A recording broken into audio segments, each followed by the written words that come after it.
Okay, going live. Let's see if this works out for me.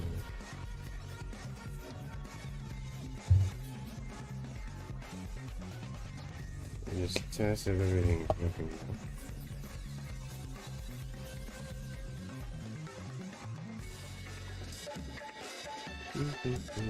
Everything's going well for everyone else.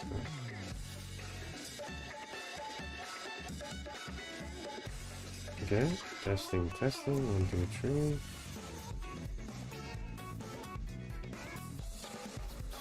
Yeah, I can hear myself. Okay.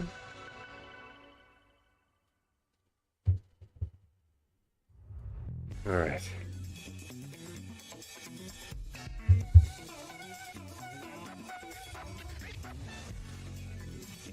I think it's everything's in order now. Just a bit of a game. Yeah, it really does suck that this game doesn't have the ability to adjust the audio from within, but whatever, it's fine. Just have to deal with that. Really sucks. I wonder if there's a mod to just have that, but even that's the case. A bit tricky.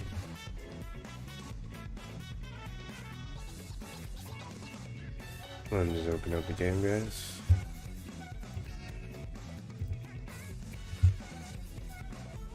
Alright.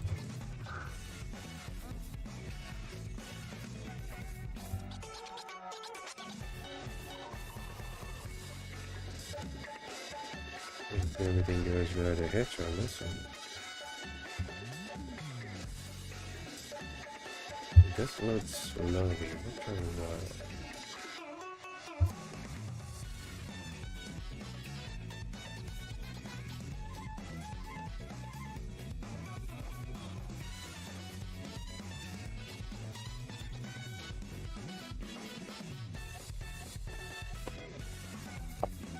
I am wondering what I'll be streaming for tomorrow, though. That's always probably Guilty Gear. Either that or I'll practice some Skullgirls this time. I don't know. But I do want to play more fighting games.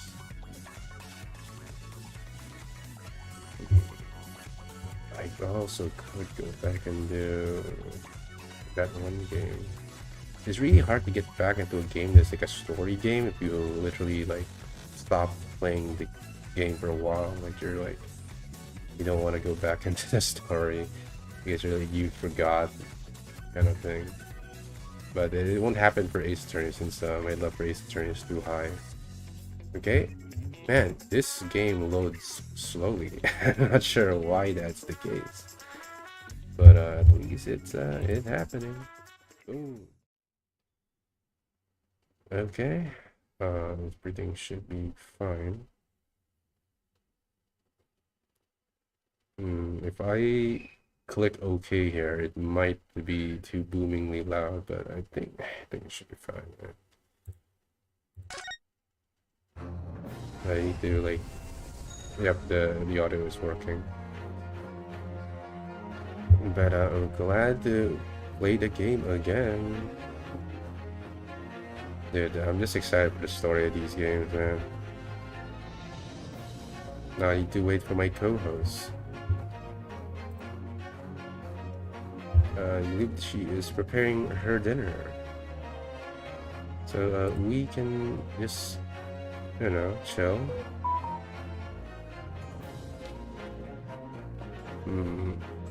Well, how could this case possibly go? Anyway, give me 5 minutes. Yo, hello, Helion. Don't worry about it.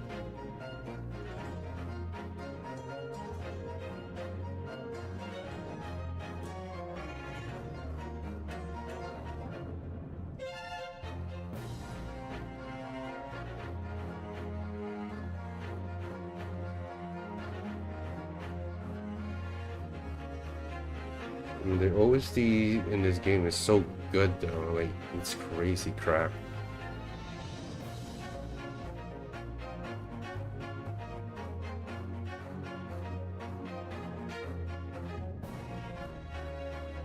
Yeah, I especially love Sherlock Holmes.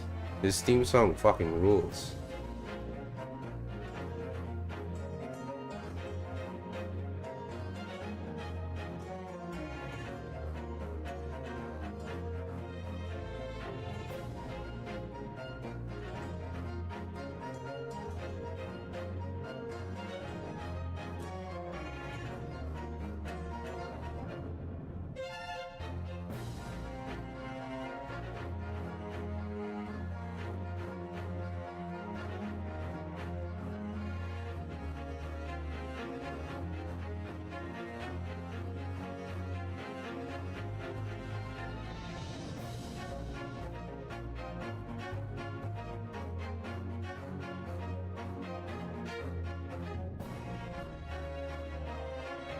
Well,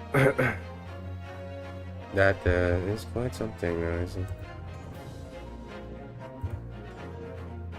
This case, I don't know how else could this case can go. It's definitely, I'm certain the case isn't an accident kill. I'm pretty sure. At least it's not an accidental kill in the way that's being presented right now. Not that I would think. There's definitely something more going on here, because again, the bell, one piece of the bell is back at her trash can, right? But yeah, that doesn't make any sense. How did it get in there, you know? So the only thing I can think of is she got inside the other cabin. Is that what you call it? A cabin? I'm just gonna call it room. Right. But if that's the case, what does this imply? That might have implied that she killed him. But if that was the case, then damn, a 15-year-old killing you. Shit.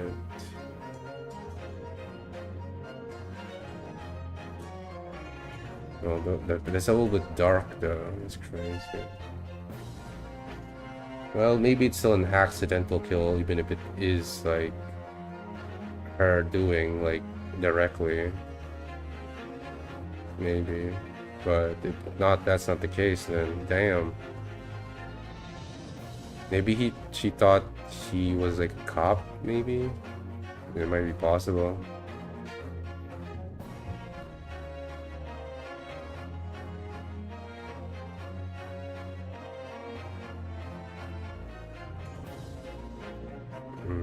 I wonder if the terrorist group, I don't know what is his name. Do you have an objection? Yes, I do. Yo, Martian Mouse. You're killing it at Arc Knights. It is Johamarabadono. Yes, I am. Yo, Spiral. Yo, Martian Mouse. How's it going? Oh, I had a fun time at playing some Skullgirls Spiral. So please do tell me if you want to play more. Although I'll probably be practicing. Oops, there's a cooldown. Wait, what? Is it not working? What? Why is it not working? My commands! Man, I'm gonna do it again. Please tell me it works. Why is it not working? What the fuck? Yo, Helia, how are you? I'm here. No worry about it. I had to speed run wrapping some crab rangoons. Damn, that does sound tasty. Ooh. Yeah, it's a crab, cream cheese, and green onion. And then you put some seasoning, and then you wrap it up, and then you fry it. That's tasty. Hold on. For some reason, my shadow thing isn't working, and I'm panicking. I'm panicking. Don't worry, we'll shout out instead. Yes. Hi, Spiral! No, I'm kidding, sorry. Sorry if I blew out your ears. No, I'm pretty sure it's not that strong. Pretty sure. Let's see here.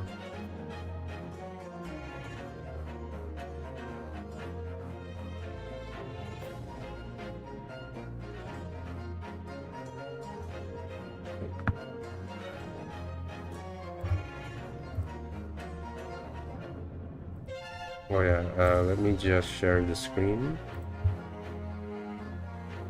Ba-bam. Hi.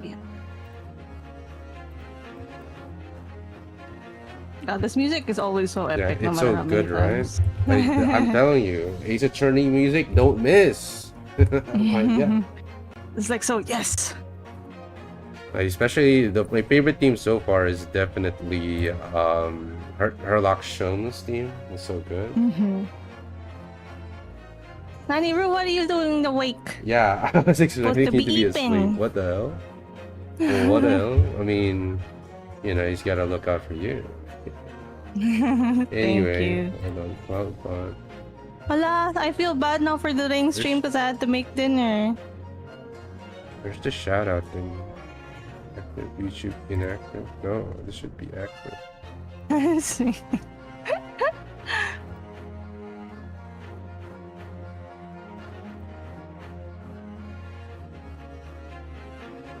No, it's should be working. Why is it not? Where's my shout out? It's not working. What is happening? I don't know. Well, we use different things, so I'm really not sure. That's the thing. I'm like, huh? Please work. Now I feel bad doing like the normal stream ping, because now I feel like people are gonna be like, another one. Oh my God! Maybe we can do it this way. Hold on. I'm gonna switch to my earphones. I wanna die. Yo, Neon, hello. My head still hurts. Oh, I don't have a. Thank you so much. I don't have the Rulia command. I'm sorry. It's okay. I'm sorry. I'm still so thankful for everyone who was there though earlier. If you were watching earlier stream, even though we were we were going through it. Thank you so much for being there and like sticking around.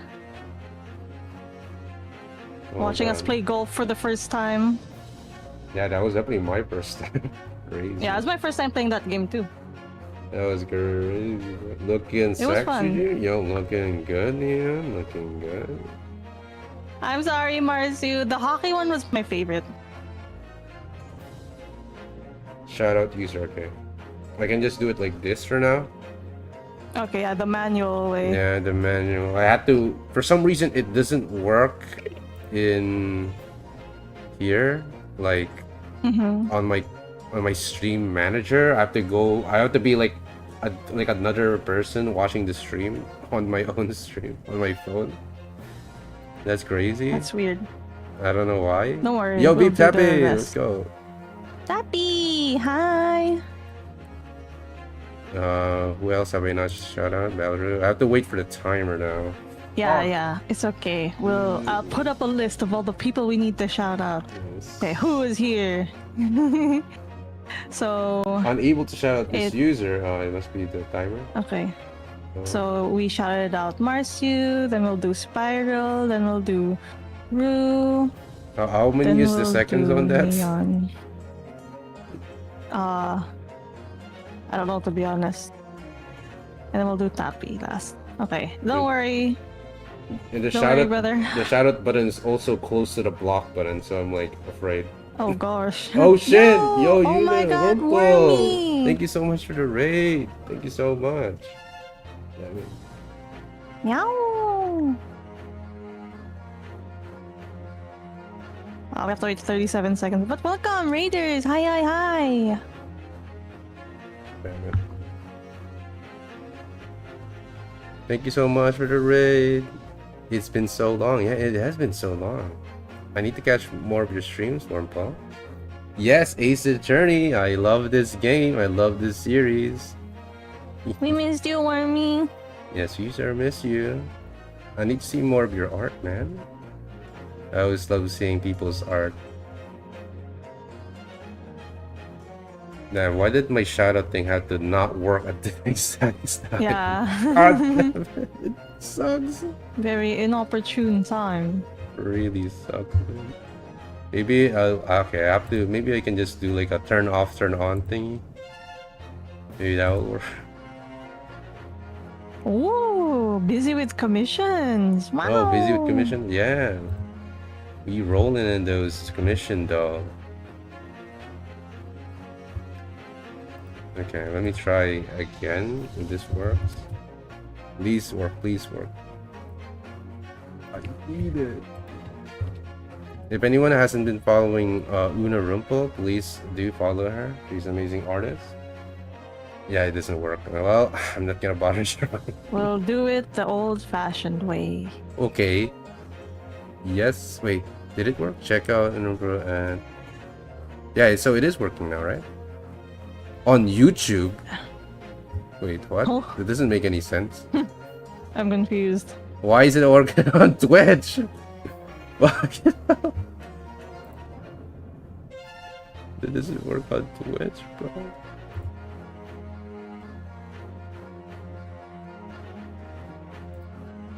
Maybe if we turn it off for now. Damn it. I meant the shout out, yes. Don't worry about it. Working hard on those commissions definitely take a toll, you know?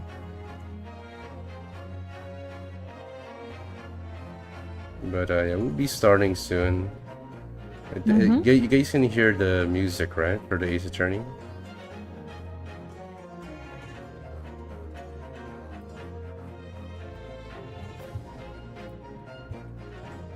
Please work, please work, please work. I need you to work. Yeah, music. Hell yeah, baby. Nah, I think my Streamlabs sucks right now, so I'm not gonna bother. I don't think it's gonna work anytime soon. So we'll just have to do it manually, I guess. But for some reason, it's unable to check. Can you shout out on your side? No, like the manual shout out, or is it only works on me?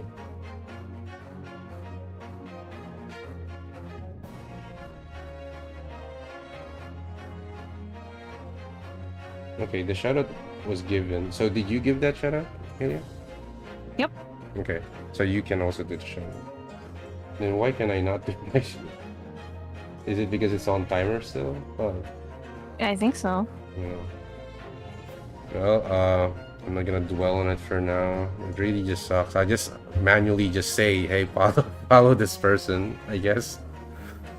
Well, let's just start now then. Wait, why am I using controller?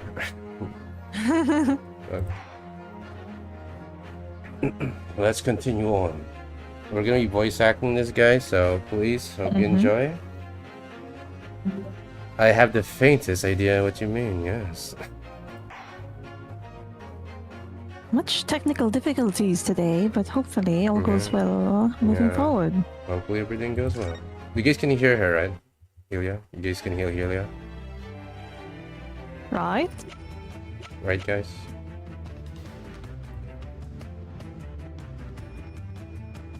Before start? Yeah, audio good. Right. Hell yeah, thank you so much, my goat!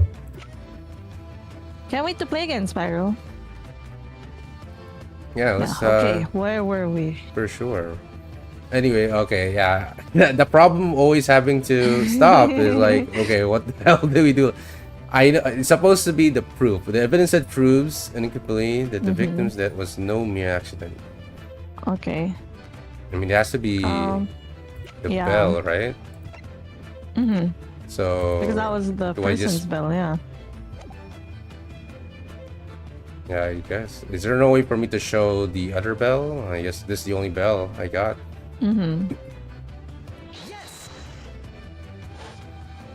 Okay, I think this is correct. This piece of broken glass next to the mark on the floor. But that's the glass bell that the kitchen had around its neck. You already know all about that. It was broken in half when the victim tripped over the cat and fell. So we already have the satisfactory explanation. Where's the flaw in that logic? Unfortunately, there is a very big flaw. A fatal flaw. What? If that's really what happened, then how did one half of the bell end up back here in this cabin?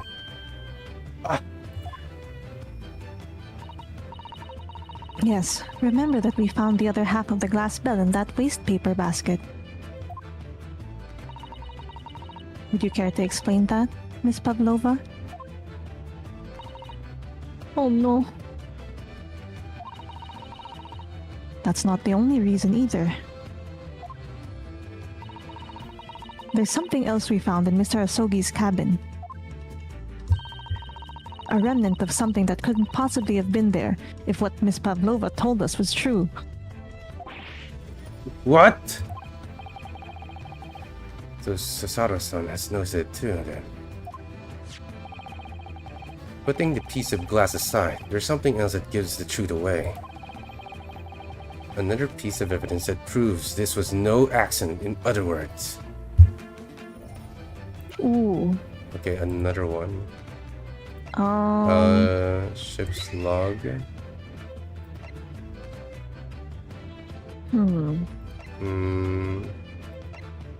Well, first I'm gonna save. No accident. Yes. Oh.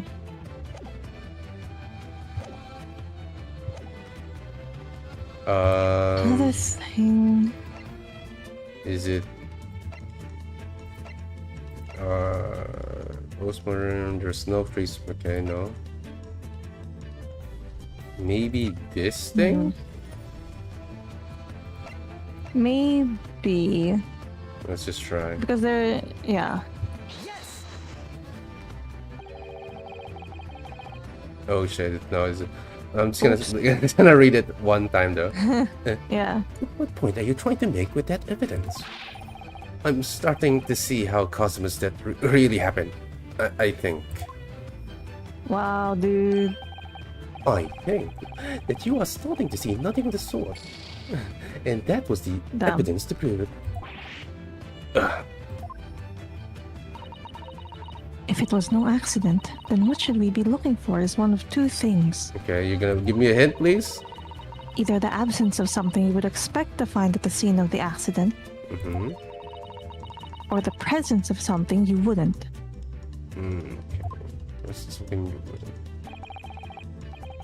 Most confidentially put, my dear madam. I see. I confess you rather liquid, I see. Doesn't fill me with confidence, Mr. Naruhodo. Don't worry, Mr. Naruhodo. I believe in you. Well, more than Mr. Sholmes does anyway. Okay. Yes, it's starting to take shape now. There's a clear contradiction between the facts and Miss Pavlova's story here. The evidence is right there in Kazuma's cabin. It's undeniable. Okay. So it was something that was in Kazuma's cabin. Something that shouldn't... Yo, Shiramutan. Hello. Hi. I wish we could shout you out, Shiro. Unfortunately... Let me try. Move. Nope. Nope. Okay.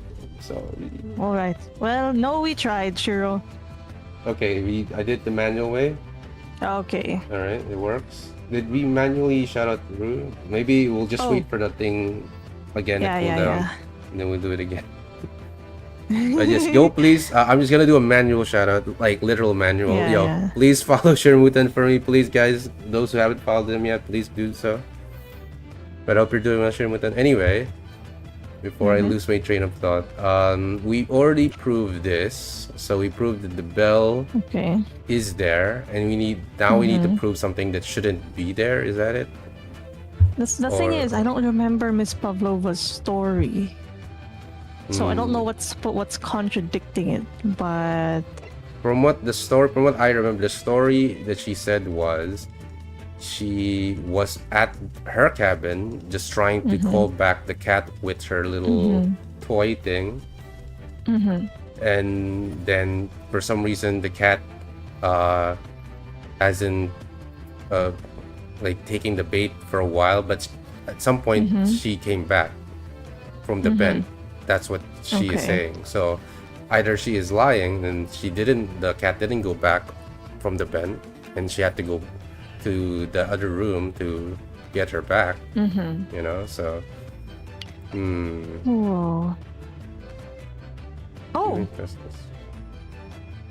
because if she's saying, he tripped Yeah. And then he got a concussion, right? And that's how he died. But the records say he didn't die of a concussion. Right? Yeah, no traces of external injury.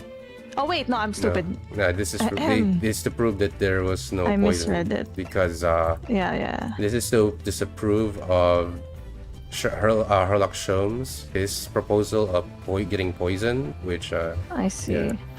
But yeah, from what she's saying, he died because the cat made him trip, and then he fall from that. That's what she's saying. But I don't know how else can I explain that. I don't know what else would be a contradiction here.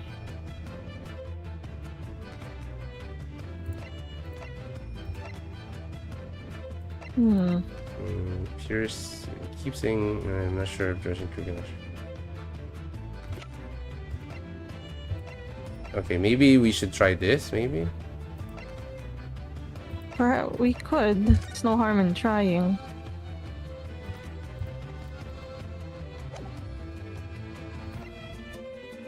Let's just reset. Okay, it's wrong again. Nope. I'm just gonna load.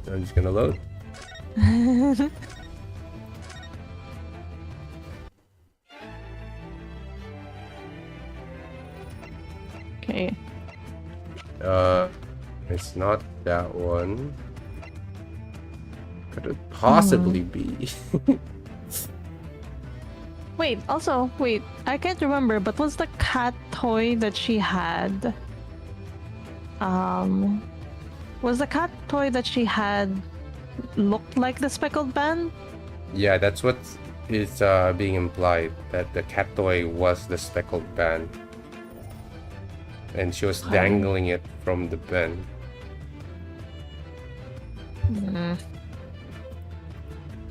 You can hear a faint whistling sound. But then, wait. Wait, it's just whistling. Oh, wait, no. I just realized. So, Kazuma took note of the fact that there was something dangling from the ventilator, from the ventilation grill, which would be the cat toy that she was trying to use to lure the cat back, right? Yes. However, so theoretically, that is saying that the cat is already inside. But why would Kazuma not take note of a cat being in his room and only take note of the Speckled band, right? Yeah, that is true. It's the only thing I can think of. But how can we? What would prove that? I was trying to put the show. This one's the not. thing that he said. Oh, this one. The log, yeah, the diary. Okay, let's try it then. Okay, it's not working. No, oops. I don't get confusion. I thought my logic was sound. We'll figure it out, my dear Wilson. Alright, Harlock. This is a struggle. Maybe this?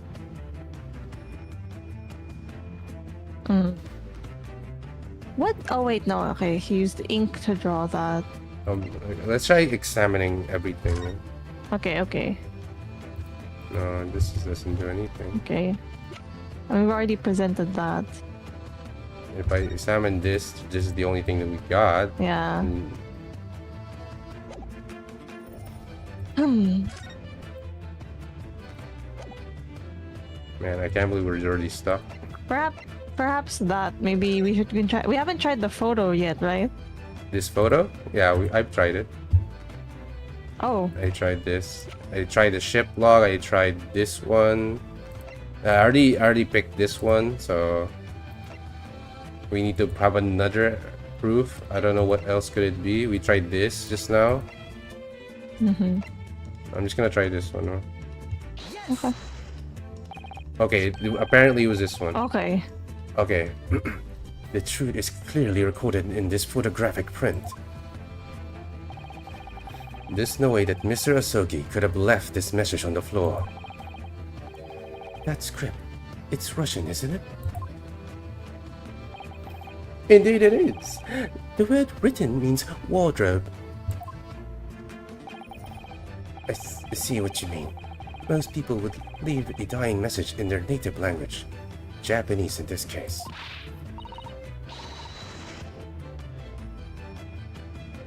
But maybe he was studying Russian.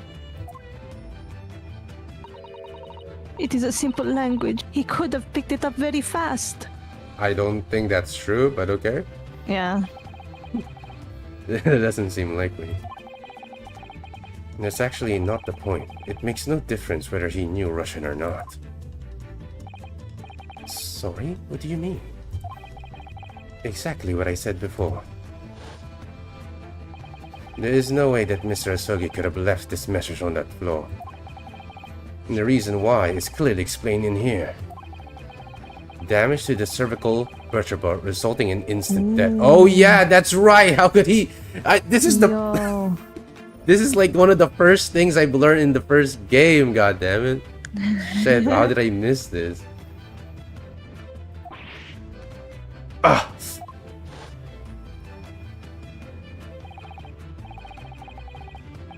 Yeah, so this is what they mean by something that shouldn't be there. It's literally this. I see.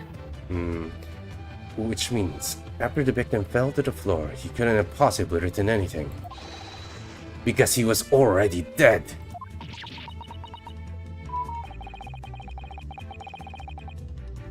Both these pieces of evidence clearly point to the same conclusion. That when Mr. Asogi died last night in his cabin, there was someone else in the room. And that same person deliberately arranged the scene to disguise the truth in order to cover up their own guilt.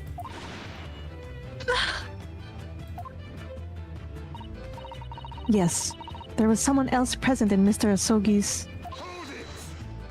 Oh. You are wasting time. Okay, it's in... Someone else was there. Of course, we know this. What are you talking about? Bullockhead was voted shot from inside. There was no way in or out. Oh, yes.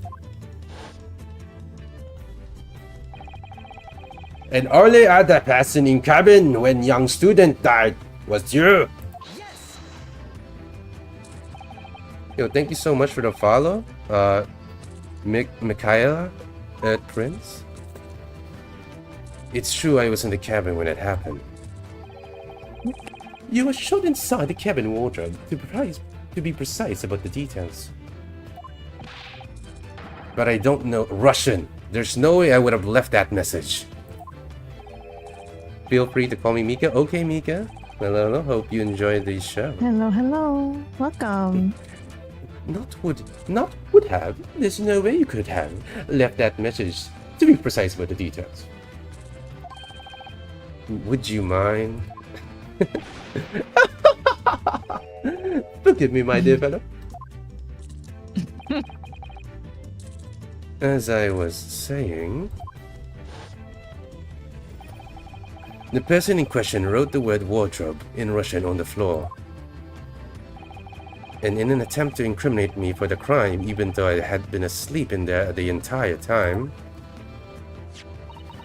And then, the same person picked up the broken glass bell that had fallen to the floor. Oh wait, was that you? Was... And then... No, oh... it was me, it was you. Well, could you do the... Yeah. And then, the same person picked up the broken glass bell that had fallen to the floor. And for fear of it becoming evidence that would show how Mr. Asogi really died. The detective reminds me of John from Moriarty, the Patriot anime. Moriarty. Moriarty. I'm sorry, I'm stupid. It's okay. It's another anime that's in reference to Sherlock. Oh, okay, that makes sense. I wonder what this... I've never seen this one, that anime. I mean, but no? Yeah. Are you gonna recommend me that? I wonder if I could. I have not watched it. We should watch it together. Okay. Hopefully it's in Netflix or some other place. We'll make do. Yeah, we'll make do. We'll make do. Oh yeah, I'm kind of blocking the thing a little bit. Let me just adjust it. Oh. Is that okay? Your screen is centered, right? Yeah, it is centered, huh? Yeah. In any case. Because your muscles are so big and bulky. Yeah, I'm so sorry, guys. I'm so sorry. But anyway. But why wouldn't this person have taken all the pieces the bell away? Leaving half behind was always going to raise questions. Yes, well, it was past 1 o'clock in the early hours in the morning. The cabin would have been quite dark. The single small lamp suspended from the ceiling would have barely have any light onto the floor there. Little wonder then that the culprit failed to notice a fragment of the tiny item. You all suspect me, don't you? I think it's on Crunchyroll? Okay.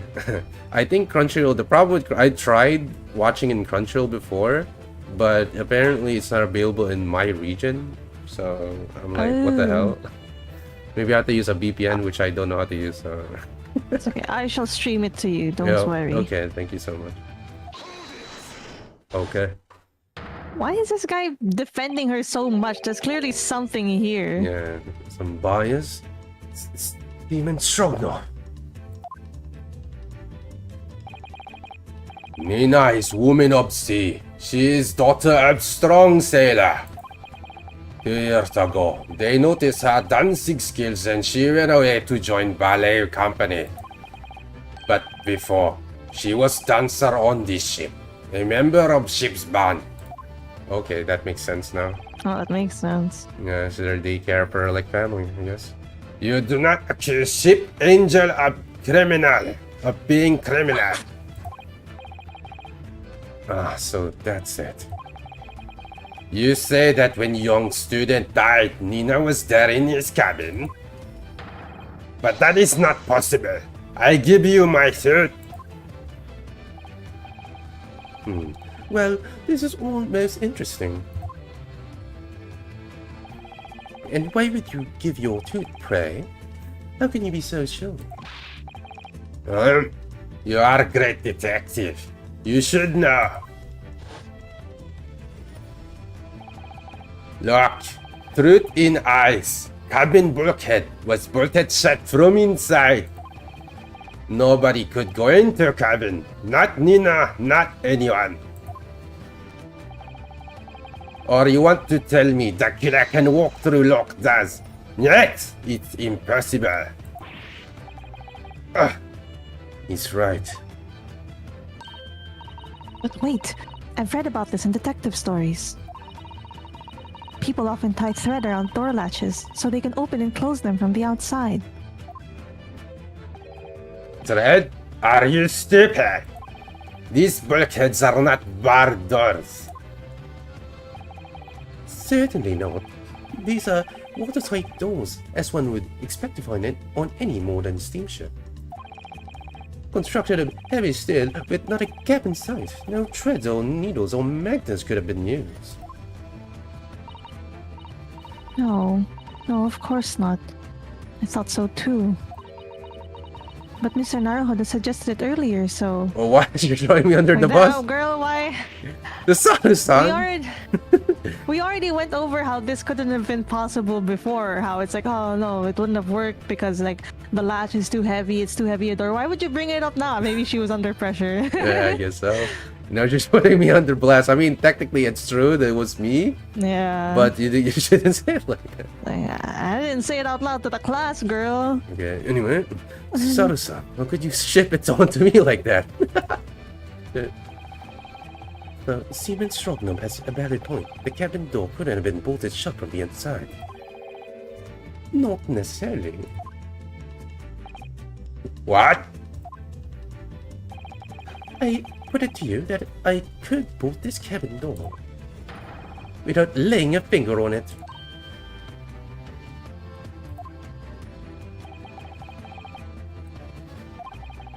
Oh, shit.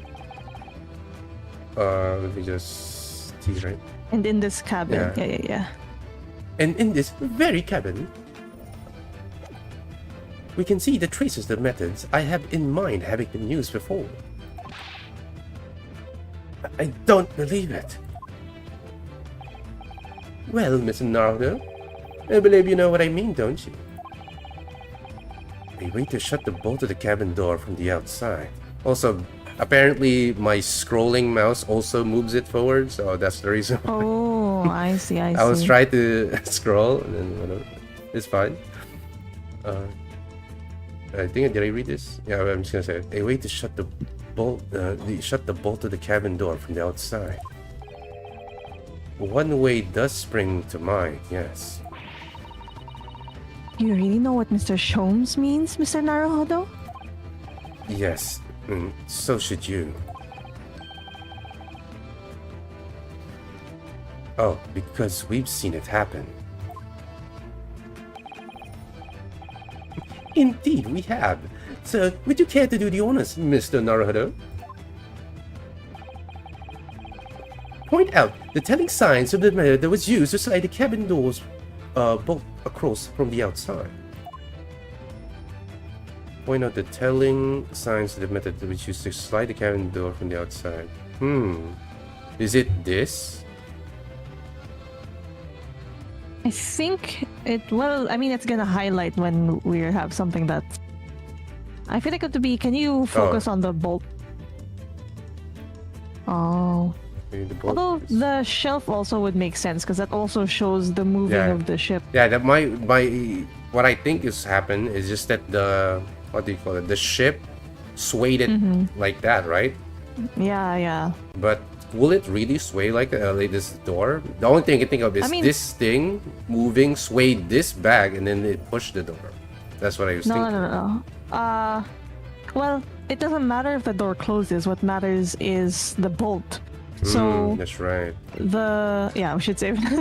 So if the door is closed but not locked, however, the bolt, the only thing that needs to happen for the bolt to lock is for it to either be closed by someone, or it could have been heavy enough that its own weight, if the ship tilted to one side in that direction, the same direction that the books all fell, then the weight of the bolt itself would lock it. Okay, let's try this thing because it shows that the boat got swayed. Look at the bookcase there. See how all the books and things on it have toppled over?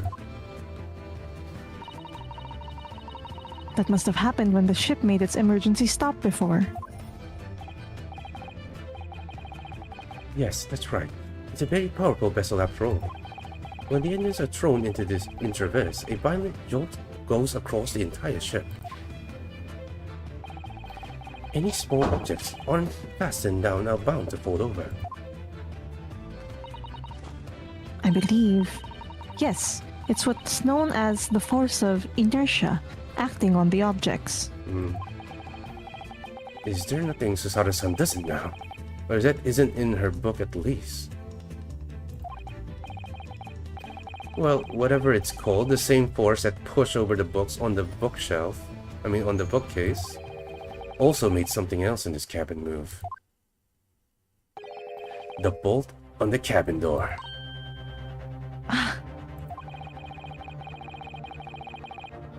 It was very obvious just after the emergency stop that the ship made earlier.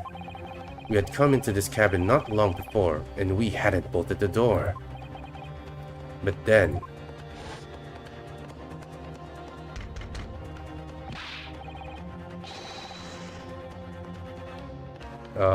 I'm going to assume it was Usunako who said this. Hello, is anybody there? Shout out if you need any assistance. Oh, that sounds like...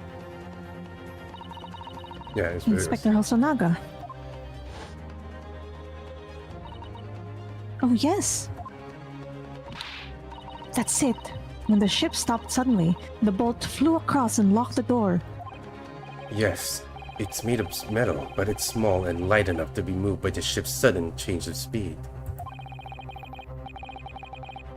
Or the force of inertia, if you want to call it that. Are you trying to say that last night, after Mr. Suki was killed,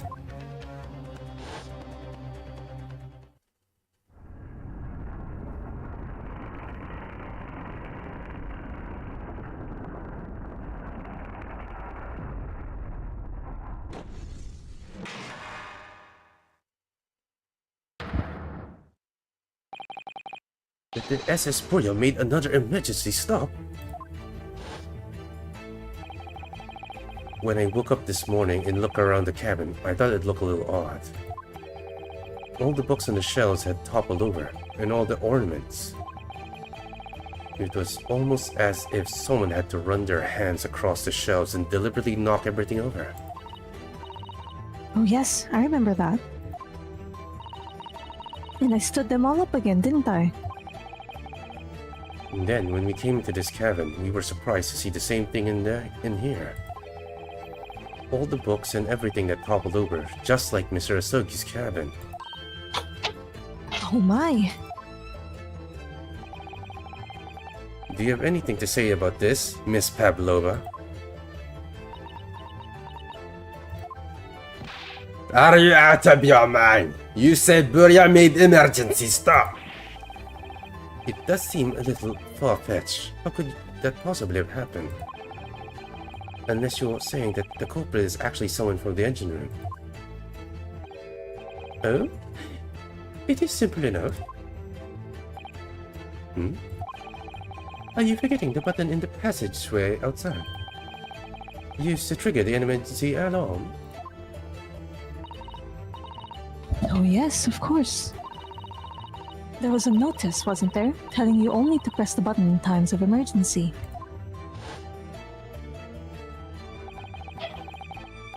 On the dark nights, when the fog is dense, the captain cannot afford to rely on the eyes of his lookout alone. Hence, the placement of a number of buttons around the vessel to allow any crewman to raise alarm. The sort of button one is almost compelled to press to satisfy one's curiosity.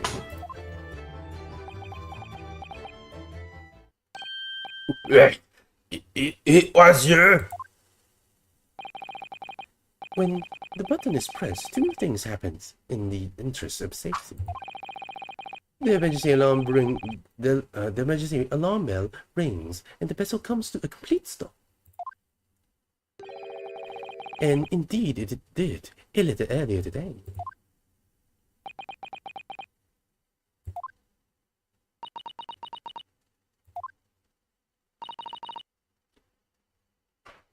Mr. Sholmes. Surely it wasn't you who... As I always say, a button has but one purpose in life. To be pressed, whatever the occasion. He sounds almost proud of himself. How dare you mess with ship! I report you to Captain. You are in much trouble now. No. I'm sure all that can wait until later. Let us not overlook the fact that we have now learned a valuable lesson. When the vessel makes an emergency stop, the bolts on the cabin doors slide closed. So, what we must now consider... Yes, it all comes down to one thing now. Are you hearing that? Do you hear like a plane? No? Hearing what? No? Okay. I guess there was a plane that passed through here. Last night, after what happened to Mr. Asogi,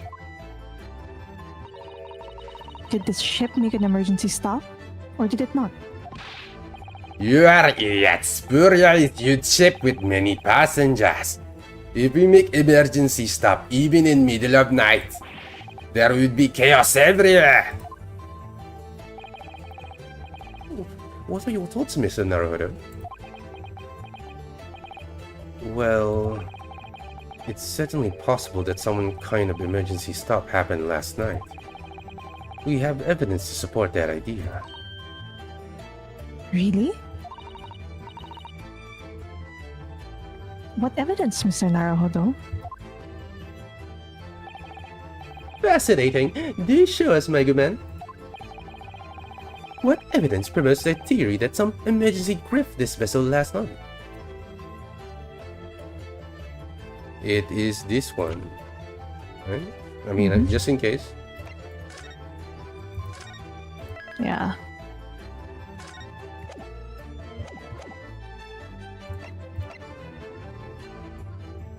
Yes!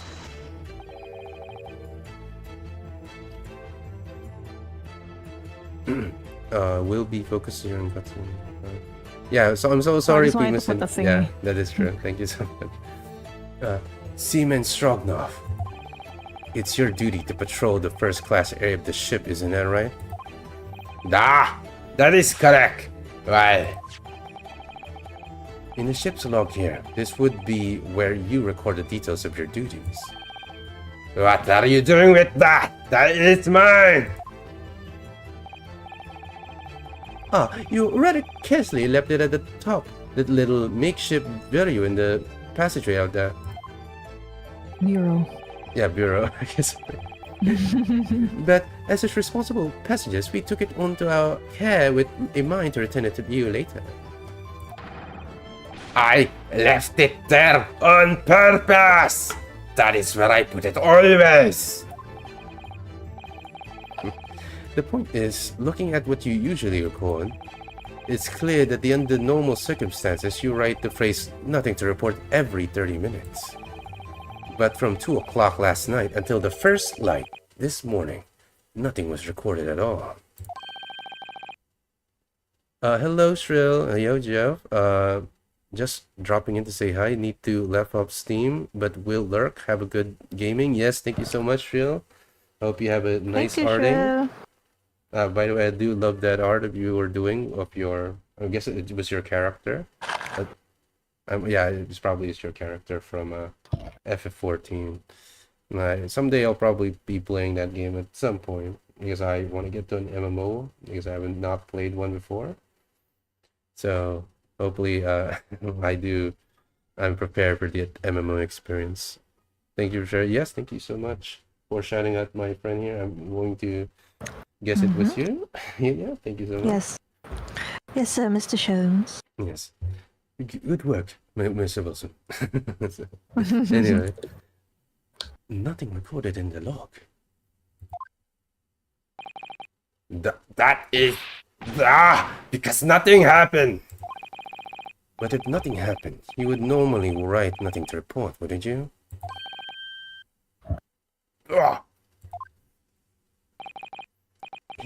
Indeed.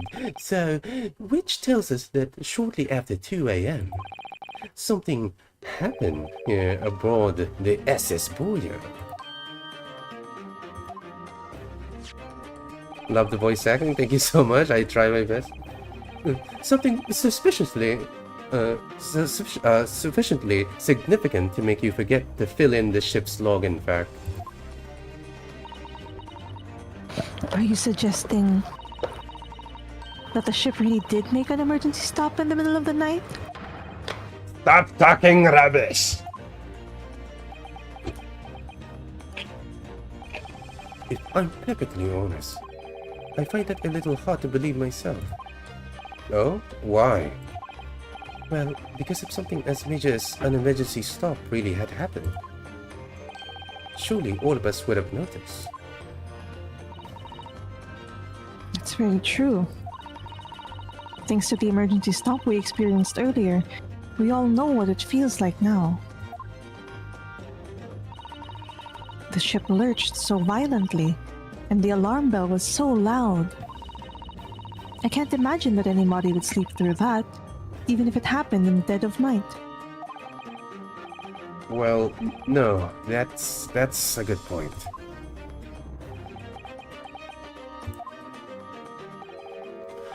What of the throbbing? Sorry, what do you mean? Your head, man. The throbbing of your head since this morning. We have all suffered it with it.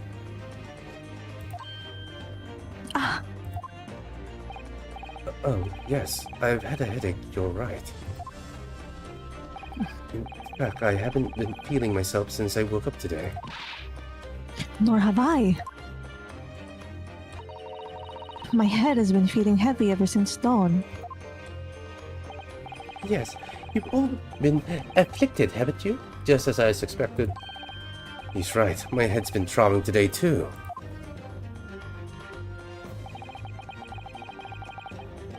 And since eating dinner yesterday evening, everything has felt sort of hazy. I can't really remember anything that happened after I climbed back inside the wardrobe.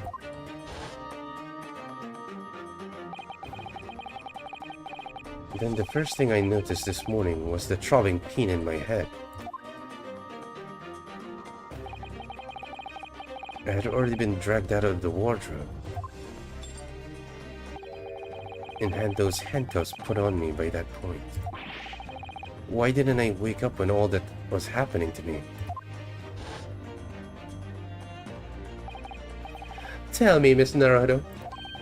You boarded this vessel as a stowaway, didn't you? Oh, well, yes. Sorry. The stowaway class of the accommodation doesn't usually include meals. What did you survive on? Well, Cosmo looked after me. He was always happy to share his meals. So, you enjoyed some of the cool roast chicken dish that was served yesterday evening, I take it?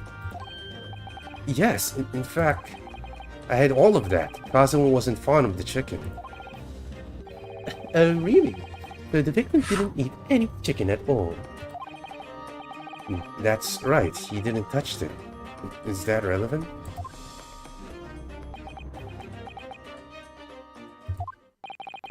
My dear fellow, does that not strike you?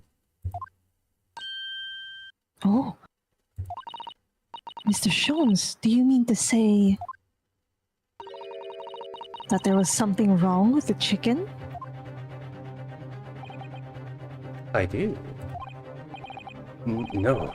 Really? Is that really true? The meal prepared for the passengers last night had been tampered with.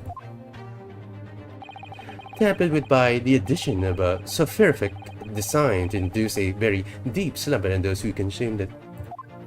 Inconceivable! This is getting intense. Yeah. A sleeping drug. Do you mean whoever did this laced every meal with a sleeping drug so no one would notice the ship's emergency stop? Master Naruhodo, of course that's not what Mr. Holmes means. What a far-fetched idea. Precisely. Lacing every meal of every passenger on the board with a sulfuric drug would certainly be impossible. Unless that is, every single member of the crew was a conspirator. Mr. Sholmes! There goes too quick. Well, Seaman?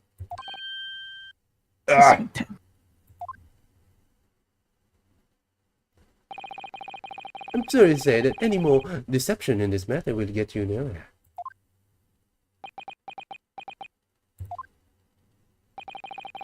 If you refuse to talk, there would have to be an inquiry made throughout the shipping company, of course. And were that to happen, every member of the crew and the captain himself would be hauled over for over the coals. For aiding in availing a renegade.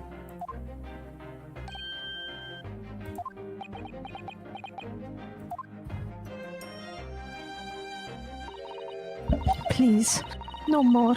I will tell everything. Ah! I cannot make problems like this for everyone anymore. These crewmen are your former comrades, I believe. Yes, so when I decided to run away, I asked them to help me. We all agreed to help everyone together. She threw away everything. Her favorite ballet. Mother Russia. We wanted to help our angel.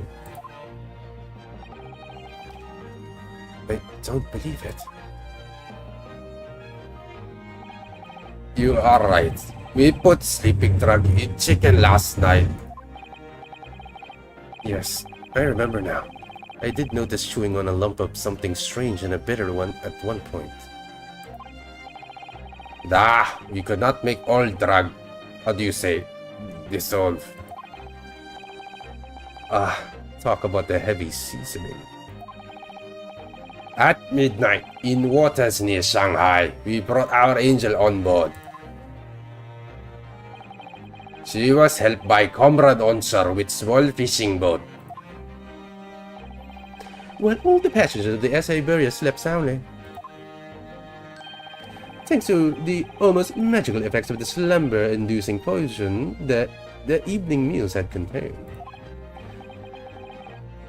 So if that's what happened, the only people awake on the ship last night were the crew, people who disliked chicken, and the newly boarded passenger, Miss Pavlova. And that means it would have been possible for you. You could have used the emergency stop trick to lock Kazuma's cabin door.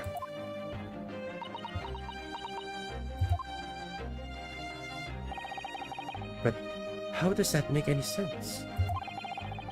Surely every cabin door would have ended up locked in that case and there would have been complete chaos. Oh, I wouldn't say so. What? Oh, of course.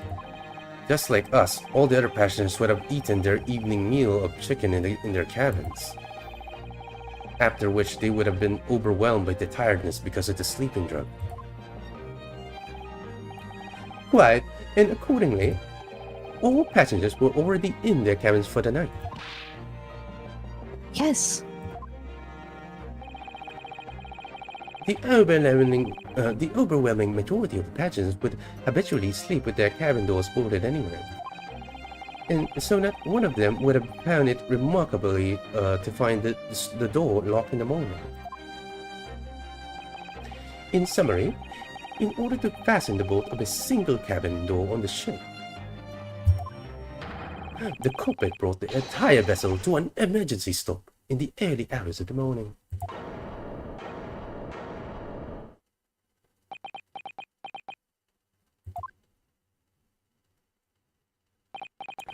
You have talked long time and said many things. What is point? The point is what I said earlier. There is somebody else present on the scene when the victims lost his life last night. Someone who had left a message in Russian on the floor in an attempt to incriminate another. Someone who tried desperately to hide the broken fragments of a glass that would reveal the culprit's identity. And someone who abused the ship's emergency stop procedure in order to lock a door. All told, a busy night. But I don't know about any of this. I'm just a little girl. You like to speak with your long English words and explain your clever ideas. But I am sailor, and sailors don't listen to long, boring stories. We don't believe. Sailors like me, we trust only what we see with our eyes. A laudable trait. What? I am quite of the same disposition, my good man. Observation to me is everything. Mr. Naruto. Oh, yes? Do you hear it? The accusatory cry of a guilt on the wind? What accusatory cry of guilt? Sorry, you've lost me.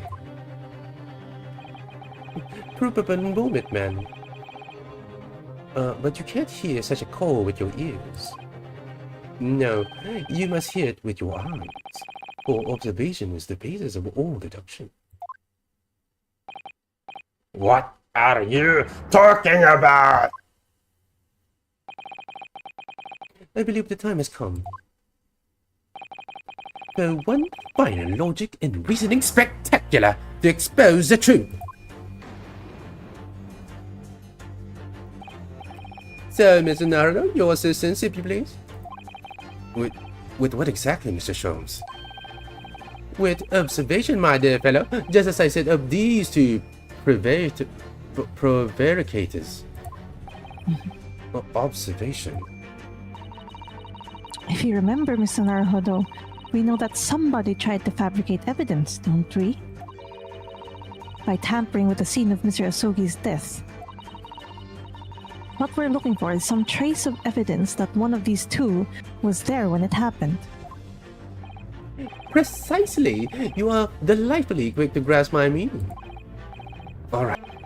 So, we're looking for a trace of evidence that shows someone else was there last night when the Kazuma died. Oh shit, I should have saved. Okay. Oh, action. Oh. No. I'll let you see it. If you can't find it, that's when I'll point it out. Alright. Let's see. What suggested someone else was there at... Oh shit! You see it, Sherlock. Let's go! Yes.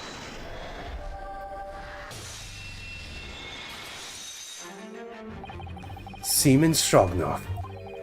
You seem to have quite a large purple stain on the back of your white uniform there. Yes, I am. I don't know where that comes from.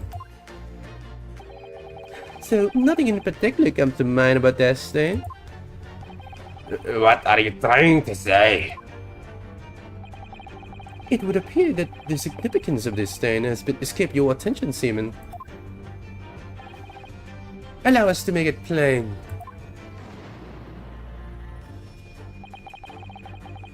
It's a very large purple stain on the back of Seaman Stroganoff's uniform. Also, I just have to mention. Yes. I think his last name is supposed to be Stroganov, like Stroganov. beef stroganoff, like the pasta. Oh, that's That's right. why his first name is Biff. Oh shit. Okay. Beef Stroganoff. Okay. Yes. Okay. And what I think, and I think what made it is clear. Indeed it is. So, Mr. Naruhodo, present evidence that proves it. My pleasure. Alright then, the evidence that proves what the stain on the back of the Seaman Stroganoff's uniform really is.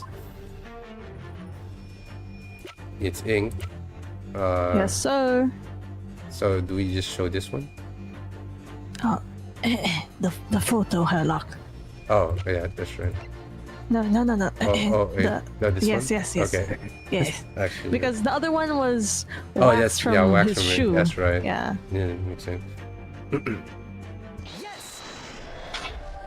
Thank you so much, my dear Wilson. Welcome, Herlock. Yes, it's this photograph, and the ink it shows. That's what caused the stain of your uniform. Ink?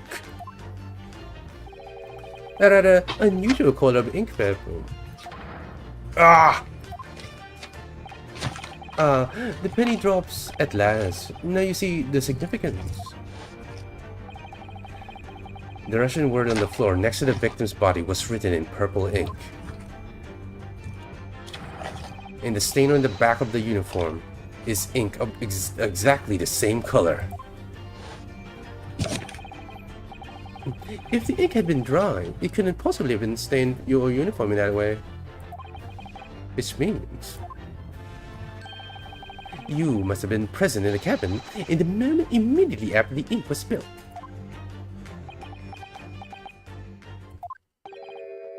Alright. Yes. It was me. I did it. Everything.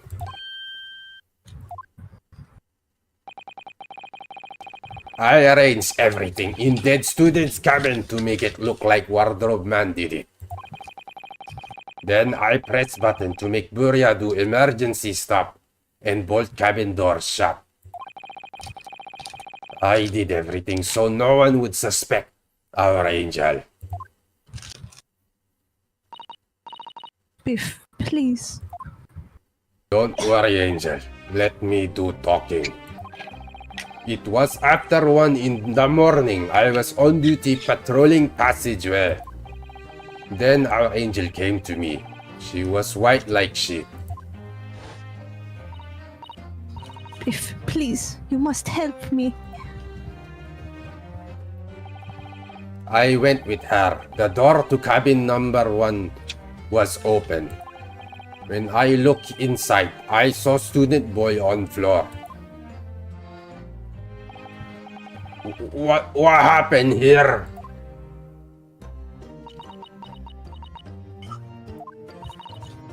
Please, don't tell anyone. My little one. My little furry friend.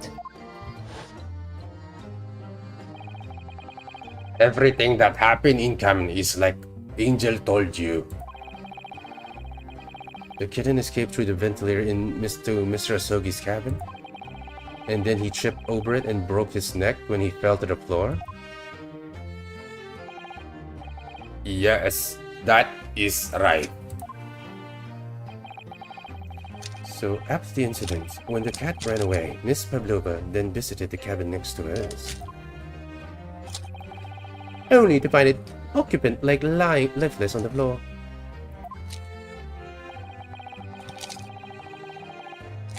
She said she was worried when she heard sound of something familiar on floor. Wait, something falling on the floor. That's when she went to look. No, Angel.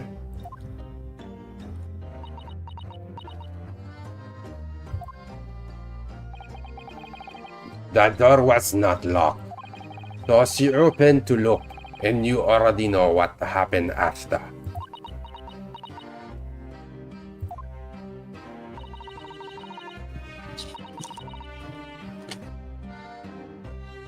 There's just one thing, if you wouldn't mind. What?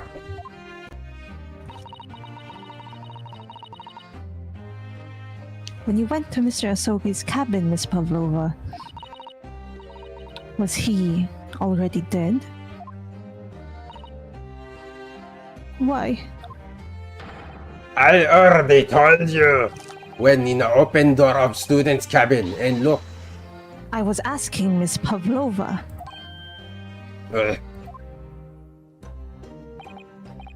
Well, Miss Pavlova? Yeah, you can't cheat like that. Okay, that. Oh? Yes, that is right. I saw him. It was dark, and he was wearing black, but he was on the floor, not moving. I was scared.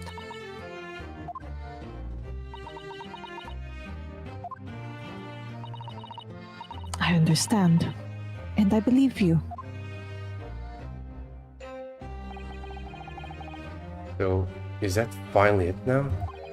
Have we discovered the real truth about Kazuma's death at last?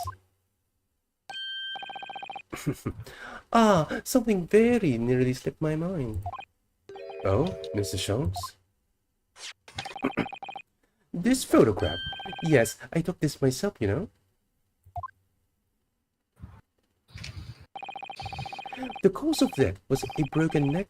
Therefore, the victim died instantly. In the unfortunate incident that precipitated these events, a kitten on which the victim stumbled. However, if those are the facts, there is one particular area in this photograph that seemed to me somewhat unnatural. What do you mean, unnatural? What are your thoughts on the matter, Mr. Naruto?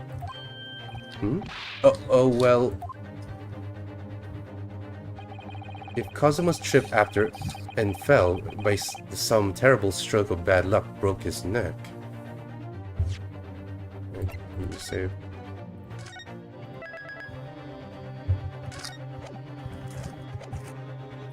Kazuma tripped and fell and by some terrible stroke of bad luck broke his neck.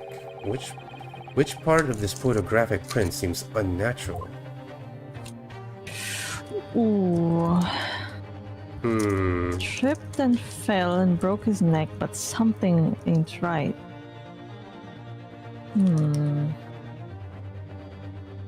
Eto. Let me just see the court record.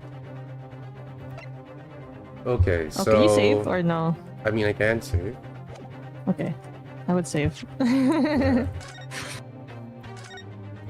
Okay, so their story is he died. He was already dead when he opened the door, right? And then he came in here and wrote this thing, which is okay. I mean, that is. I imagine he also made his finger point to look like he drew the words. That is true. What is unnatural aside from the finger? Is the way in which he tripped weird? Yeah, is it because he said he tripped and broke his neck, right? So I guess it's because he's lying on the floor like this, but then it could be easily explained that they made him like this, right? So that's why I keep thinking that shouldn't be the problem then. Because the only thing that looks unnatural to me here is either the way his head is facing. Yo, thank you so much for the raid, Johnny. Yo, Johnny. Yo, Johnny. Hi, what's Johnny. up, man? Thank you for coming by. Shout. I think, how do you pronounce the name again? Kitsune Johnny. No, I mean the YouTube. There's a commentary on YouTube. Oh, I'm so sorry. I could not believe see. Is it Javier? That's how I pronounce it. Let me see. Right, I think it's Javier. But hello, Javier. It's me again. Yes, thank you so much. I'm not playing some fighting games right now, but I probably will be playing fighting games tomorrow, though. Most likely Guilty Gear Strive. Need to continue playing some Venom, though. Okay, back to the case at hand. I know the neck. Is the neck the part? I don't know. Yes, Javier. Okay. I remember. It's either the neck or the finger for me. Yeah, it's the neck or the finger for sure. Let's try the neck because that is technically. Okay, no, it's definitely not the sun. Well, let's just do it one time, please. It must be here, surely. Allow me to offer you a piece of advice regarding the pursuit of detection, my dear fellow. When not noting a crucial point, it can be helpful to keep your eyes open. They were open. And it can be equally helpful to use them. Sorry, I'll try that. I think it's plain what Mr. Sholmes means by unnatural, isn't it? The word written in a foreign language underneath his fingertip, surely. That particularly crass detail was orchestrated by the culprit. No, I mean to interpret another point. Imagine, if you will, losing your footing yourself. Would you land as the victim has? What of your hands? I see. It was the hands.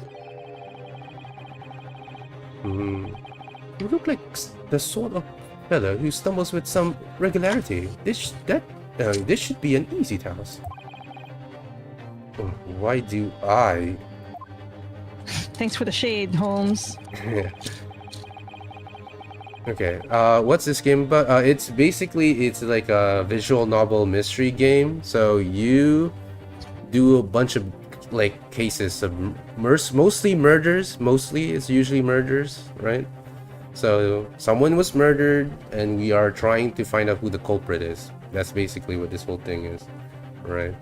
You will see more. And this guy, the other guy you saw, the one with the British accent, right, is basically based on Sherlock Holmes, right? That's why his name is Sherlock Holmes. But yeah, I hope you enjoyed this. We're trying to voice act it, me and my friend here.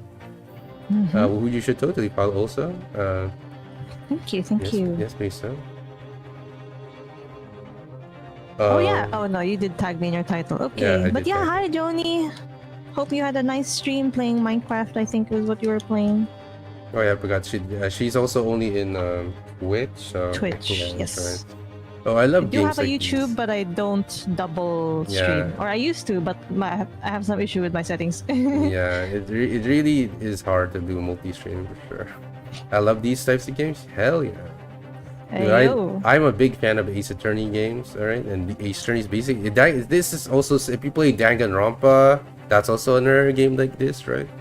I love the Danganronpa series as well. Hopefully they'll make more, but I think that the last one was already made, so... Oops, well...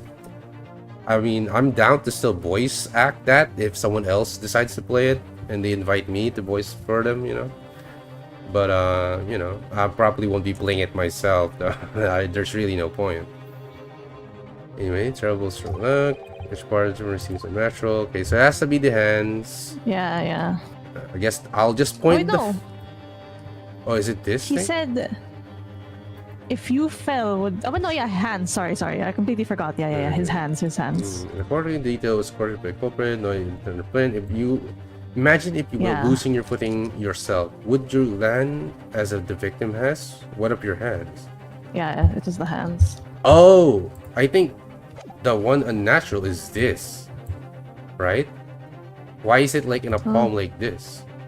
Maybe this is the one. In a fist. Yeah, it should be like... Should be in a palm. Yeah, it should be a palm, like trying to land like this. Maybe Maybe... trying to catch, yeah. Yeah, catch maybe... yourself. Wow, he has... Is that that one or the other one? Yeah. Let's see. Yes. Okay, this has to be it. Wait, before that, well, I'm a fan of disturbing things and I get made fun of it. Oh, I'm sorry to hear that. I'm not really privy on that kind of thing happening to people. Like, I think people should be able to enjoy whatever they want to, right? As long as it's not hurting anyone else. So, luckily things, I'm going to guess you like horror stuff, right? That can definitely be disturbing for sure. True crime stuff. Yeah, true crime stuff. I mean... Speaking as another person who watches true crime. I mean, yeah, I think most women seem to really like that. Hey, we have to learn and to know the tactics so we can defend ourselves. Yeah, yeah, I get all the people who send the love letters to that one guy. I think Jeff Dahmer. Oh damn. Jeffrey Dahmer. Okay, I ain't about that though. Okay, that's kind of... But you know, no shame, honestly, you know. It's not like he was gonna do anything because he's not into girls. Oh, no more in horror based things, I see. Oh, you don't like human cruelty, okay.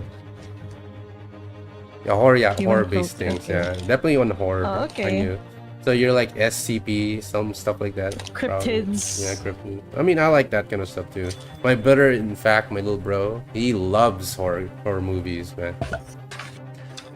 Anyway, alright. If he really fell due to an unfortunate accident, then this fist just doesn't seem quite right. They're exactly the same thought occurred to me. In a fool, one's instinct is to open the palms flat. Yet, here we see the victim with his left hand tightly balled into a fist. Almost, you might say, as though he were gripping something.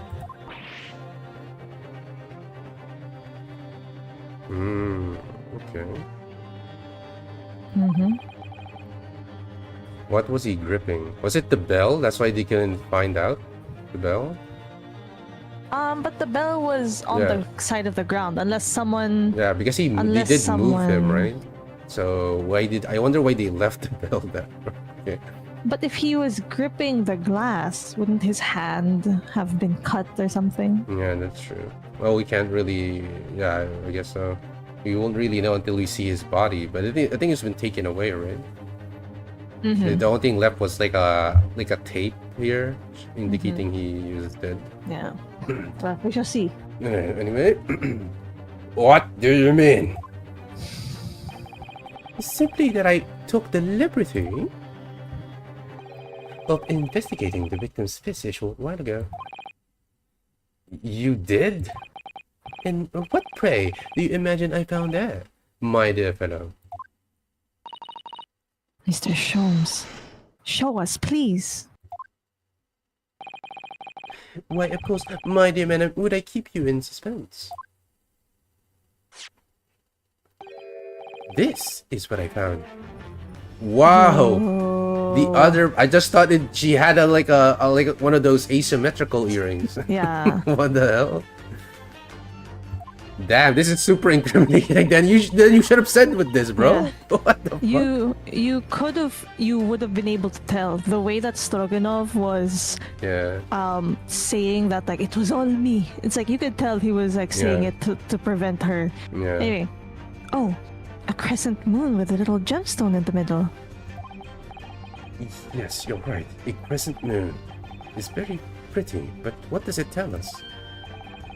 It tells us nothing. I'm not so sure. That crescent moon looks... It looks familiar somehow. I'm sure I've seen it somewhere before.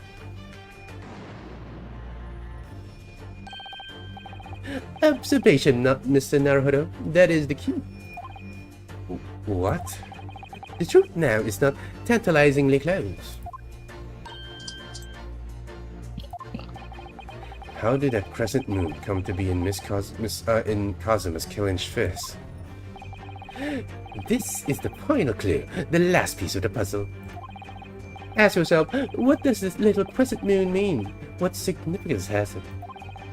And observe. Find the answer with your own eyes. I mean, it's right here. I mean, should I click this one or do I click the one that's missing? That's the thing. I'm guessing it's the one that, yeah. Well, okay, this one is different. Okay, this one's glowing. This one's not glowing. Okay. So. Okay. Also. Yes. I guess that would mean if he was already dead when she got there, like to get her cat, that doesn't make sense how he would have her earring in his hand unless she was in there before he died. Yeah, that's the case. But how did she not notice the earring was gone? Wouldn't that like feel pain in her ear? But we'll see. Yeah, maybe. Maybe she just didn't notice. Mm-hmm.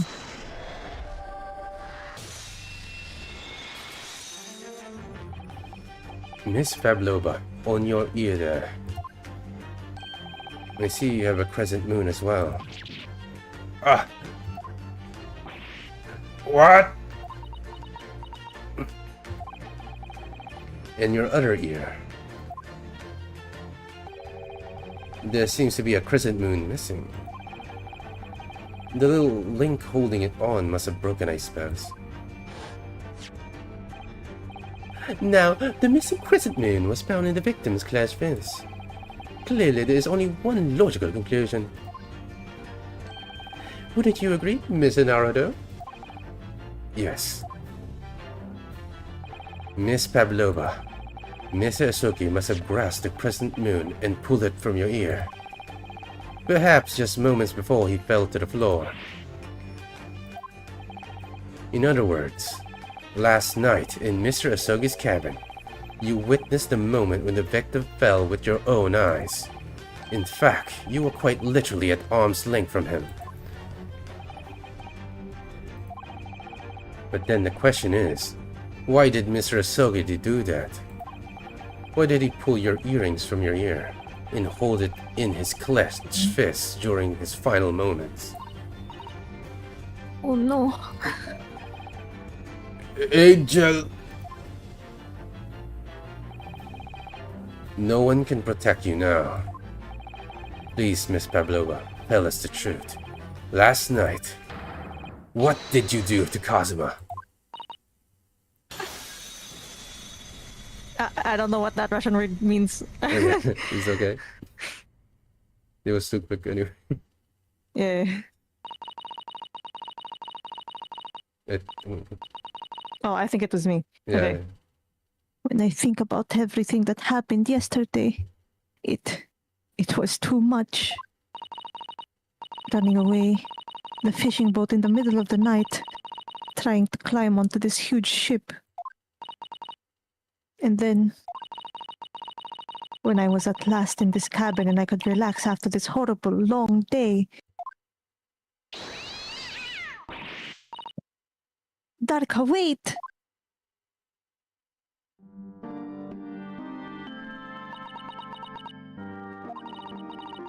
I couldn't believe it when she disappeared through the ventilator.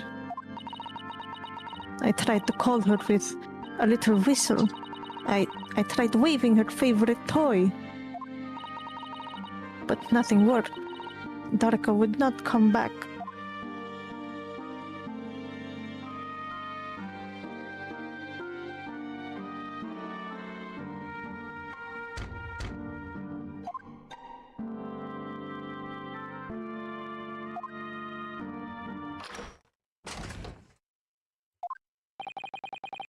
What are you doing here? Oh, oops.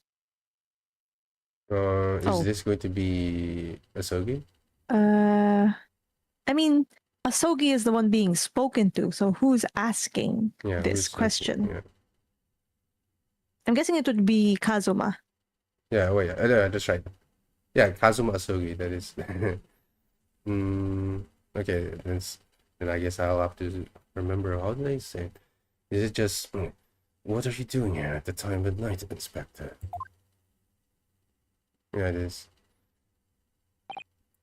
Oh, I'm sorry. I thought it was a friend of mine.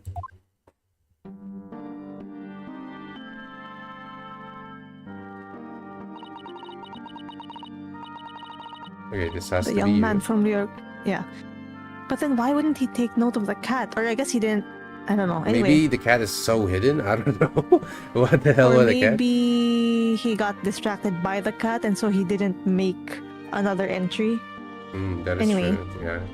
No, but then the cat would have already been inside if she was doing all that jazz. Right? Yeah. I don't know. We'll see. The young man from your country. He was very polite and kind. He helped me to find Darka, and he promised not to tell anyone. Okay, so he did. Maybe the reason why he didn't write is because he did so promise no not record. to say. Yeah. Yeah. But then, when I had my friend in my arms again, and I was going to leave the man's cabin. Okay, this is me. Just a moment. Sorry, but. Oh? Yes? I'm sure I know your face. I've seen you somewhere before.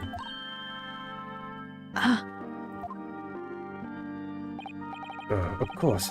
You're Nikolina Pavlova, aren't you? The Russian ballerina? Huh?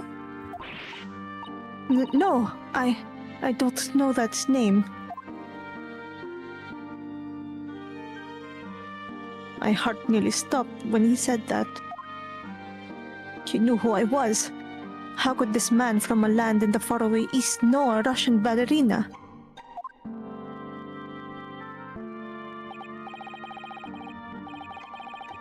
Yes, I saw your performance in Japan.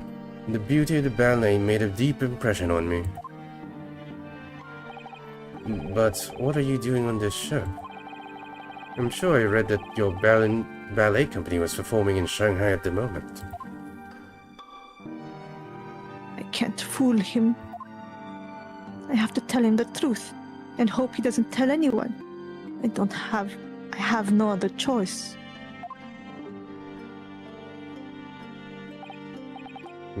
I see. So you've run away. Please, please keep my secret. Don't tell anyone. Give me a moment. I could use another opinion here.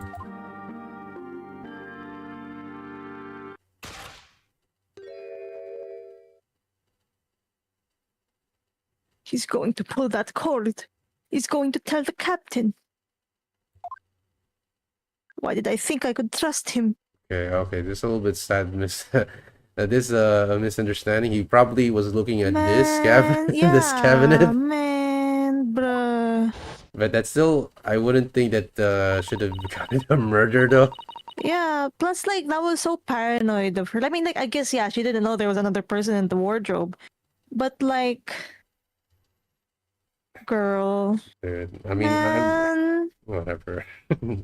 Dude, my Kazuma. boy couldn't have died because of this kind of thing, bro. She should have trusted him. I mean, he was nice enough not to tell people she was breaking the rules. Obviously, there was like consequences to that. I'm like, girl. Anyway, Then it happened. Everything at once. It was only a second, but it felt like forever. Wait! I shouted. And then Darka jumped out of my arms and down to the young man's feet. And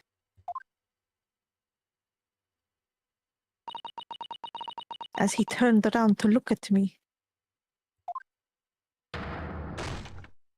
oh!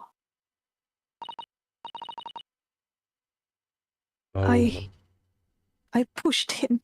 Okay, so it is an accident, technically an accidental kill, but you know, because he probably was just gonna push him to stop him, like, you know, but that's. But why? No, I mean, I guess she was gonna push him not to the bed frame like that, but I don't know. I don't know anything anyway. There you go. Yeah. That's a little sad though. I don't even know why. I don't know why I did it. I was just so scared. And I had to stop him from telling anyone about me.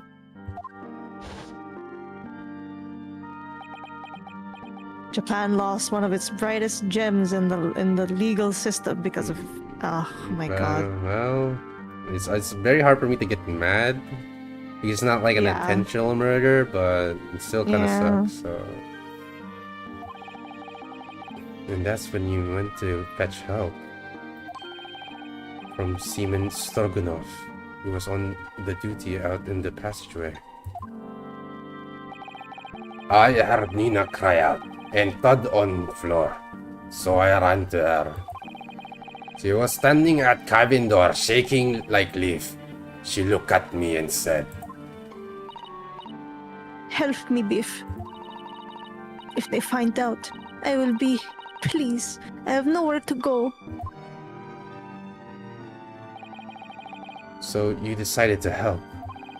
And that's when you arranged things in Kazuma's cabin to make it look like I did it. So that no one would suspect the passenger in the cabin next door. Yes. I went into cabin, and I looked around to make sure there was nothing to show Nina was there. And then I found Stowaway in wardrobe, still sleeping. Right, that's when he found me. So you worked out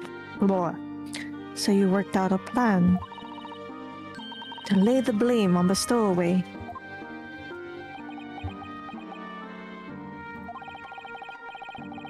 I closed wardrobe door and put back strange paper sign. Luckily for me, that's the only reason Sasaru-san started to believe me when I said I was innocent. Yeah, that is lucky for you. Mm-hmm.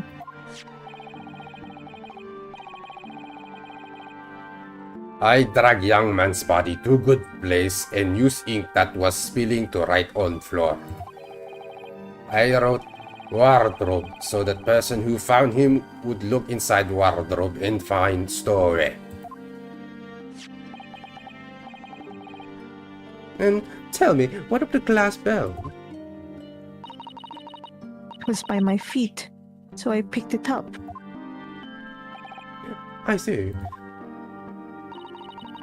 But it was dark in the cabin. I didn't notice the other half. Then Angel went back to her cabin and I finished job by pressing the emergency alarm button in the passageway. Yes. Accordingly, the SS Boy did indeed come to an emergency halt at a little after 2 a.m. thus enticing the bolt on the cabin door to slide shut, creating the locked room mystery. I was going to say, as people who worked on this ship for long, they would know that this is something that happens. That is right? true, yeah, they have some experience. Well, there's still one thing I don't understand, Miss Pavlova. What? Well, you said that you told Kazuma about the fact that you'd run away from your homeland. And it's because you were worried he was going to tell the captain that you pushed him. Isn't that right? Yes. But even if he had pulled the bell cord and called for the captain of the ship, aren't you friends with every member of the crew? Yeah, that's what I was thinking. What, even if he did do that, what is he gonna do? You were already in cahoots, right? So Unless it's like a different captain, maybe? I don't know. Yeah, maybe. Why would that have been a problem? It was what he said first that made me scared. What he said first.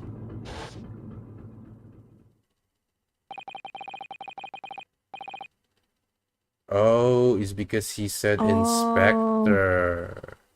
There was a policeman on. Oh, he said he was friends with the policeman. I Oh, so guess, he but then the assumed cord is that. for the captain. But Well, I guess it's still, you know, call the inspector too. I don't know. It's still, that's kind of, that still sucks though. Oh shit. Well, he was not gonna go for that. That's a real tragedy right there. Anyway, what are you doing here at this time of night, Inspector?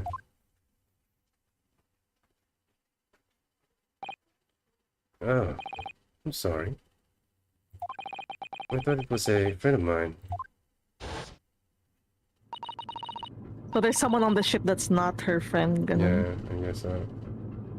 Yeah. He said an inspector was his friend. Yes, meaning me. Who was supposed to be acting as his bodyguard. I thought that if police knew about me, they would arrest me.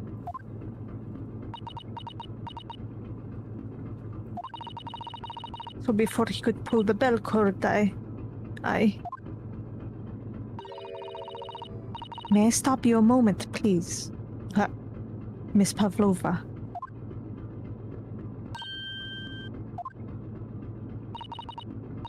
It just doesn't seem to make sense. I mean, was Mr. Asogi really going to pull the bell cord? I don't know.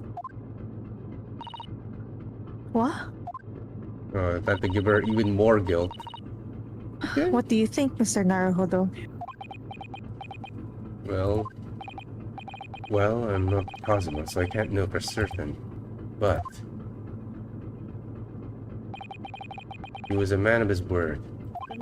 If he told you he wouldn't give your secret away, then he wouldn't have done. No, he was walking over to it.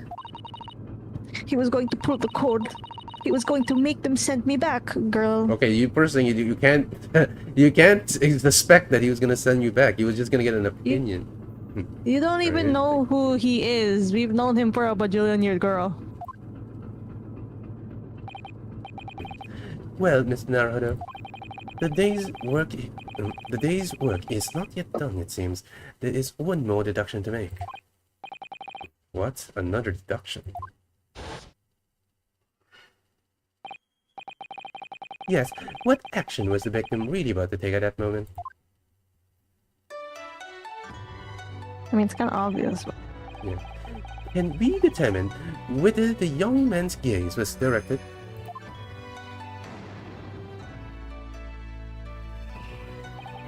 First, consider the victim's location within his cabin. That's easy. I remember every detail of that room. I mean, yes, I spent quite a lot of time in the wardrobe, but still. The cabin has been my home for this entire voyage. So this is how the cabin looked last night, when Miss Pavlova visited Kazuma-sama. Yes, it's exactly how it was. Are you ready then, Miss Naruto? Yes. If there's one thing I've learned today, it's that a simple gaze can reveal all the matters of the truth. And not only that, in order to draw the right conclusion, you can't afford to be out by even a little bit when you're following the gaze to where it lands. So when he turned away from Miss Pavlova, What exactly was Kazumi looking at? Yes, it's this one.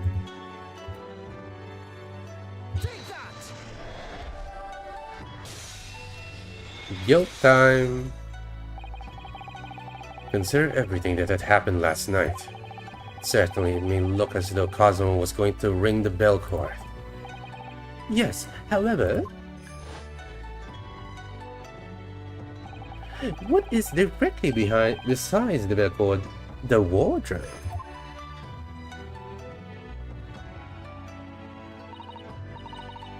The wardrobe? And more importantly, what was inside the wardrobe? The man's great friend, sleeping soundly.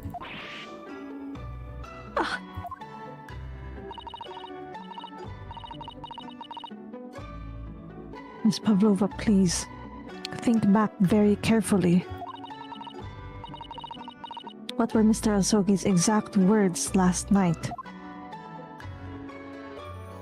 Give me a moment. I could use another opinion here. Another opinion?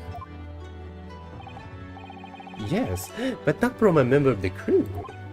No, Mr. Asogi intended to consult his close friend on the matter. To see if between them they might be able to help in some way, no doubt. Oh, no. Sadly, we can't know the truth for certain now. It's too late for that. But I wish you had made sure of what Mr. Asogi was looking at. Things may have ended very differently if you had. Yeah. Ooh.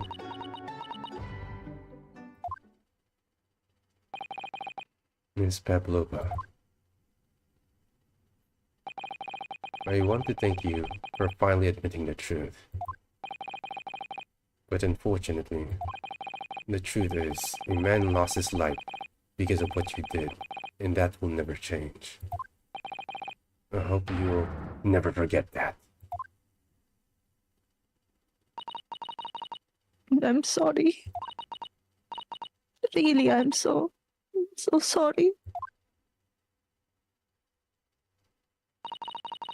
What have I done?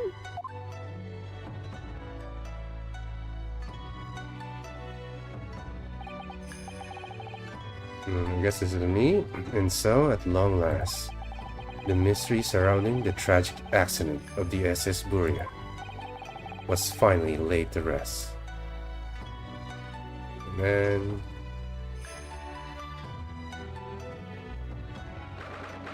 hello, Luffy. So, Jeff, earlier you told me a way to make you say ara ara. Yes, if you remember. What was that? Because I was chatting in the in your stream. You guys playing golf, and he said because everyone's doing the ara ara thing, right? You, Celine, and he asked me, when can I, get to hear me? He's asking me whenever I can hear ara, and I just said, you just need to, ask me to say it during my streams, and he said okay, and now he's asking, so. I'll do it after we finish this. I'll, so it'll be more nice and quiet for you to hear it. All right, so hold on tight, Luffy. You'll hear it for sure.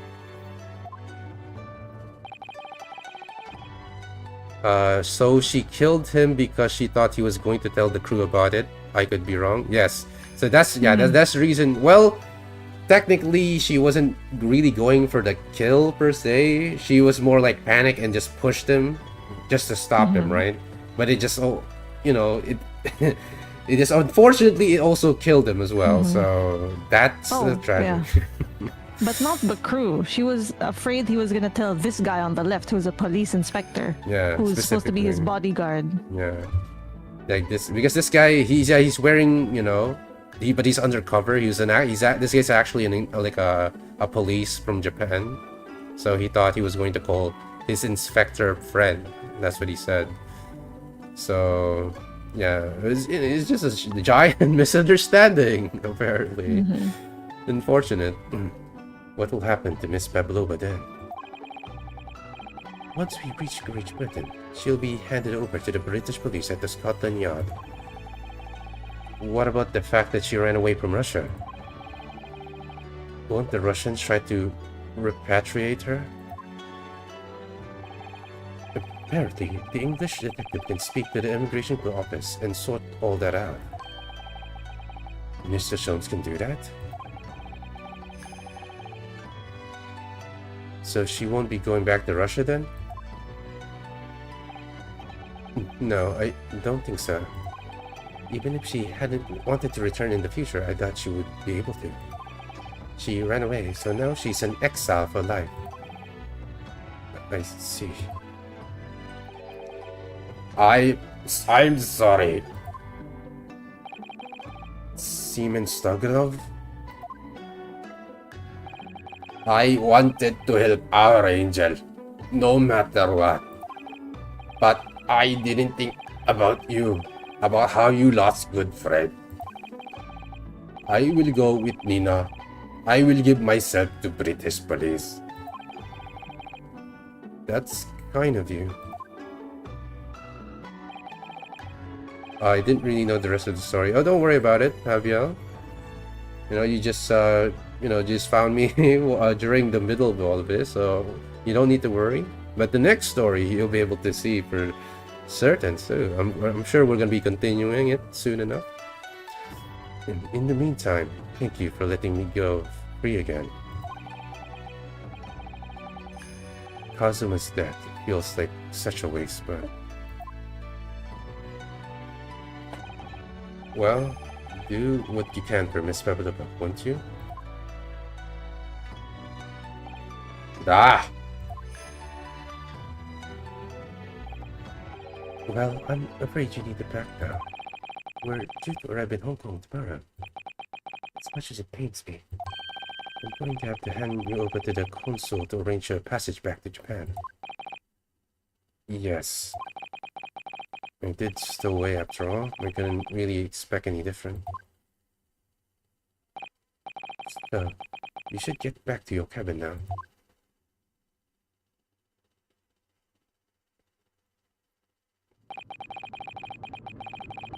It looks like my study tour to Great Britain is over before it even begun then. To think that only days ago, Kazuma and I were laughing together about how we'd tear up the streets of London. That seems like a distant memory now. Yeah, quite the night indeed we've happened. Oh, what's that? Is it someone weeping?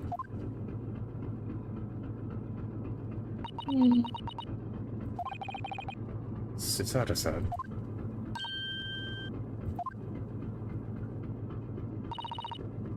Naruhodo-san, I didn't know you had returned. Oh, well, I haven't been back long. Inspector Hosonaga just told me I should pack, ready to leave the ship tomorrow and all that.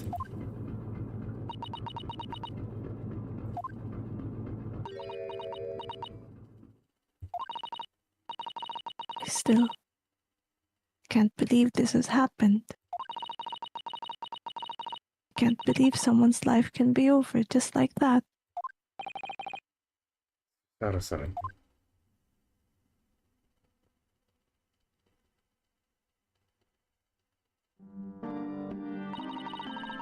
He had such grand ideas for this visit to Great Britain. So many dreams. And now they've been cruelly taken away, just as he has. I thought I could never forgive the person responsible. But now we know the truth. That it was just an accident. Just a silly series of mishaps. It's too much, Naruhodo-san. It's just too much. Yes, I know.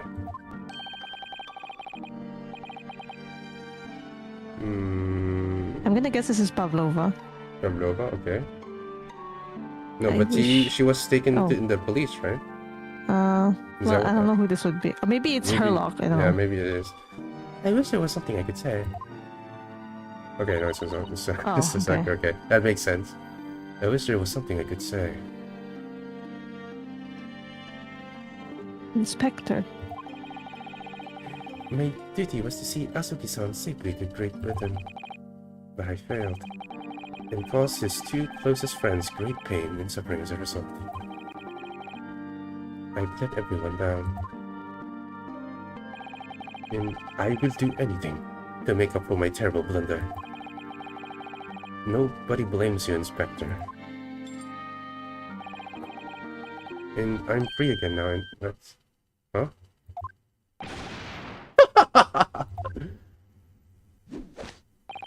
Surprise, Mr. Naruhodo?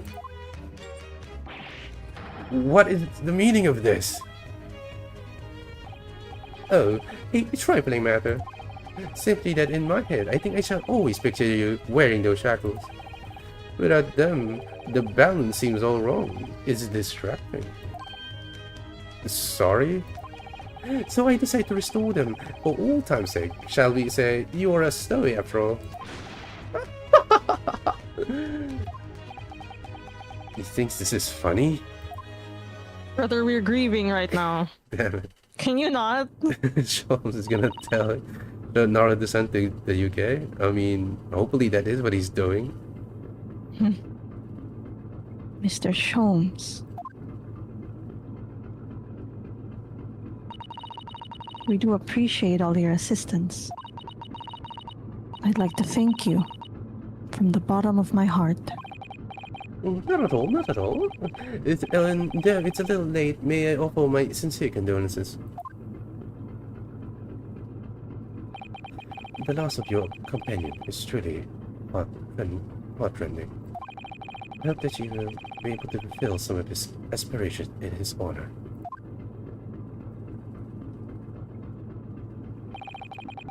I'm afraid that won't be possible. We shall be disembarking at the next port in Hong Kong. We have to return to Japan and make a full report about everything that happened. What? Wait a minute. Is it just me that has to go back? Isn't... I mean, I was the stowaway.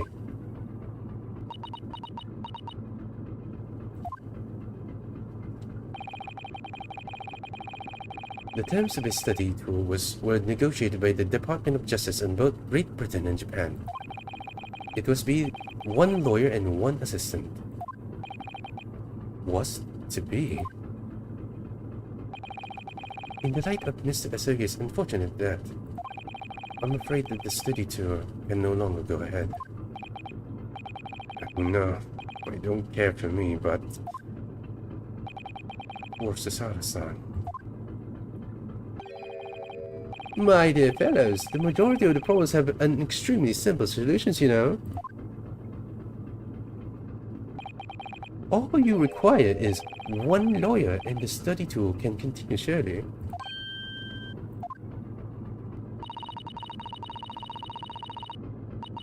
But there is no one else with the necessary qualifications, Mr. Jones. We know of no other lawyer. Qualifications, you say? Any qualifications obtained in your own country will be a little value in Great Britain, I'm afraid. Oh, but... But anyway, the voyage to London still promises a good month of time. Ample of opportunity, I would say, to find yourselves another suitable lawyer. Yes. Miss Sasara-san? Yes? Do you think perhaps I might be able to do it? But you're not a lawyer, Mr. Naruto. Oh, unless... Are you studying law? Guys, come on. No, I'm not, but... I'm sorry, in that case, I don't think there's even a chance it could work. But as I said, there is still more than a month before we reach England's shores. Isn't it right, Mr. Naruto? Yes, I have a month in which to study, to learn what I must to become a lawyer in Great Britain. Mr. Naruto. That's ridiculous. Are you seriously suggesting anybody could learn all that in just 40 days? There's only one way to find out. I will work my fingers to the bone, Inspector. Every single day. Will you let me try? And if by the time we reach the Great Britain and I haven't learned enough to be recognized as a lawyer, I'll take whatever punishment is deemed appropriate. But why put yourself in such a difficult position? For Kazuma. He said that there was something he had to do in Great Britain. And that he would sacrifice anything to make it happen. I think I should go for now. Don't worry, Javier. Thank you so much for stopping by and saying hello. Thank you so much, okay? It really does make me happy, you know, to see some people on the YouTube side of things. Right? Thank you so much. Don't worry about it. I'll be playing some Guilty Gear tomorrow, most likely, or probably just another fighting game, right? So anyway, thanks so much. See you next time, alright?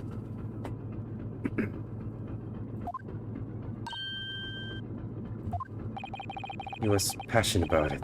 I can't let all that passion just come to nothing. And anyway, it's for my own benefit too.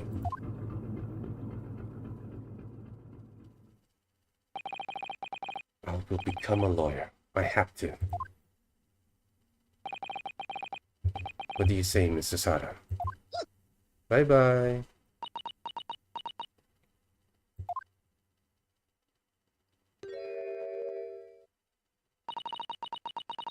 I think it's a wonderful idea. Thank you. Okay, tomorrow you'll meet me? Alright, thanks so much, man. Don't worry about it. Hope you enjoy some Guilty Gears. What does our... bespectacled... Wait, bespectacled? Bespectacled. Okay, bespectacled. Thank you so much. I was gonna die that. So what does our bespectacled inspector friend say? Are you serious? One lawyer and one assistant. The numbers are indisputable. No. It's madness. Yet fascinating, would you agree? Fascinating. Duty and rules are the dull routine of existence that we all abhor. Give us interest, give us fascination. Speak for yourself. Besides, qualifications are no measure of a man. What matters is his character, no? And you've witnessed an ample evidence of this man's exemplary character today with your own eyes. From early hours of this morning until this very moment now. Despite contending with the passing of his close companion, and despite the accusation of guilt, this man has shown resourcefulness, intelligence, and above all, courage.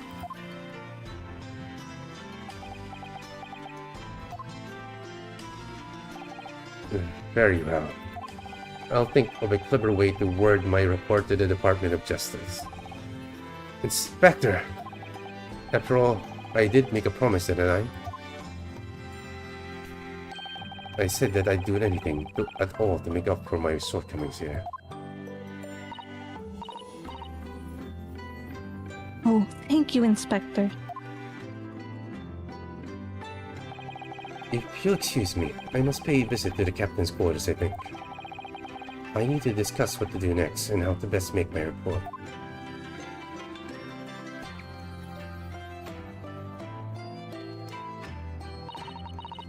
Are you really prepared to attempt this, Mr. Naruhodo? Yes, I'm going to try. I wonder, would you consider teaching me what I need to know, everything about being a lawyer?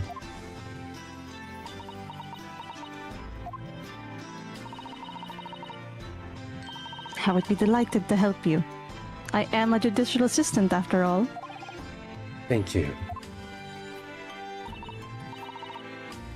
And Mr. Naruhodo. I'd like you to take charge of this. What? Me? Are you sure?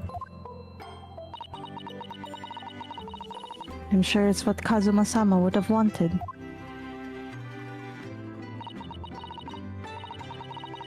Its name is Karuma. Karuma. It's a great sword that's been in the Asogi clan for generations. Very well. I accept. I'll treasure it always.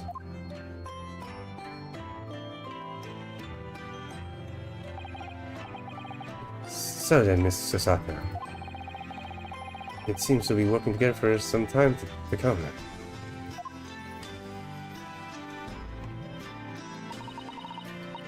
It will be an honor, Mr. Naruhodo. And for the next 40 days, I shan't grant you a single minute of freedom. Well, We shall fill every spare moment with study. yes, that's exactly what I need.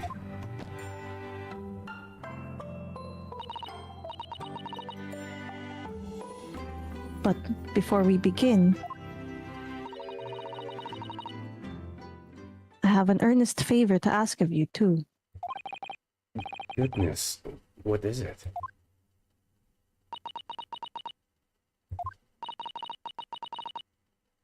Oh. Okay. Equality. Please, please throw me to the ground 3 times. What? I should have never doubted you. You are Kazuma's closest friend. Of course, you would never have done anything to hurt him. That should have been obvious to me from the start. But I allowed suspicion to get the better of me. No matter how upset I was feeling, it was completely unforgivable behavior. No, you were in shock. You just found out about me stowing away. And the cabin's door was locked from... No, I won't let you make excuses for me. Whatever the circumstances, I should have never thrown you, and not just once, but 5 times. Okay, then why are you only offering 3 times? Huh? The number keeps creeping up, doesn't it? Please, you must.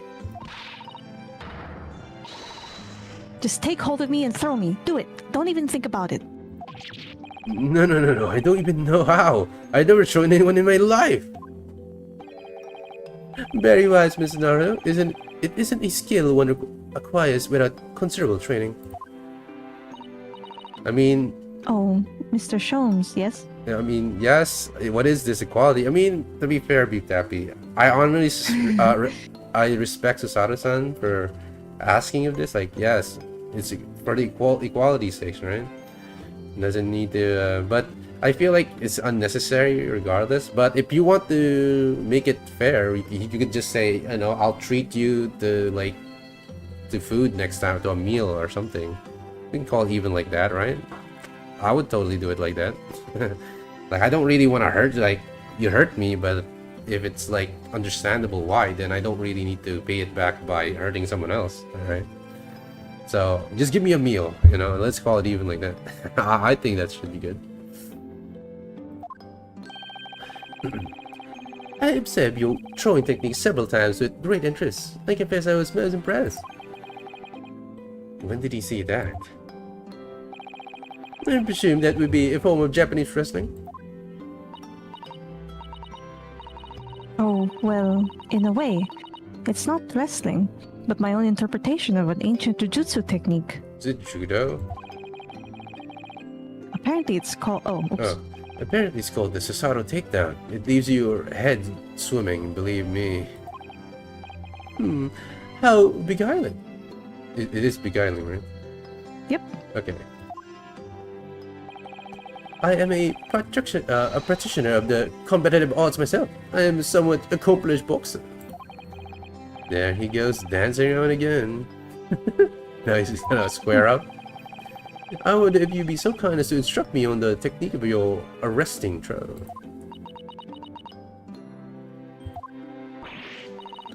Yes, I'd be honored.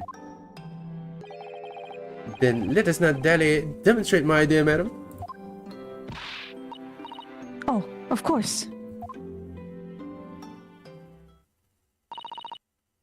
Are you ready, Miss Anara? What? I What? thought you were. Yeah, I I thought thought you were she gonna was do gonna it. demonstrate it on him. What is it me? Sorry? Hiya!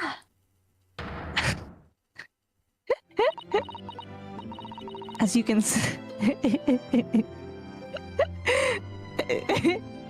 as you can see, you throw from the abdomen. Oh yes, arresting indeed. And that is what you term the societal takedown, is it? Actually, no. That was a Susato squash. Okay, now you owe me more. In my groggy state of consciousness. A scene from an evening recently spent with Cosmo flickered into my mind. Dude, this is just his ancestor, bro. Okay? Karma. That's right. It's a pride sword that has been passed down through generations of the Asogi clan. I can't believe you managed to get permission to bring it with you. I mean, taking a Tanato on a study tour is more than a little irregular, so surely.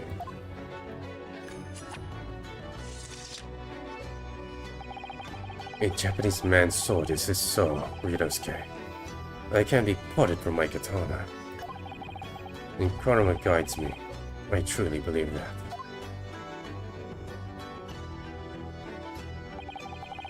So its name compels its wielder to slice evil in two?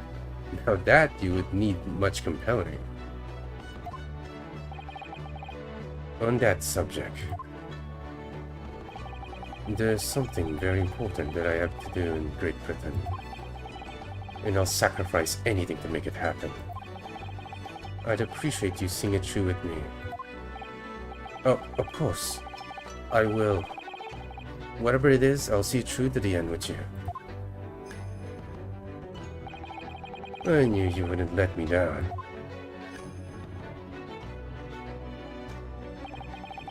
The important thing he had to do.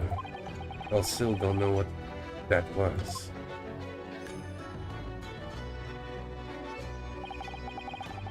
But I'm going to see the place for myself and work it out. In Great Britain's capital, London.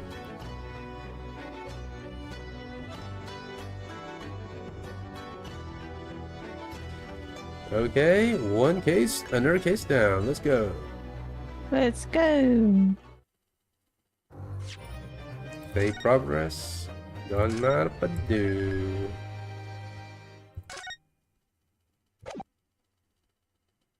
Runaway room. Okay. Okay, is this anything familiar for you?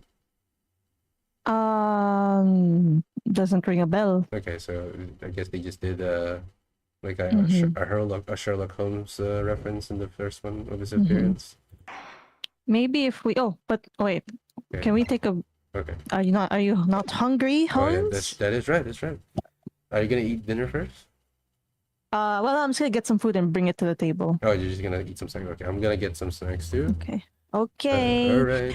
And we're just gonna Be have to right take a back, break. gang. So, if anyone wants to do some chatting right now and tell me your opinions on the whole case, please do so. I'm down to read. Just let me get some snacks Yeah. first.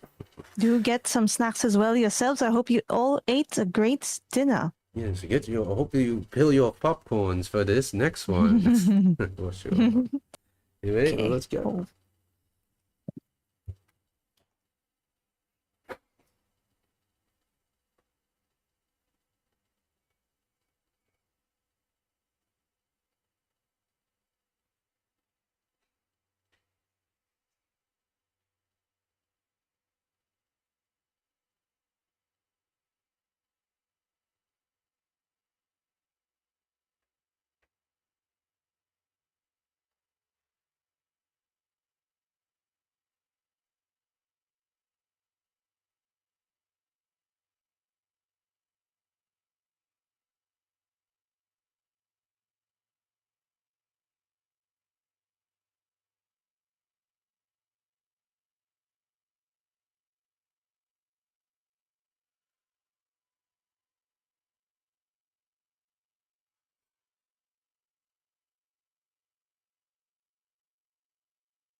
Oh, him interacting with shows would be fun to see. Hell yeah, for sure. Anyway, I'm back, guys. Just go grab myself a snack. It's like packaged waffles, basically.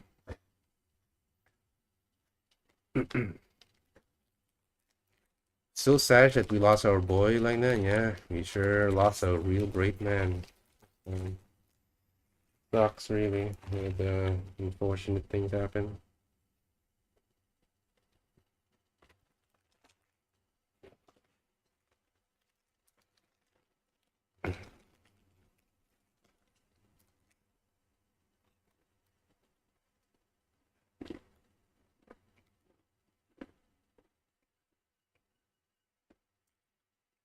Anyway, have you eaten dinner already, Beef Pappy?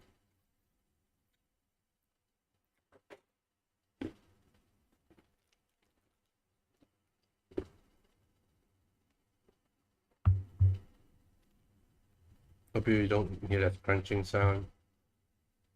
Yippers? Hell yeah.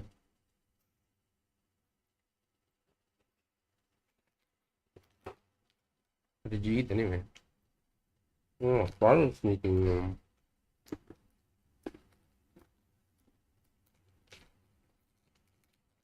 Oh, you're modeling stuff. Nice. You use Blender, right? Beef Pappy, or you use Autodesk? Autodesk Maya. What is he playing? Ooh, Batman? Looks like an Arkham game. Yeah, Blender. Yeah, man, Blender's the goat. You know, I use at school Autodesk Maya before, and that shit sucks, bro. It keeps crashing and stuff like that. And of course, it's not free also. So after the whole school thing, I literally don't get to use it anymore. But Blender is literally free. It has so many resources and everything. It's great, man.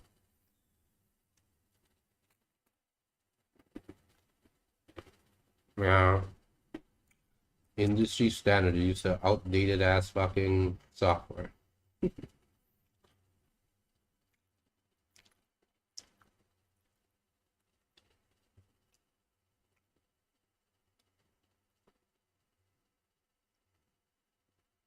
Uh, now time to go. Well then.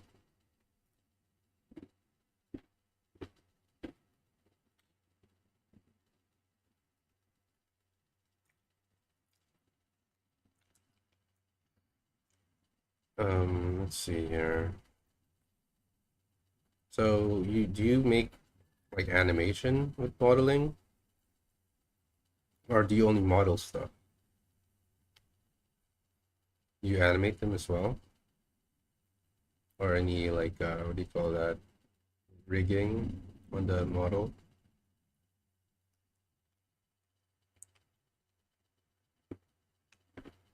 You can put it on the animate side. I see.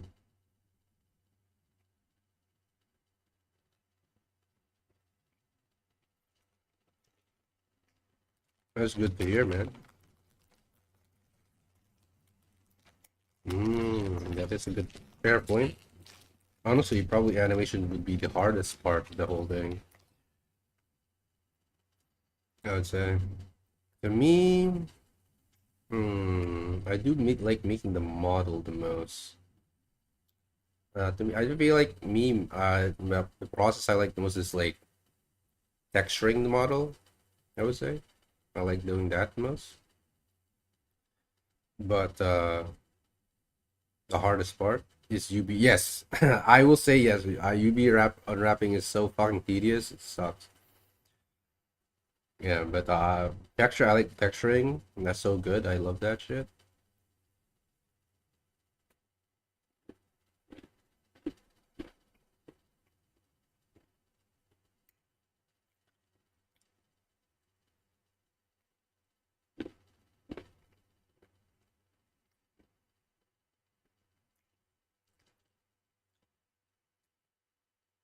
Geo node, then UB unwrap. That's right.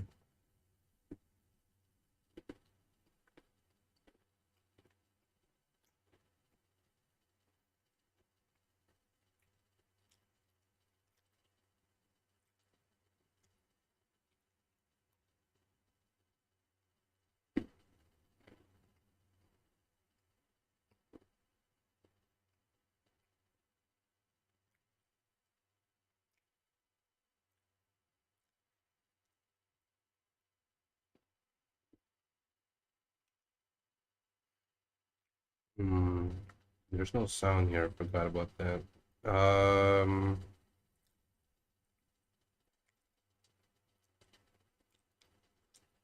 Yeah, I guess it should be fine. I can't play any music anyway because the general audio thing is turned off because it's gonna have the double audio for Discord. So I would rather not do that.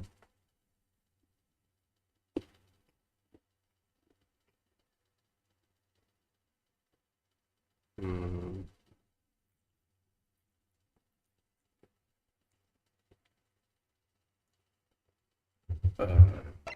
Oh, I didn't mean to do that. I guess I could just press back.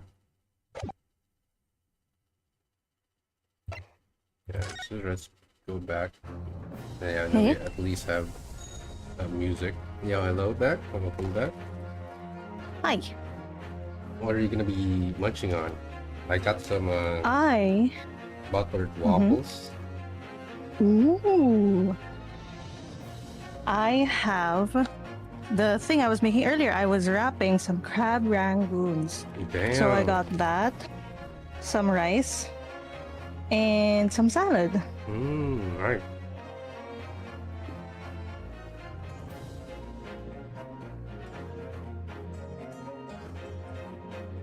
What do you use for the dressing on a salad?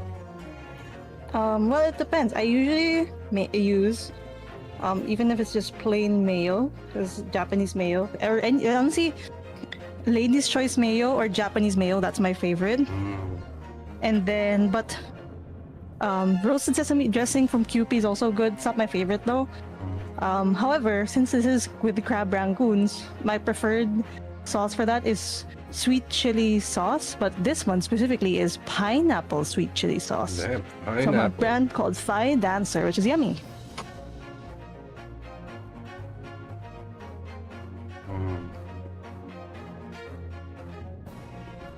Nom nom nom. Did you guys eat yet? Did you eat beef tappy? Wait, can you hear my nom nom right now? No? When you got close to the mic to eat or to speak. Okay. It's a bit embarrassing. I don't know. Ooh, what'd you eat?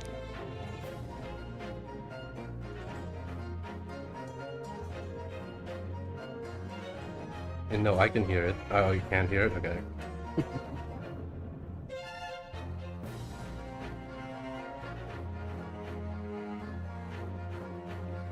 Okay. I know that's like Grapes' pet peeve. On my streams, you know how I like to eat on my streams? Oh, yeah. When you can hear me munching, she's like, ooh. I'm really sorry about that if you guys can hear it, but thankfully you can. Because I do. Ooh, curry and rice. Oh, sorry, Curry and continue. rice? Damn, bro. I love curry so much, bro. And curry is always good, though. Whichever country it's made from. God, Indian curry is so good, though.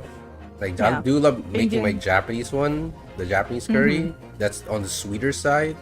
But, dude, a good Indian curry is godlike. There's like Thai curry, Japanese curry, Yeah. Filipino curry. I like the green curry, too. I believe it's from Thailand, right? Damn. I love that shit, man. You've been tweaking the recipe? Hell yeah, baby. Yeah, what kind of curry are you going with? Is it like was it sweet one or the spicy one? Samla curry? What is samla curry? Samla curry. Also, just tell me when you want to like start the what's this? Salma. Give me 4 minutes. Salma. Ooh, this looks good, baby. Hell yeah. Oh, it's also Bangladeshi.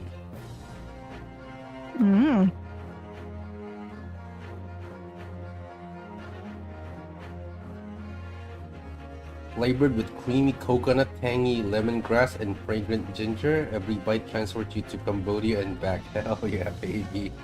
That sounds Wait. God. That sounds like God, like, baby.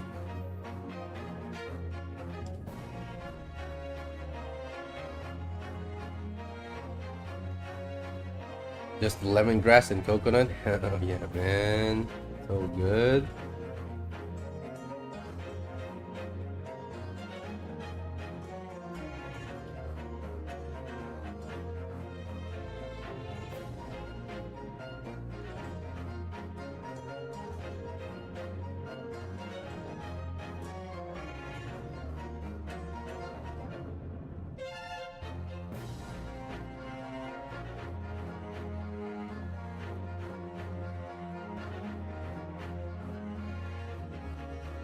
I believe Grapes is asking if you've hydrated. Oh shit. That's right. I do need to have my water bottle with me. Thank you so much, Grant, for the reminder.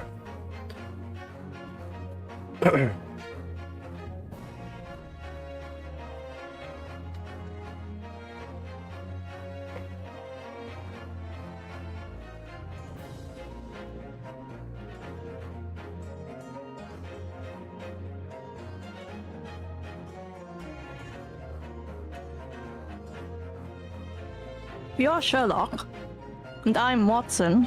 Does that make Grapes the Strahd, the police inspector who's just constantly exasperated at our antics? Yes. Where are your antics? I just come back. I'm sorry, guys. I just came back to get the water bottle. Water It's okay. bottle. Bottle water. Bottle of water. Anyway, speaking of which, you know, I I have to say sorry to like Rue, Bolt, and Dewey, I think also fell victim to me like hitting them in with the golf ball. Like I blocked her thing, and I feel bad. I'm like, is that really my intention? For sure. I was just trying to get in the hole. I will not stand such tomfoolery. Oh, Grapes is she said she's not the Strahd. She said, oh, I don't know how familiar you are with like Sherlock, but in the story, Sherlock's landlady is named Mrs. Hudson. So apparently Grapes wants to be Mrs. Hudson, but she's actually like badass. You think she's like old, but like she's been through shit, and she's like, yeah. They deserved it. But that's can't go wrong with that logic. Yeah, I don't know. Actually, the only thing I know about Sherlock Holmes is himself and Watson, most likely. Right? I never read the book or anything. I just know he's a great detective. And in the movie, as I watched the movie with Robert Downey Jr., is it? The one with he says, discombobulated, right? Like he fucking hit you in the ears. Yeah. And I saw that one. And It's that's a really the only great thing. movie. Yeah, that's the only thing I know. I don't know how accurate that to the books, right? But I mean, it probably. It had references to the book. However, the actual storyline of those movies are like very original. Like there was never any cult, you know. But this is what I love about you know how sometimes with adaptations, if it doesn't follow a story from the original source material, a lot of the times it can miss if you don't pay attention to the fundamental building blocks that make the story what it is, make it good, you know. But they did a really great job with those movies. Of being like its own thing, but also still like believably within the world of that that story, or that story within the world of like the Sherlock Holmes ethos, right? I do highly recommend though, if you were gonna watch if you wanted to see more Sherlock Holmes media, obviously there's Moriarty the Patriot, but also I would highly, highly, highly recommend BBC's Sherlock. So it's like Sherlock Holmes, however, everything is translated to modern day England. And it's really fascinating, and it's one of my most favorite shows ever. I've watched it multiple times. I would be down to watch it an X number of times with you if you want to see it. It's not that many episodes actually. So it's only like 1, 2, 3, 4, 5, 6, like 9 episodes. 9 episodes? That So- seems like a steal to me. Yeah, 9 or 12. I can't remember how many it was. Alright. Yeah, I'll definitely But yeah. take you up on that. Is it on Netflix? Yes. I don't think so, but I believe I have a copy of it. I'll check. For I'll a check. long If ever, time. we'll just do like watch parties. Yeah, that's sure. Yeah, I'll probably just, watch it from your Discord if you have it. Yeah. For a long time, I thought Sherlock, was actually a real guy. Okay. Alright, Beep Dappy. I mean, it makes sense. He kind of was being sound like he's some real person who actually solved cases, but I always thought he was just a guy, like a story guy, right? Yeah. But yeah. I remember there was like some author or someone that thought that the original author of Sherlock Holmes, Arthur Conan Doyle, they thought that he was actually like a real life Sherlock Holmes, because like how is he coming up with this, blah blah blah, and he was like really paranoid that he had like secrets that Arthur Conan Doyle would be able to discover and all that jazz. I forget who it was, but it was another famous author, I think. Insane plot armor. Okay, is that true? Can you vouch for that, Julia? Actually, hold on. Funny story about that. There's obviously, or not obviously, but like Sherlock Holmes, the story of Adventures of Sherlock Holmes, they were actually part of us, like many things. It started off with a serial story, like in the newspaper and such. But then it had gone on for so long that in one of the stories, the Reichenbach Fall, Arthur Conan Doyle actually tried to kill him off just because he was tired of writing about Sherlock Holmes. But then people were so like mad that like he wanted to stop the stories. They were like, no, it can't happen like this. It can't end like this. And so what they had to like come up with a clever way of how Sherlock was able to survive the way that he died in that story, and he came back to life, and then he continued the story for however long it was until he died, I think. I can't remember. But yeah, so yes, insane plot armor, not just because the people loved him so much. All right. Also, was James Moriarty part of the original books? Yes. James Moriarty was... I can't remember in which exact story he came I from. wonder if I'll but see him here. That would be very interesting while we're in England. I mean, I have Yeah, no Moriarty idea is who real. this guy is, so I have no idea what he would look like or what his purpose in the story would be. Yeah, because you don't know the original. Okay, because of that, I won't ask Tappy further on it. But where did you learn of James Moriarty? In the story? Or in the story in the anime, I'm guessing? That's where you saw it? Yeah, it's probably the anime he's talking about, right? Yeah. Yeah, the only Because people... he's also in the movies, in the show. Yeah, the only people I know is, again, Sherlock Holmes and Watson. That's it. Those are the only two. Oh yeah, I forgot. Where's your... You should have asked. I said after the story, so here it is. Yeah, okay. Wait, go in so yeah, that the go music in, stops. Yeah. Continue. Wait. Select adventure. You guess... Yeah. Press no. And then, yeah. Yeah, do this, yeah. Okay. Select adventure. Okay, no, it doesn't Oh, the stop. music is still there. Okay. Oops. I guess we'll just have to mute it in that case. Yes. How do I mute this thing? Oh yeah, options, yes. Oh, right, of course. Yeah, you can just turn off. Okay, here we go. I'll do two. I'll do a more manly one and a more, the usual womanly one, right? I'll give it to you because I don't know which one would like. But You can anyway, ask him, so you don't have to do one. yeah, but I guess it'll be funnier the other way. I'm going to Okay. guess. All right. All right. Okay. And then let's go with. You want that?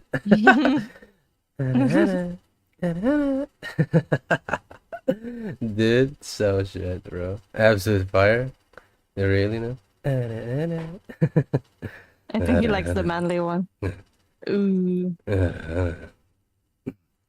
That's a good way.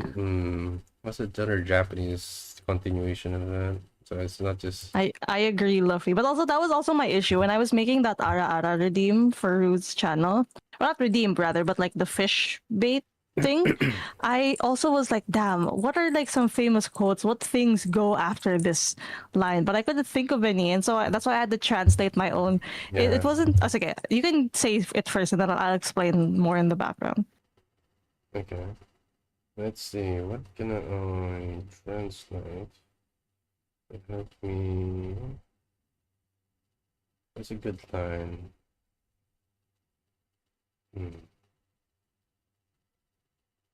Uh, I hope you've been a. No, you say I hope you've been a good girl, something like that, or something. Okay, but like, do you have the Japanese of that? Yeah. So done. I got something for this.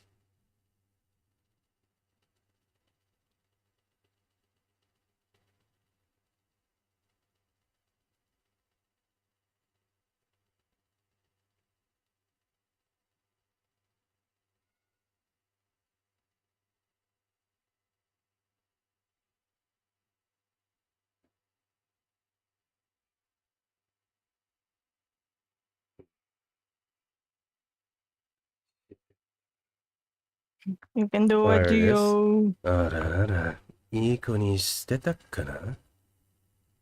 How's that? That was amazing. Woohoo. Everyone applaud. Can I do the applause sound? Where's that? いい子にしてたかなどうしようかな All I know was that it was a mommy-ish kind of line. I can do that one if you want. Oh, いい子にしてたかな No, this one, the one that Tappy said. Okay. Go on ahead. Oh, sorry. Kawaii koto. Okay. Oh, I guess you want it like deep mommy voice. I don't know what this means, but. Kawaii koto.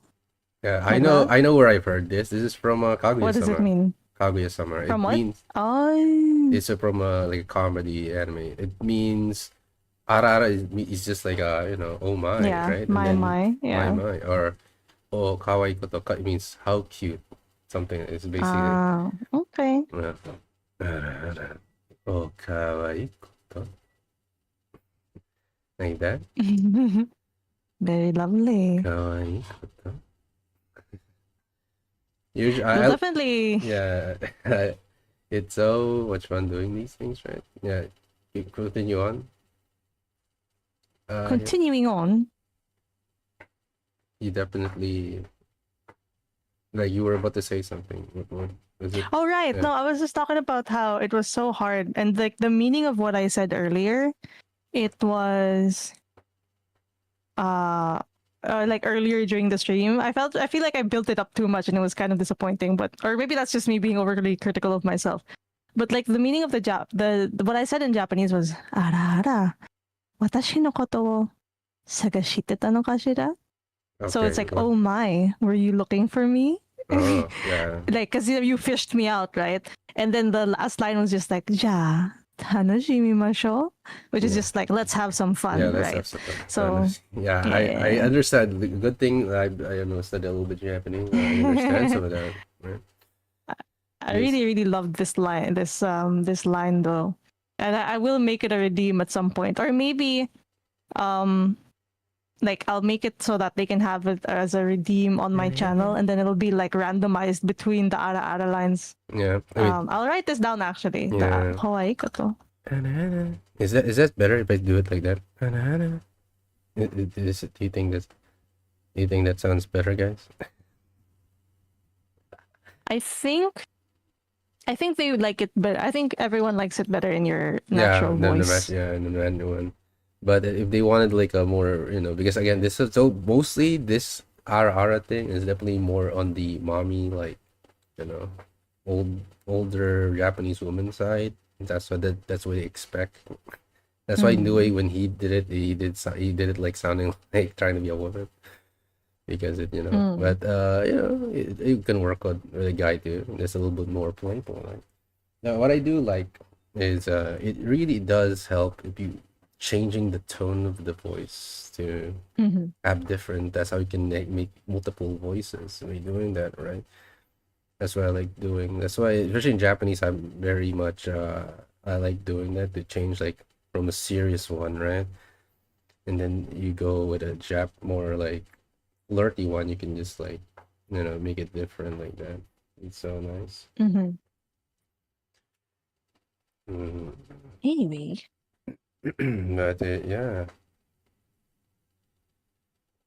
In that case, shall we get back to the case at hand, Herlock? Let's go. Oh yeah, why I instinctively always like pick up my controller every time.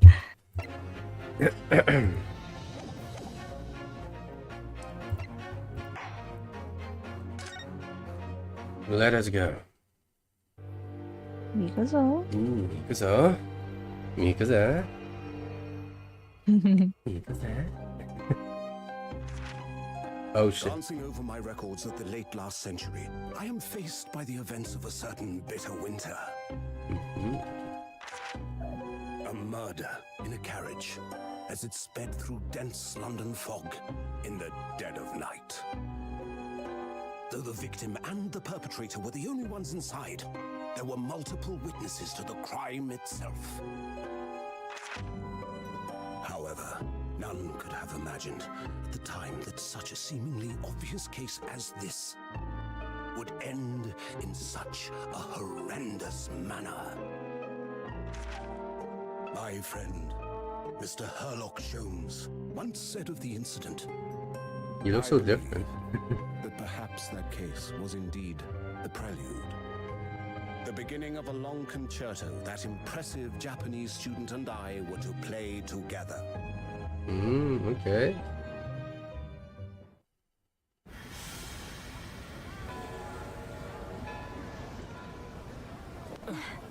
Okay, more people here. Amazing. Is this really just a railway station? Railway station or not, I've never seen such an enormous building before.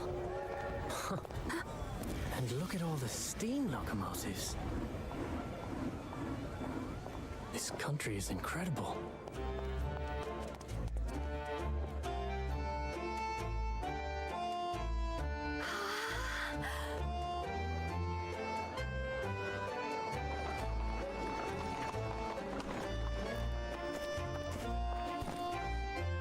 I feel like I'm dreaming. So this is the capital of Great Britain. So, where to? Oh, hello. Climb aboard. I'll take you wherever you want to go. In that case, the Supreme Court in Whitehall, if you wouldn't mind. My pleasure. I suppose you're visiting students from abroad, eh? Yes. Thought so. Well then, I hope you enjoy your stay.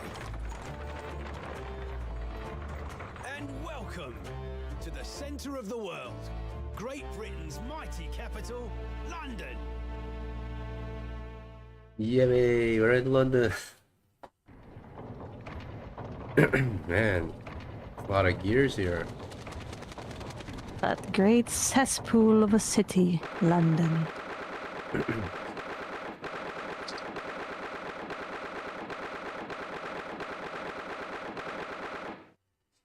18th February, 9:21 a.m. British Supreme Court Lord Chief Justice Office. The Eiffel Tower? No, we are in, I'm assuming, Big Ben, since there's a clock face in the back. Yeah, this has to be it then. The Sona Sona Tower? Tower? Okay. True. Plausible, but also their voices are so much higher than I imagined. Anyway. I wonder if I can copy how he sounds, but I don't think... You don't have to. Yeah, I don't have to, yeah. I'll just need to make sure, they sound different from each other.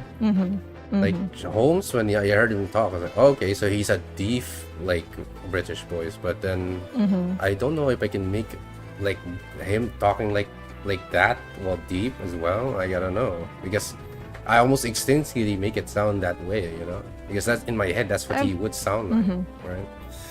I mean, it's their own interpretation. Yeah, that's true. That's fine. It should be fine. What an incredible place. Didn't expect her to have more of a UK-ish accent, right? I was almost like, it's almost UK-ish, but it's not quite there, but it's almost. Yeah, that's why I was also confused. I Anyway. guess they got the localized BAs, you know. Okay. I'll try to make it this higher. It's so imposing. It's almost suffocating. This place is breathtaking. It looks like a fortress. There are some stone buildings like this in Japan now, of course. Yeah, she picked it up, I guess. I mean, this is their first time being here, so I don't know. Or maybe it's the VAs they got to do the English dub. Yeah, maybe they were English. Yeah, that's what I was thinking too. But obviously this was probably also voiced in Japanese. So in their Japan version, they are probably all just speaking Japanese, like even fucking Sherlock Holmes, right? And the guy who's in the cab doing the cab thing was also probably speaking Japanese too. But they've only been built in the few short decades since we've opened our borders to the outside world. An authentic example like this is quite a different impact, wouldn't you agree? Far cry from the wood and paper most of our buildings are constructed from. Certainly unfamiliar. But I think there's more to the difference than just construction materials. Well, no. Oh, what is this place again? This is the Lord Chief... I'm sorry. This is the Lord Chief Justice's office, Naruhodo-san, in the Supreme Court of Great Britain. The Lord Chief Justice. We had instructions to report here at this time, if circumstances were different. We were supposed to let the Lord Chief Justice know that we had arrived from Japan. But Cosmo can't. No. So instead, we are here in a different capacity. As envoys, to report the news of Kazuma-sama's death. Yes. And having delivered his or her message, an envoy's duty is done. So we'd have to return to Japan. If we want to remain here in Great Britain, I have to take I have to take Kazuma's place as the law student selected for the study tour. Yes, which means you need the requisite qualifications as a lawyer. Which is what I've been studying for. Here in Great Britain, it is the Lord Chief Justice who appoints lawyers. So that's the second reason why we're here, to have you officially recognized as a lawyer. It is the only way we'll be able to remain here in London. If I'm up to scratch. Okay, this has to be a new person. Yeah, it must be the Chief Justice, I'm guessing. I wonder what I would say. Oh, good morning. Sorry for keeping you. Let me just see what he looks like. Okay, he looks a little Oh, whoa. bit... Okay. I wonder if... I think I should give him even deeper voice then. Hold on, let me just save. He looks very imposing. Some imposing stature. But aren't the UK laws very different? Yeah, He's right? built. I was like, Yeah. so he has to learn UK law. But I mean, Yeah. we'll see how they go around that. Yeah, that's true. Oh. Okay, what's a good voice to say? I trust you aren't exhausted after your long voyage from Japan.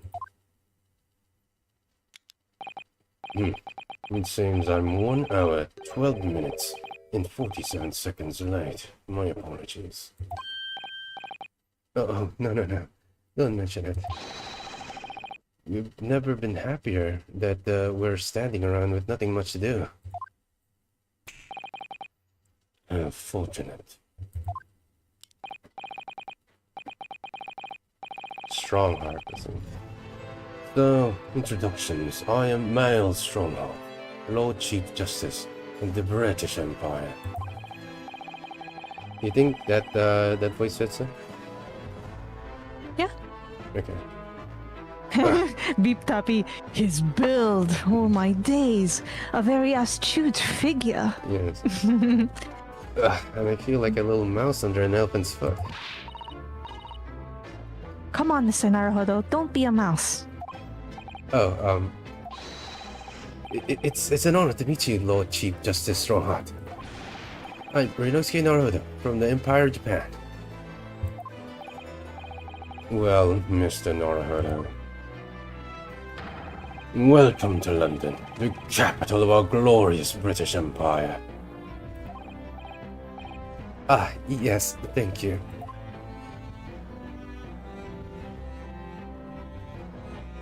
Damn.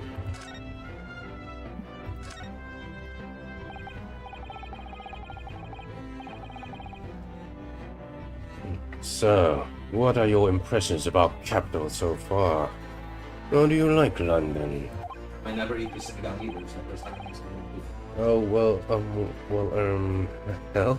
It's over the sound. I've been so nervous ever since I got here that I can't remember a single thing about the city. Simply splendid, isn't it, Mr. Naruhodo? Oh. We had a wonderful view of some of London's streets from the carriage on the way here from the station. Everything is so impressive and grand. I must say I'm almost lost for words. I'm glad to hear you like it. The city boasts tramways, pipe water, and gas, even cables supplying electricity.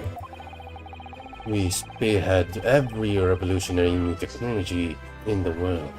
Every visitor to London is astounded. Oh yes, astounded is the word. Thanks for saving me there, Sada-san. And everyone seems so jolly and full of vigor. Yes. There's much excitement about the upcoming great exhibition we'll be hosting here in London. Great exhibition? Cultural and technological achievements from around the globe are to be exhibited here in our great city. It will be the greatest spectacle of its kind in history, and will make Paris World's Fair look like a toy show. Gosh, I can hardly imagine how magnificent it's going to be. Great Britain's capital city is nothing but magnificent. London is the center of the modern world. And if you do say so yourself, the sun will never set on our great empire. Perhaps it is fate that it's in these progressive times we welcome visitors from the land of the rising sun.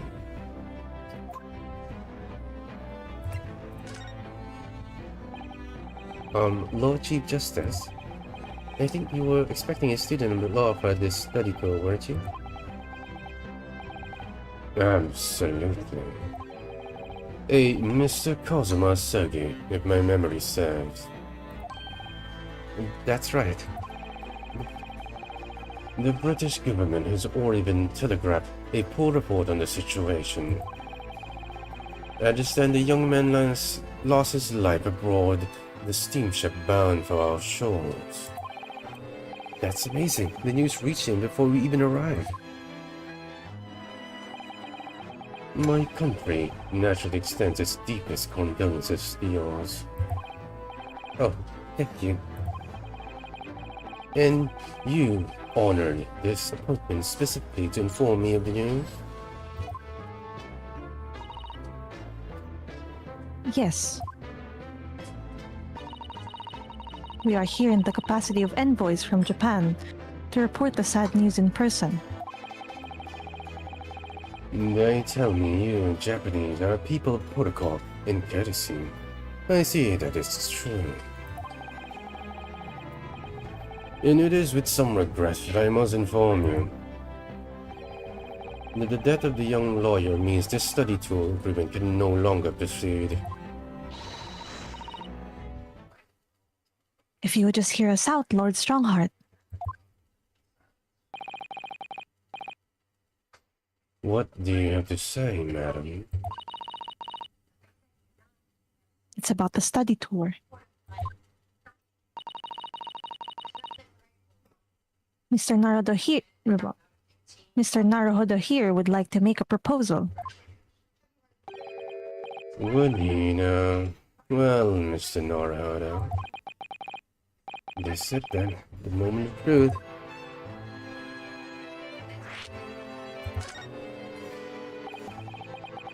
The thing is, Lord Justice, Lord Strongheart, I was wondering if perhaps you would consider allowing the study tour to go ahead? Don't misunderstand me. Britain would ideally like to see the tour go ahead. But without a lawyer from your country, there's nothing to be done. Well, in that case, what if there was someone else? Another lawyer from Japan, I mean.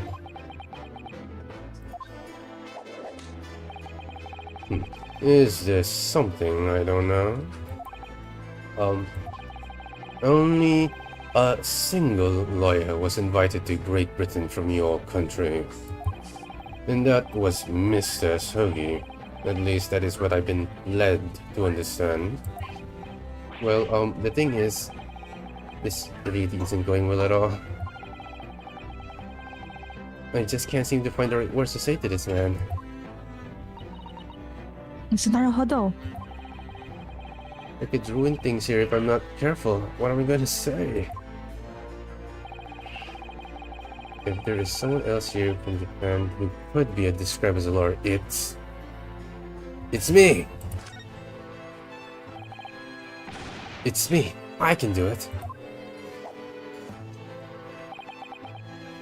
Is that so? I mean, I don't actually have any qualifications as such, but... No qualifications, you say? And yet you still claim to be a lawyer. I have acted as a lawyer in court before. Only once, as it happens. And I had Kazuma to help me, and I was the accused, but glossing over the details. I've been spending every spare moment of the journey here to Great Britain studying. I've read all about the British law and court proceedings while I was on the board the SS Courier. The voyage from Japan is some 50 days, I believe. Not what you might call a full education. To become a qualified lawyer in Britain, not only do you need a university degree in law, you must also complete several years of training. I realize it's far too short a period of time, but I can't just go back to Japan. Kazuma, Mr. Asugi's journey had only just begun. Coming here on the study tour was all he thought about.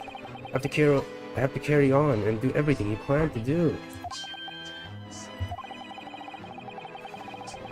I know it must sound like I have an overly inflated opinion of myself, but I would do anything to prove that I have what it takes, and any test you care to set me. Just one chance. That's all I'm asking for. Please. 31 seconds. Sorry? Your opening statement there, Mr. Naruto, it was 31 seconds long. Not too brief, not too protracted. A perfectly judgeable, I would say. Which is a skill that would stand you in a good stead as a lawyer. Ed. You said. Oh, thanks. So, you're willing to put those words to trial, are you? Well, I'm all for entertainment. Huh? But let me ask you one thing first, Yes? You say you intend to do everything Mr. Asogi planned to do. Are you firmly set on that path? Well, yes, that's my intention. I see. Am I imagining things? Or did his expressions just alter a fraction there all of a sudden?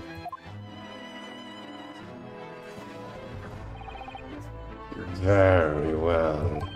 You have your way. I'll give you a chance. A test to become a specially certified lawyer.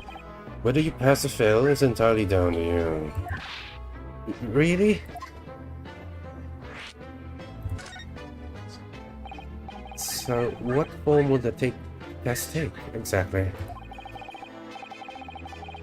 Tell me, Mr. Naruto, what do you consider the role of a lawyer to be? Well, defending people, of course. Well said. So, let's have you defend someone. Huh? Your timing is perfect. In fact, there's an apt trial about to begin later today. No advocate has been appointed for the defenses yet, so this will be welcome news. Today? Straight away? If you manage to secure a verdict of not guilty, you will have passed my test. What could be simpler? How do I get myself in these situations? Well, could I ask, what sort of trial is it, Lord Strongheart? Yes, good question. Ah, I remember. It's a murder trial. A murder? An extremely simple case, I understand. You really can't lose. That's easy to say. But I should mention just in case. If the defendant is found guilty, he will of course be sentenced to capital punishment. Capital punishment? He'll be put to death? Here in Great Britain, murderers are sent to gallows without exceptions. Presumably you read that much in your short scene-based introductions to the British law. We can't possibly agree to such a test. We would be toying with a man's life. I am the Lord Chief Justice. I have decided it's acceptable. But you can't do that, can you? There's no need to overcomplicate this. All you have to do is ensure that you don't lose. Yes, yeah, you were going to say something. Sorry, no, I accidentally read that line. No, Okay. Sorry. So, the defendant may live or die depending how well I perform in court? If I lose, he'll be hanged? Mr. Naruhodo, You come to me claiming to be a lawyer. If you want me to take you seriously, you need to prove you're willing to do a lawyer's job. And you say you intend to see through the will of your compatriot, Mr. Sogi. I would like to understand just how far you're willing to go in order to make that happen. He's setting me this off. What's the matter? You've fallen silent. I'm sorry. The time is pressing. The trial begins shortly. I need an answer from you now. What's it to be? What do I say? Do I treat it as absurd test? I'll do it. Alright then. If I have to give you a decision now, my answer is I can't get the words out. 15 seconds. Your decision making needs work if you want to be a lawyer. That was too slow.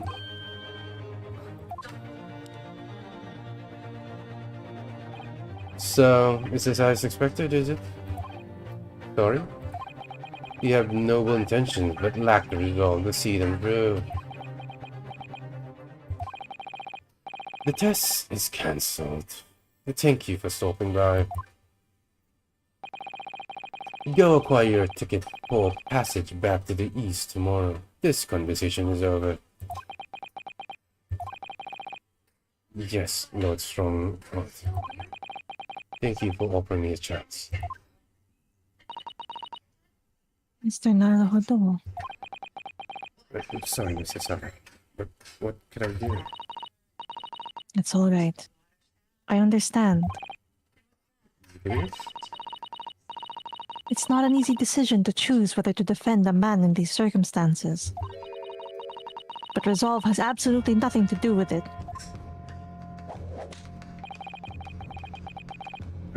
What are you trying to say, madam? I think what Miss Sato means is that no matter how badly I'd like to be recognized as a lawyer and stay here in Great Britain, to risk another man's life by treating his one and only chance at a trial so trivial would be utterly unforgivable, and I feel exactly the same way. I'm sure the defendant won't see this trial as a test, as some kind of experiment.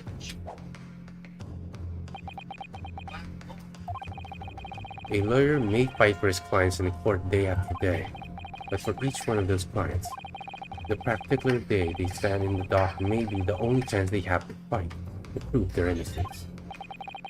No, I was wrong. I'm not qualified to do that job yet.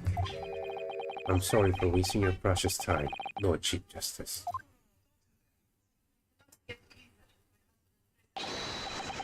Wait, Mr. Naruhodo.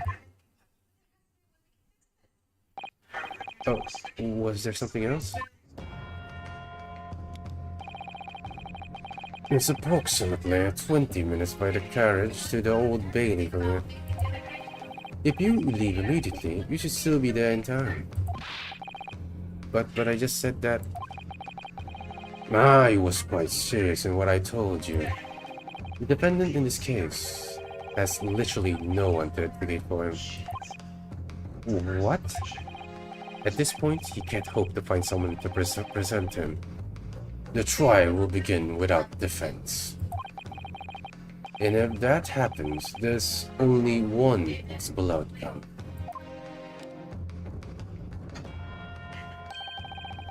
He will receive the most severe sentence the judge can pass down. But that's awful. But that is the truth. Why does it have to be like this? Please don't expect an answer to every question.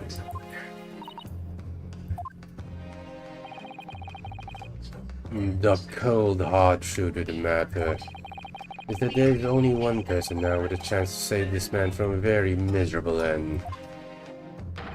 And that is you. I'm really his only hope. So, what do you say now, madam? Me? What do you mean, Lord Strongheart? You said it was an easy decision to choose whether to defend a man in these circumstances, and I agree. But in my estimation, it is purely and simply a matter of resolve. Oh. No, time's up here. I have a meeting to attend. I must leave in 2 minutes and 16 seconds. So, venture into our great city and enjoy yourself.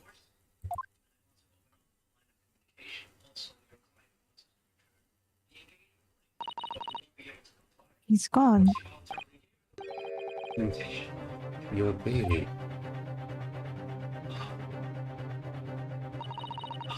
Can you move your cursor, Gio? Okay, sorry. There you go. If we're going to do this, Mr. Naruhodo, we must leave at once.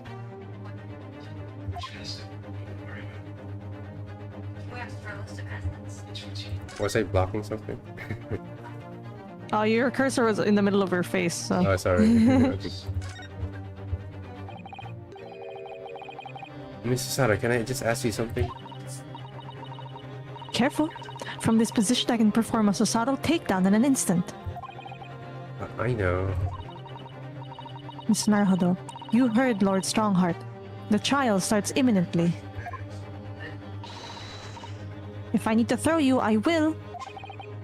You know, you could just say, I think we should hurry to the courtroom.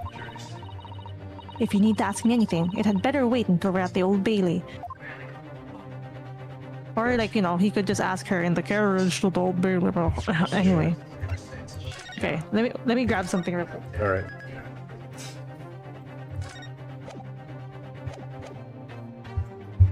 Things are going quite well, guys.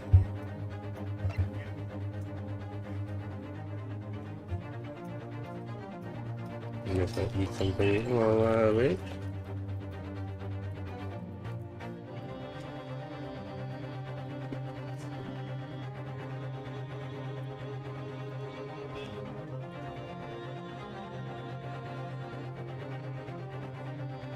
Take another bite of your waffle. Waffles, yeah.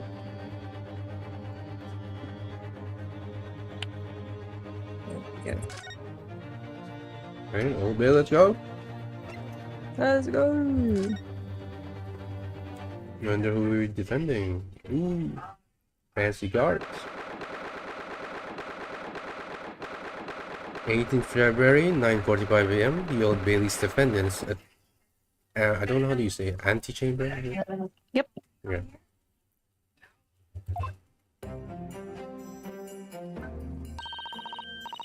Oh, thank goodness. We're in time. There's still 15 minutes until the trial begins. I never knew a horse-drawn carriage could go so fast. I thought my teeth were going to rattle loose. You hear what I said to the driver when we climbed aboard? Get us to our destination in 5 minutes, driver, and there's a guinea in it for you. Okay. It's one of my favorite lines from the Herlock Sholmes stories, and it worked quite perfectly.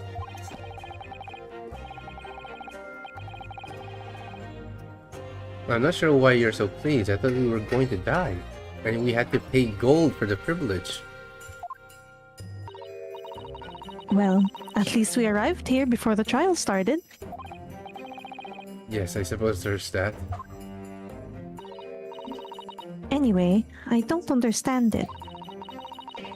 The court clerk said the defendant should be here. But there's no sign of him at all.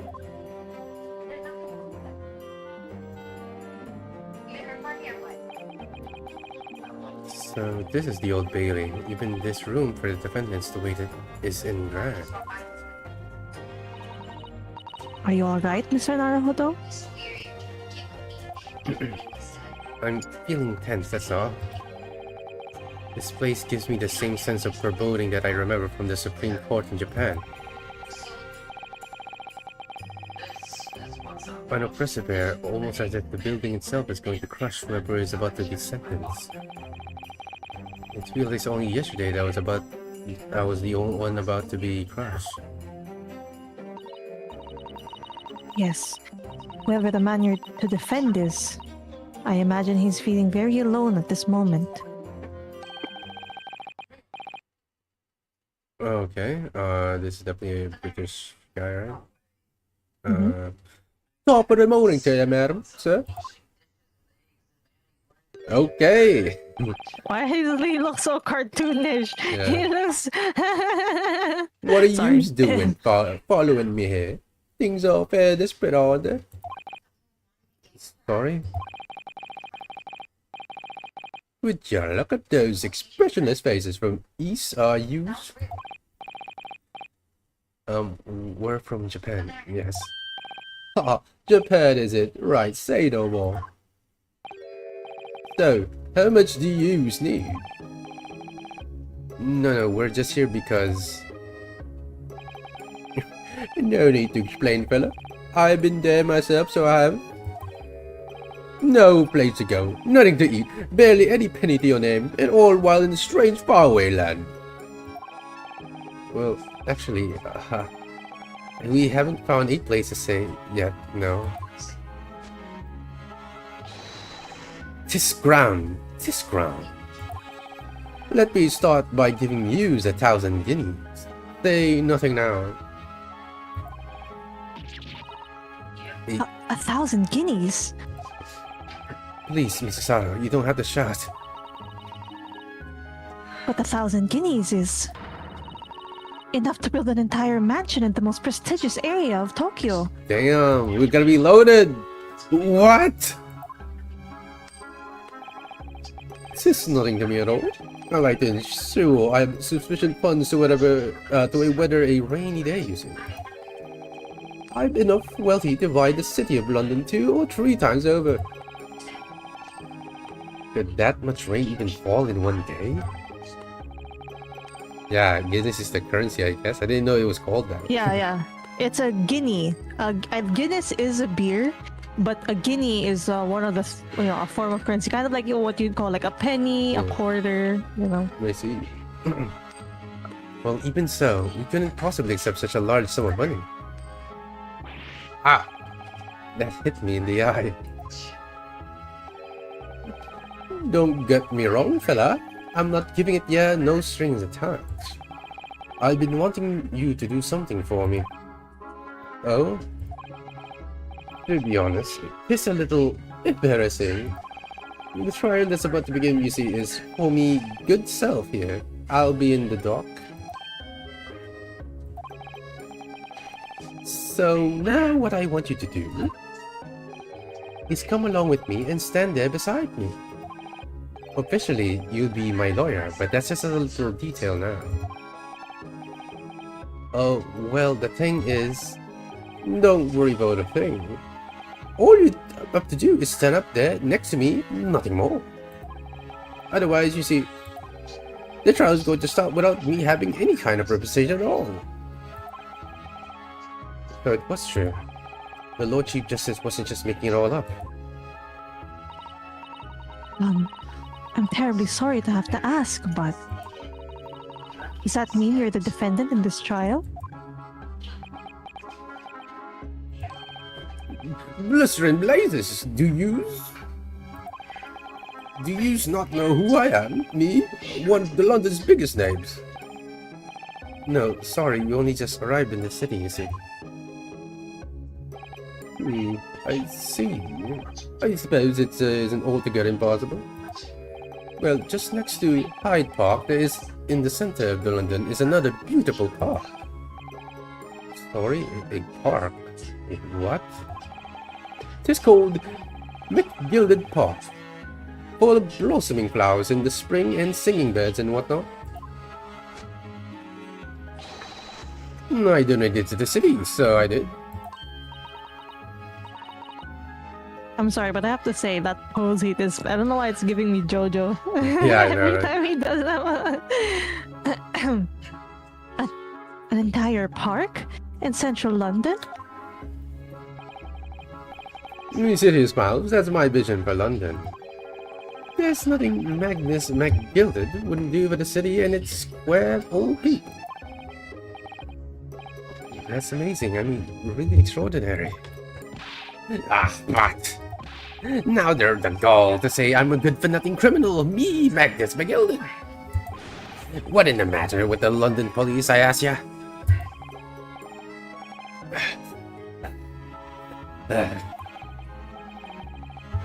Alright, don't pass out. Mr. Naruhodo. Perhaps now would be a good time to introduce ourselves while the gentleman catches his breath. Good idea.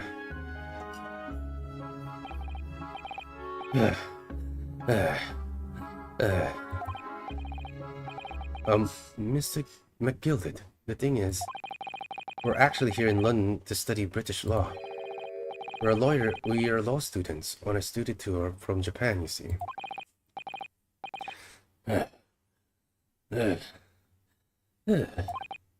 So, if you don't have a lawyer for the trial yet, and you'd be happy to put yourself in our hands. What was I after? I saying, you daft idiot? I've given you 1,000 guineas to stand up there next to me, haven't I? Well, yes, but I wasn't really offering to just stand up there next to you.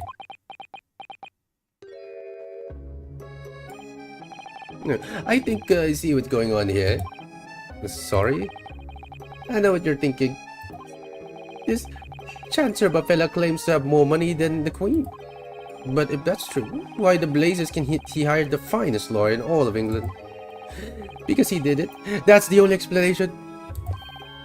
Well, not at all. Not at all, although it is a little strange to be honest. Well, why you don't have a lawyer, I mean? That would be the fault of the Reaper. Sorry, did you just say Reaper?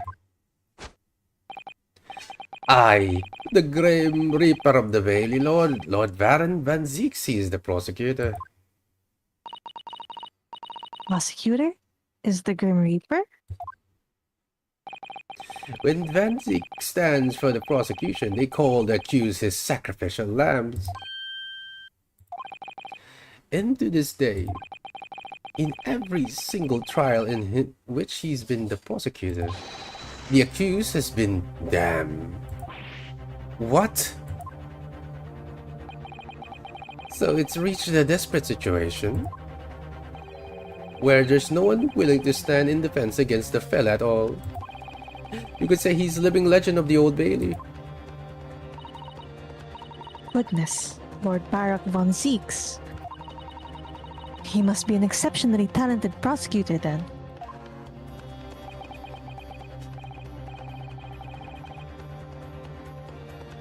Talented isn't the word you're looking for, madam.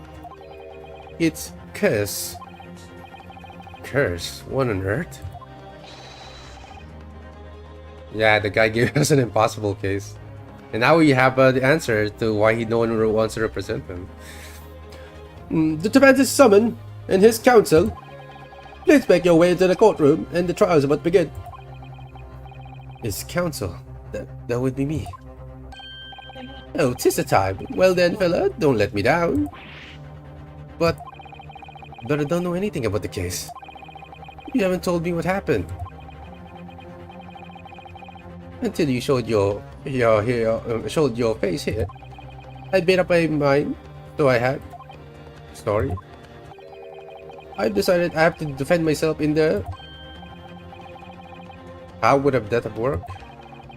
But then you made an appearance, a student of law, wouldn't you? No?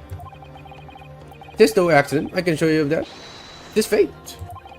So don't get cold feet now, please.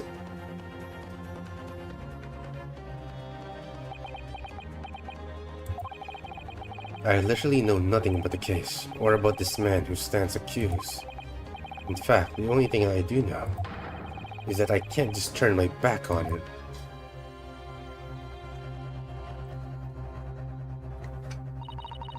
Mr. Naruhodo. The man has no one. He'll have to stand alone in that courtroom, armed with nothing to defend himself. Yes, something that Cosmo would have never allowed to happen. Counsel for the defense, what are you doing? If you're late for the start of the trial, you will lose your right to stand.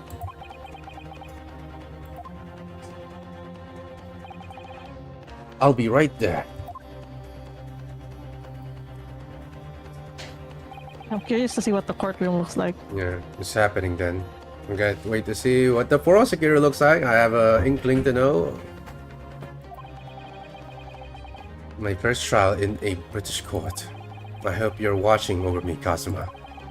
Because I have no idea how I'm going to manage this. Well, let's just say...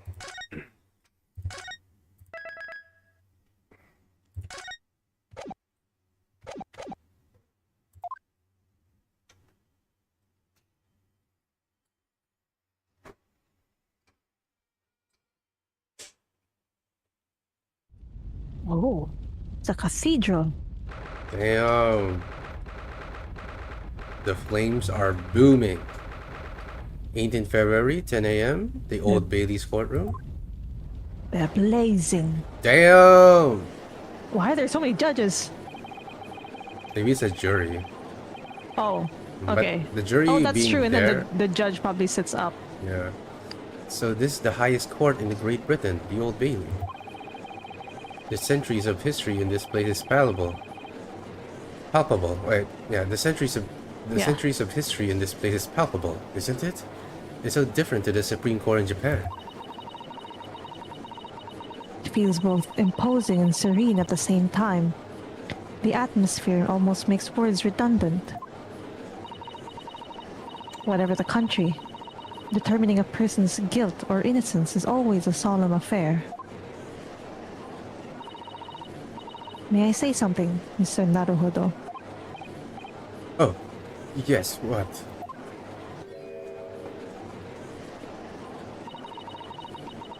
Your eyes look ready to pop out of your head again.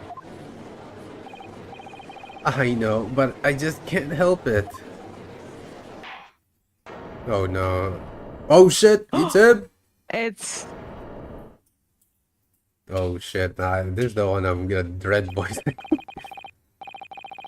In the name of Her Majesty the Queen, I hereby declare this court to be in session.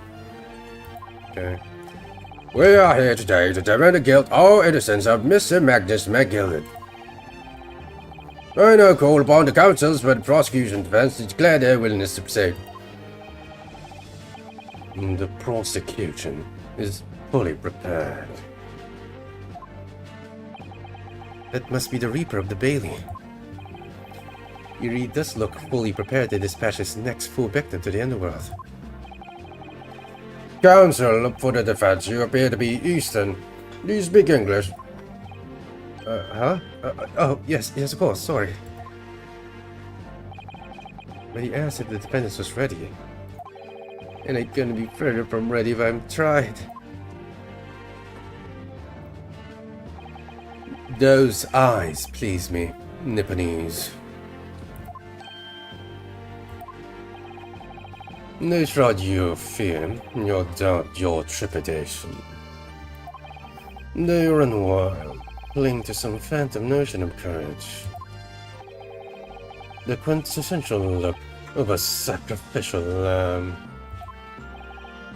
A cold shiver which ran down my spine all the way to the tips of my toes. Now, Mr. McGilded. Yes, my lord? You stand accused of a murder of capital offense. You could be sent to the gallows if found guilty. Are you quite sure you wish to entrust your defense to this foreigner? As I've always said, my lord, this is a grand thing to give opportunities to the young. Even if the fella is a student from some little island off in the Far East. It is not the British way to ignore these dangers to yourself, and give those less fortunate a fair chance. I like to take the acts of chivalry to the British Empire proud. What a fine gentleman London has, he and him. Did you hear that he donated £5,000 on the ground the other day? What? Mother, please, maybe. Okay. Damn it. It's too fast. Mother, may I please? Well, it was a little boy anyway. Yeah. Mother, no. Well, let's pretend it's a girl. Yeah. Mother, please, may we go and play in McGilded Park? So that. Okay. Okay. It Thank you, seems as though Soda. everyone in the public gallery is firmly behind Mr. McGilded. That's definitely welcome news. He certainly has a way with words. I'm surprised he couldn't convince anyone to defend him.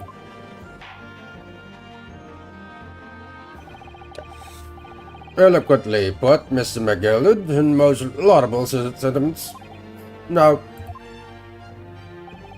ladies and gentlemen of the jury, I'm sure I need hardly remind you that you 6 members of the public has been selected for your impartiality. Are you ready to proceed? Oh shit, we have so many people to voice. Oh God. Yes, my lord. It tells us to send rooters to the gallows where they belong. I'm more than ready. Rotters. No, rotters. Okay. Okay, this girl looks very like nonchalant and dead inside. At the manor, his lordship always says we should dispose of rubbish promptly. Naturally, I agree.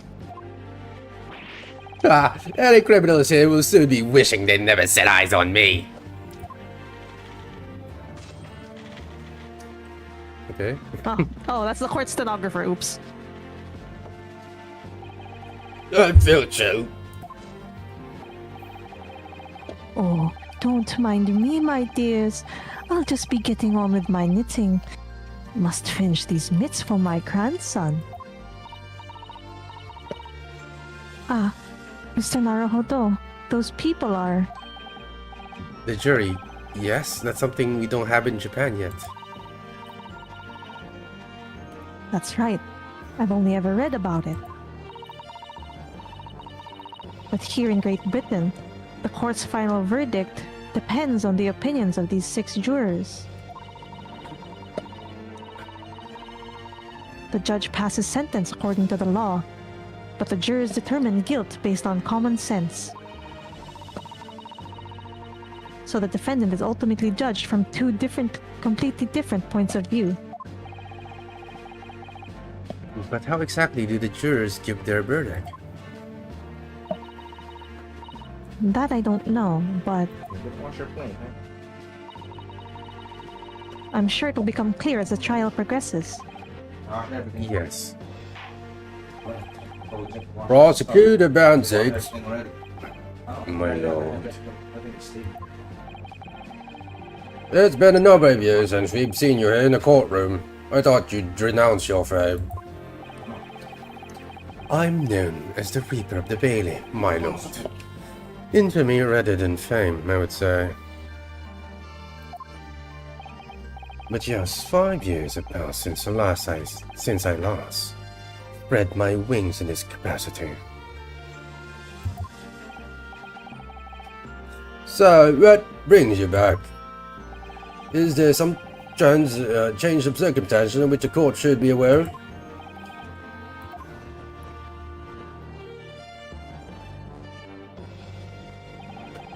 I leave that to your imaginations, my lord.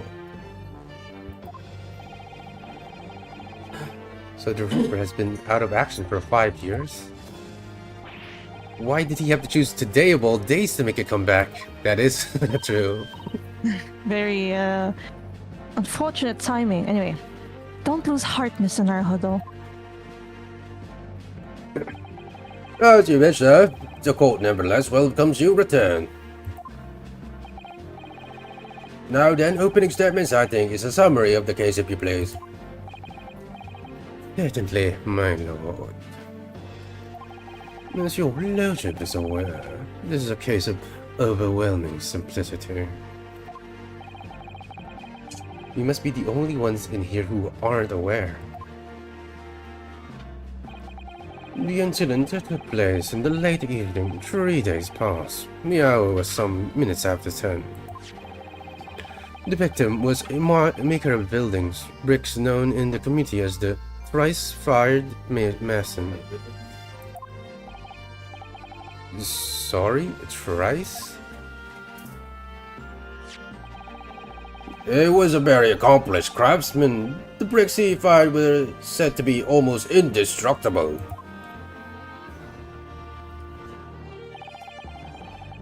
The victim's corpse was discovered in an omnibus in service on the streets of London at the time. Omnibus. Omnibus. A dagger that had been thrust into the victim's abdomen is believed to be the ultimate cause of death. Here is the autopsy report from the investigation medical officer at Scotland Yard. Thank you, Counsel. I shall accept that and the photograph as evidence.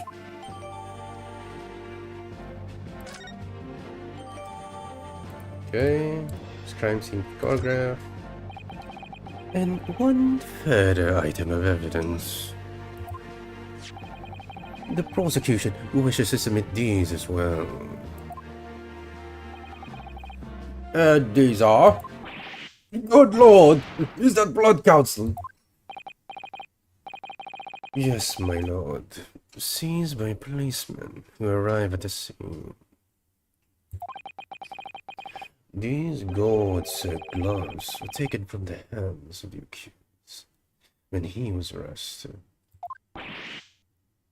What? Mr. McGilded's gloves had blood on them?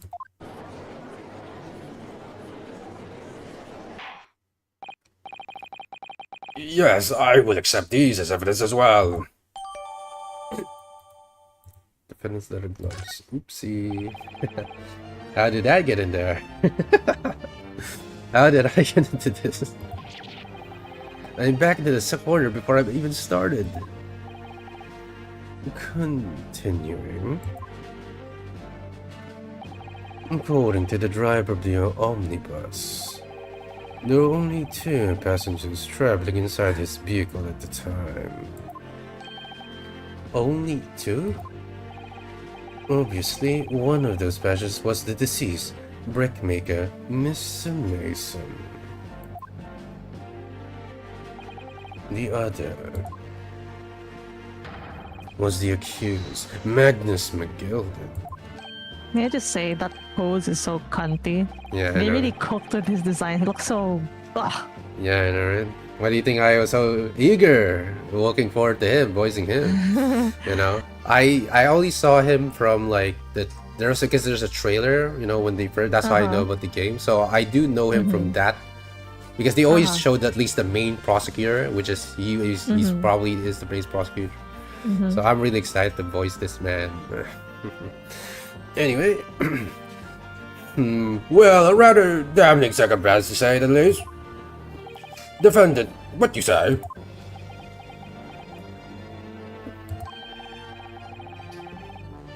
Well, of course I have no recollection of such a thing. Mr. McGilded. To be sure, I rode the omnibus that evening. But whenever I'm in the carriage I've taken with a fierce tiredness, I always succumb to it. Are you claiming to have been asleep? This the motion of the carriage, my lord, littered so it is when I opened my eyes again. It was a desperate sight before me, the body of a man I've never laid eyes on before in my life.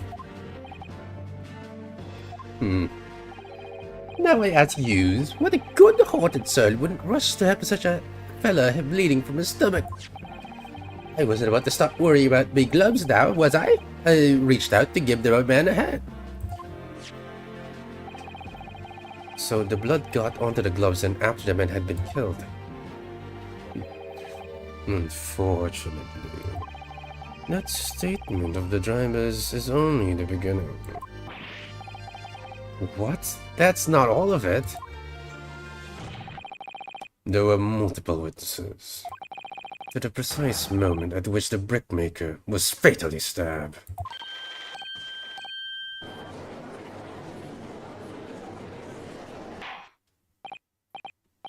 Order! Order! Order! When the killing took place, only the victim and the accused were inside the carriage. And there were witnesses to the crime. This is not just a case of compelling evidence. It's the nail in the coffin for the accused.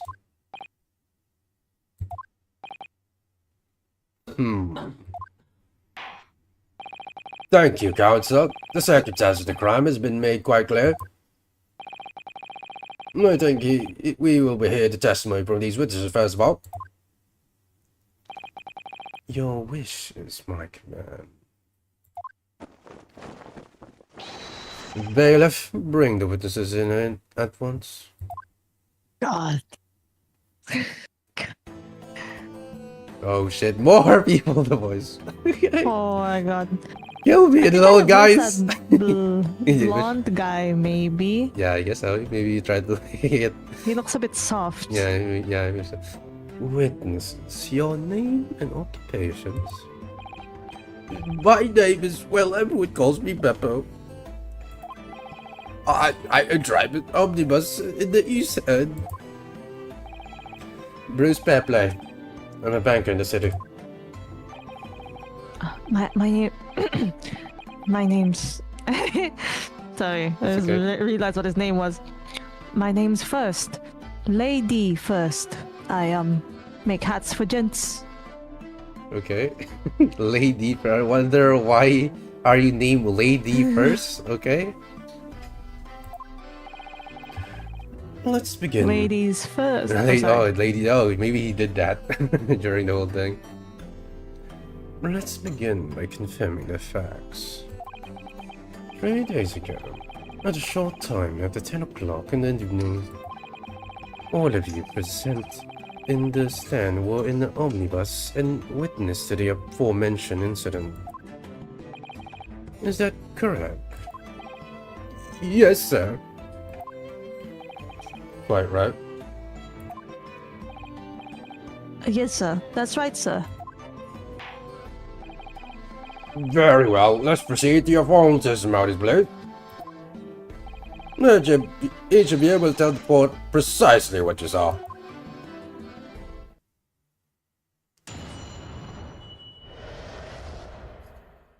What the witnesses saw. It was the last bus of the evening, so I had a few customers arrive it well. The victim and the man accused of killing him were sat next to each other inside the bus. Then, out of the blue, the accused just reached over and plunged a knife right into his guts.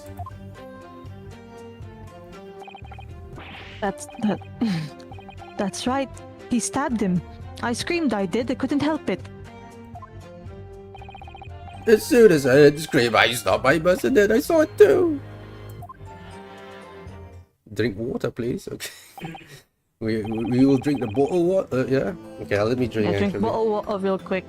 Damn, it's hard voicing the gesture for sure on my throat. Yeah. I have to like squeeze a little bit on my throat to make a more, you know, older voice. I already forgot what voice I gave. Ladies first. Yeah, ladies first. Oh, ladies first. Squeeze. Someone get this man a clip for his hat. Yes. I was going to say he is a hat maker, but why is his hat so bad? Yeah, why? Yeah, why is not fitting your fucking head? What the fuck? Also, I was called Tappy. One of the driver's name is Beepo. Or Beppo. Yes. If you guys can you guys clip like a really good clip of Mr. Van Zeeks, I guess his name? Baron Van Zeeks, I think is his name. Can anyone like clip like a really good voicing of that guy's line? I want that so bad. And then anyway, an ambiguous testimony, master. Exactly, my lord. These men witnessed the incident in the omnibus with their own eyes. I'd like to ask a question, if I may. Yes, counsel. Well, this testimony, It makes absolutely no sense to me whatsoever. Why not? Well, the incident took place inside a moving carriage, didn't it? As had been clearly stated from the outset, yes. Well, in that case, how could those two witnesses possibly have seen what happened? There's no way they could have seen the inside of the moving carriage.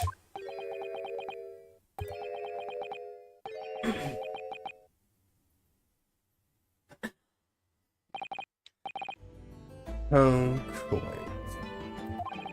I'd read the civilization in the Eastern Islands nations was a good centuries beyond our own.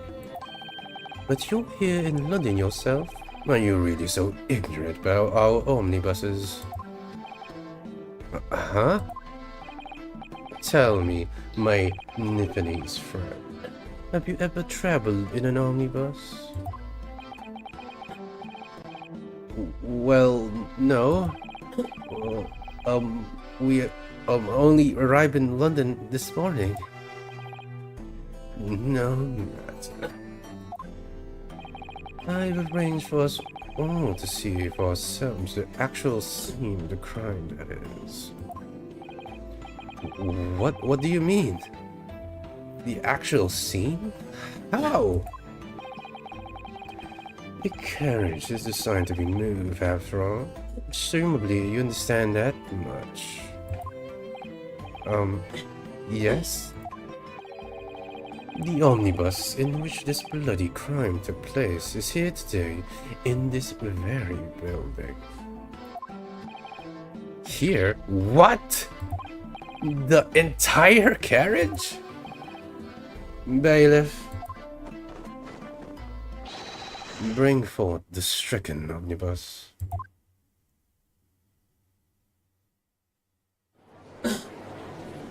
Huh?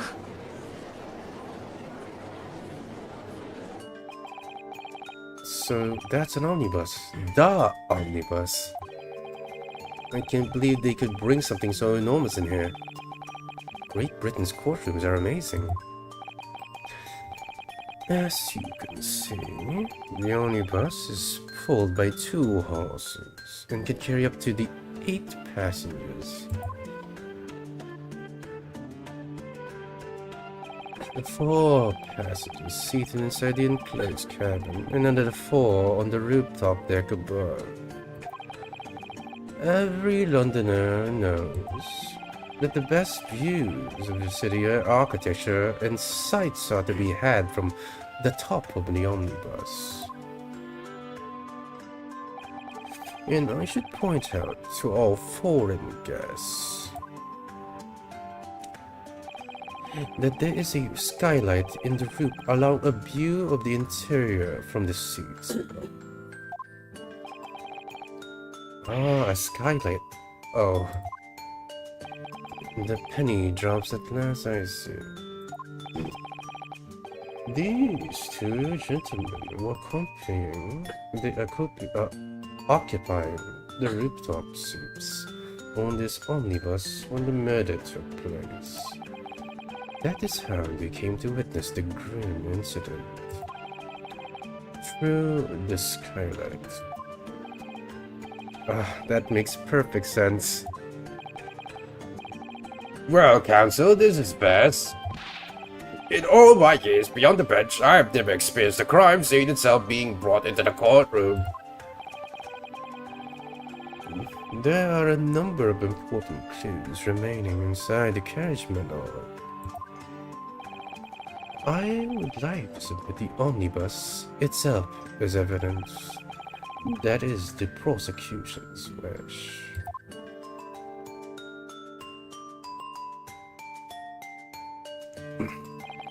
Very well, I see no reason why not. This omnibus hereby formally accepted as evidence. The omnibus has been let's go. I can't believe it. Oh, sorry. Okay, I can't believe it. The entire crime scene entered as evidence. Yes, Great Britain is simply extraordinary. I could help myself a lot by giving that omnibus a thorough examination, seeing as it's here. Let us continue with the proceedings then. Your cross-examination, cousin. Right. Don't expect this Nipponese shrag to understand the intricacies of British courts' cross-examination rights.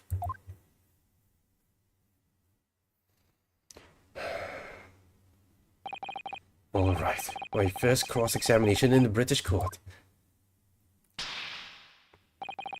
Focus, Yorinosuke. Focus!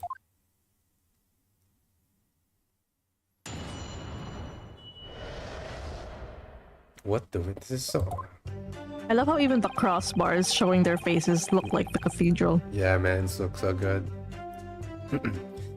It was the last bus of the evening, and so I had a few customers. I remember it well. Okay, let's just, what do you call that? Press Q. Oh. Yes, I think it was some time after 10, wasn't it? Oh, yes, sir, that's right, sir, yes. I believe so cold was freezing, in fact. And you had 4 passengers on board at the time, is that correct? Yes, that's right, sir. Not all traveling in the same parts of the bus. Of course, no. And there were no other passengers when the incident took place. No one alighted, for example?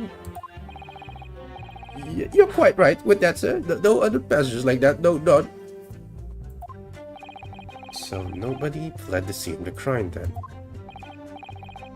I have to say, the boss insists on it in running. He does every evening, that the last bus of the day. But I do wonder sometimes if altogether worthwhile. Yes, so sorry to say. What do you mean by that? Well, what would it be being so cold and everything and only making 20 pence on the run, you see? Yes, I spent that much at the pub on the way home, just trying to warm up again.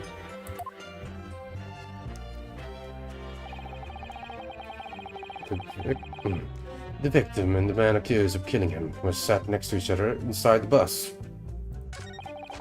Then out of the blue, the accused just reached over and plunged a knife right into his guts. Okay, and plus.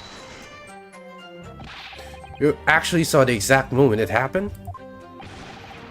Didn't I already testify to that?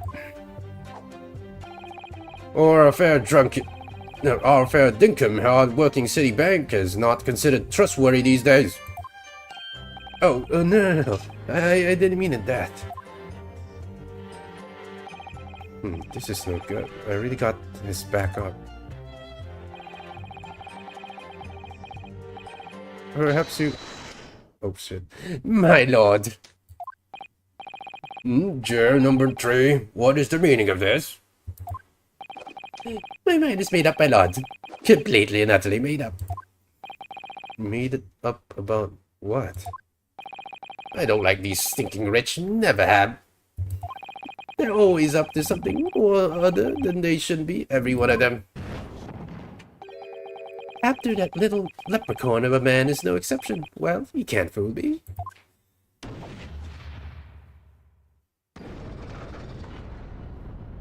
That's cool. There's no point wasting time listening to any more of this. That's my opinion on the matter, anyway. They should be allowed to do that. Yeah. That's so cool. Anyway. That is... Also, he looks rich himself. Yeah, that's right. But I guess he's... Well, yeah, I guess he... Is it... What's an average man in Britain? Hypocrite. Oh. Britain look like? No. Anyway, sorry to interrupt. Continue. That's good. That is precisely what I was about to say. As the foreman of the jury, it's my duty to set a good example to my fellow jurors. They shouldn't be allowed to do that, because what if they have their mind changed later? How are they gonna take the fire out? I don't know. I already have no idea. What is happening here?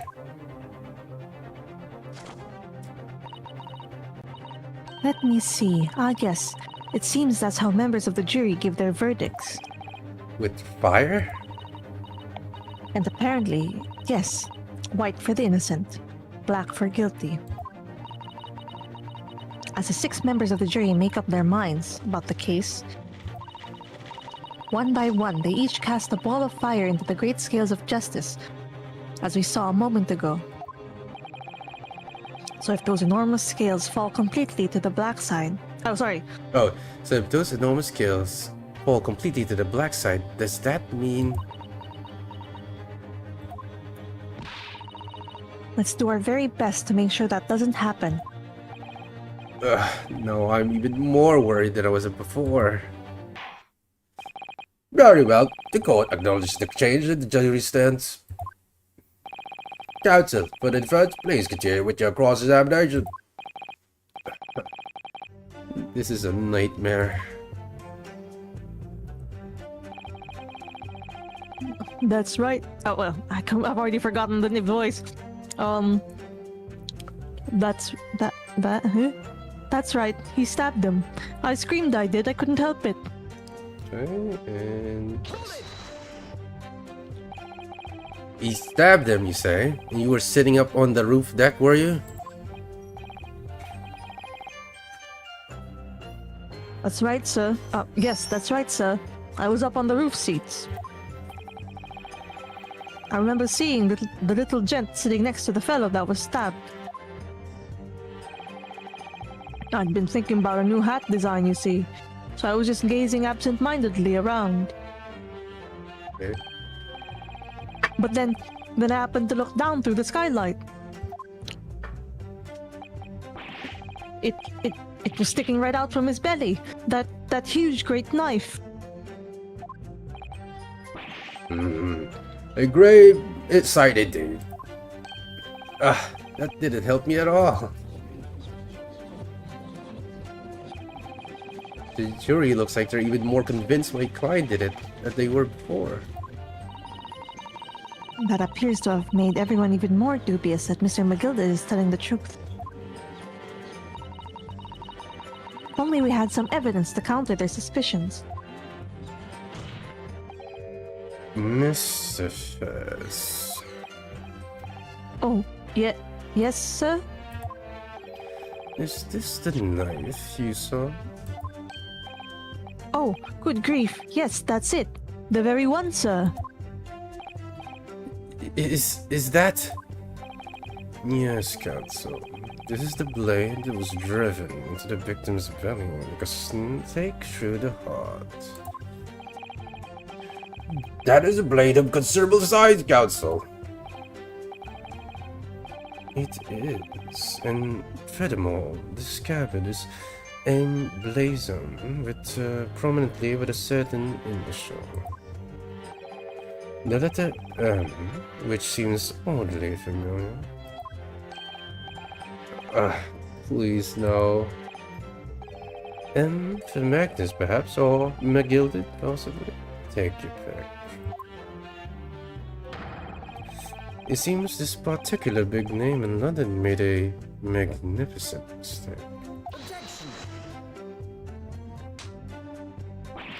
But there are M's everywhere. Like in Mason. This blade is far too extravagant for a poor brickmaker to have owned. No, this weapon of murder almost certainly belongs to the accused.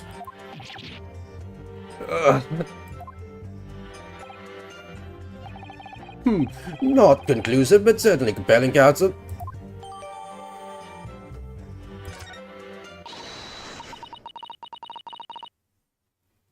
My lord, if you'll forgive the interruption. Juror number 2, go on. Mr. McGilded is a pillar of society and a gentleman, and a gentleman's words should be sacrosanct. However, those of us in service know we must accept hard truths. Wait, what are you about to... Dispose of the rubbish. Damn. No! Oh, come on, man. I don't wish to cause offense, but I do like to eradicate all traces of filth and grime. Ain't no way. I have painstakingly typed every word uttered here today and cross-referenced all the facts. As such, I am now in a position to draw the only logical conclusion.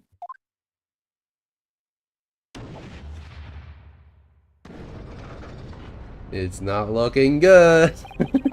This is impossible, but what the fuck, man? Not again. That's 4 out of 6 jury members who've proposed a guilty verdict. There are only 2 left. We've had it. Every time I press these witnesses for more information, I just make the situation worse. Nevertheless, what we need more than anything at the moment is more information. We're still very much in the dark. I suppose I'll just have to keep pressing the witnesses, knowing that more sparks may well fly. We mustn't give up hope that we'll uncover something that will give us a way to fight back. But...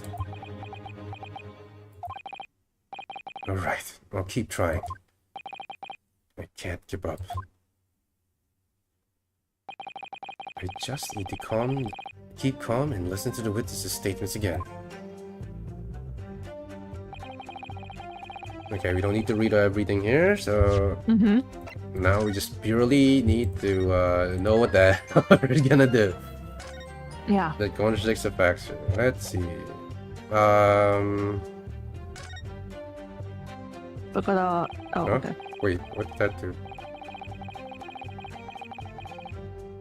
Alright, so when it happened, I don't know what the hell I pressed D. What the hell did D do? Okay, I'm just not gonna press that, I guess. Alright, so when it happened, the only 2 people in the closed cabin areas were the victim and the defendant. And so help me, the 3 whole people witnessed the man I'm trying to defend to do the deed. I don't like to be pessimistic, but we do seem to be in a rather difficult situation here. Thanks for the obvious, Captain. What am I supposed to think? Thanks for the obvious, Sherlock. Is Mr. McGilded really innocent? Or could it be... Before we jump to conclusions, our first task should be to gather information. We need to understand the case much better than we do at the moment. Yes, you're absolutely right. Let's listen to those witness statements again, and a little more carefully this time. Wait, maybe... Oh, that wasn't not the last one. Okay. Oh, is this the last one? Okay, this one I haven't pressed yet. Okay, then I'll say it again. As soon as I heard the scream, I stopped my bus, and then I saw it too. Okay. What exactly did you see? Well, sir, that would be the passenger, sir. Yes, the collapse on the floor he was. And by passenger, obviously you're referring to the victim, Mr. Mason, the brick maker. And then the other passenger had the knife in his hand like this. By the other passenger, obviously you're referring to the accused, Mr. Magnus McGilded. And then he plunged it down like this. Like, stabbing like the other passenger in the belly. What?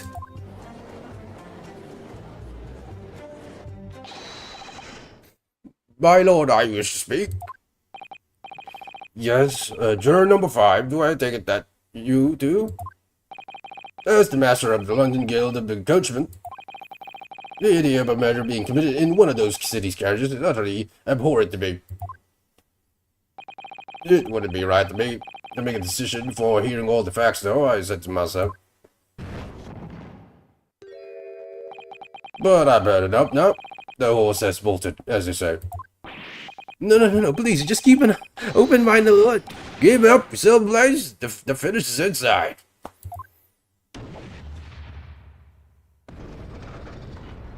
Oh, shit. Beppu's a long-standing member of the guild, and I trust what the man says. Oh, thank you, sir. You're too kind, sir. This is too unkind, sir. Which now means the 5 jurors agree to condemn this man.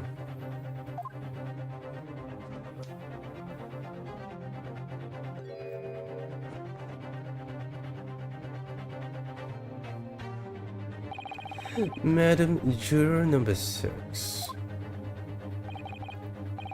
Yes, dear? What can I do for you? You have heard the testimonies of the witnesses in the stand. Oh, yes, I certainly have. Still got my hearing, you know. Then, pray tell, why are you yet to pronounce your leaning?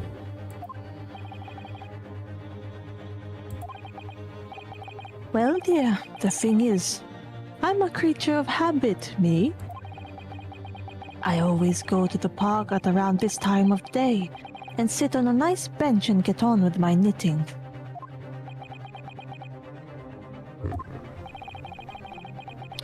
There's a lovely little park just near where I live. McGilded Park, it's called. The gentleman donated it to the city, you know, to put a smile on Londoners' faces, he said. I can't imagine such a fine young gentleman would have it in him to take another man's life. He's always doing wonderful things for the city. That's right. A man like that wouldn't have stabbed someone, surely. Mother, may we go to the McGilded Public Library later and borrow some more books? Good thing this one didn't actually skip auto.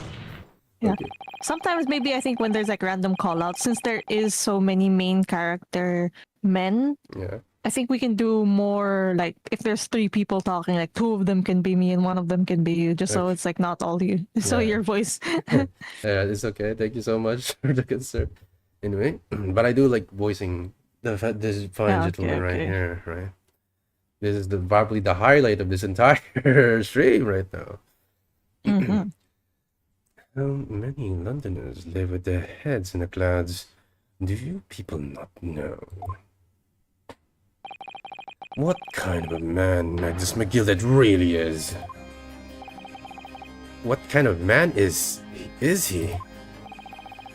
The philanthropist Magnus McGilded has enough wealth to purchase the entire city he claims to value so highly. But where did all that wealth come from? Your client is a Shylock, sir, and one with the very darkest of souls. What?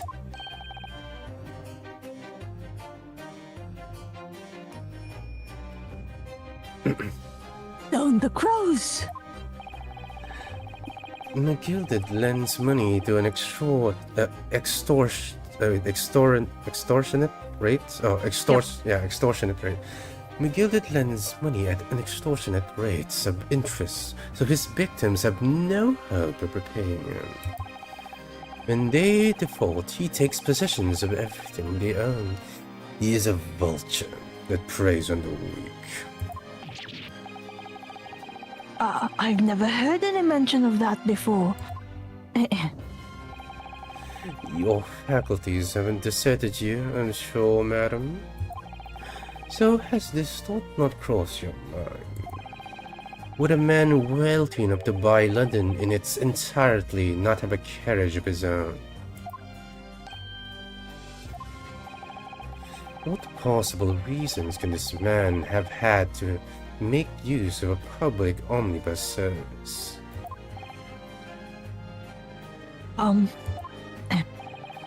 You're not saying that the victim, a poor brickmaker, had next to nothing to his name, save considerable financial liability.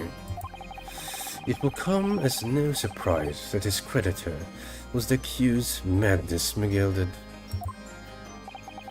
But let it also be known that the very day Mr. Mason was killed was the final repayment date for his debts. Good gracious! The brickmaker was destitute. He had lost his house. He had not a shilling with which to repay his debt. And in the end, this pitiable soul had the very last thing he owned taken from him, his life. By the merciless philanthropist pretender, Magnus McGilded. I don't believe it. If I might add something briefly. Miss Sato? You claim that the victim had been lent money by Mr. McGilded. But where is the evidence to support your claim?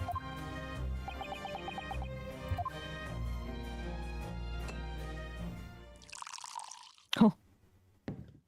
Drinking wine on pajamas? Pray forgive the discourtesy of filling my hollow chalice in a court of law. Oh, there it is! Lord Bedzig's hollow chalice! Objection, yo, Signite, what's up? Yeah, how is bro drinking in here? Ain't no way bro is drinking. He mustn't drink water. You must drink water? Hell yeah. Actually, you know what? Let me do that just now.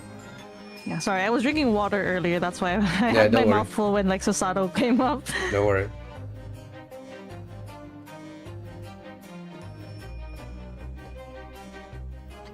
Ah.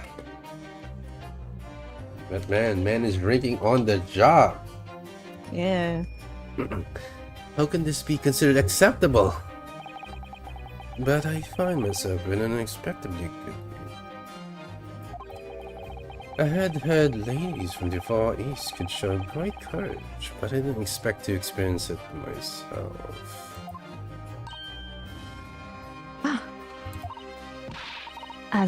As judicial assistant to the defense, I'm simply doing my job. Good night and have a nice stream. Don't worry about it, Ignite. Thank you so much for stopping by. Have a good night, alright? Thanks, good night. What a pity that your display of courage is in vain.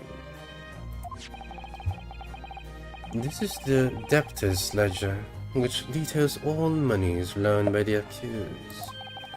You will find the victim's name clearly recorded inside. Oh. Allow me to present this ledger as evidence. And pray forgive the discourtesy of raising my chalice in a toast to the enigmatic ease at the same time. A marvelous toast, Counsel. I will gladly accept this as new evidence.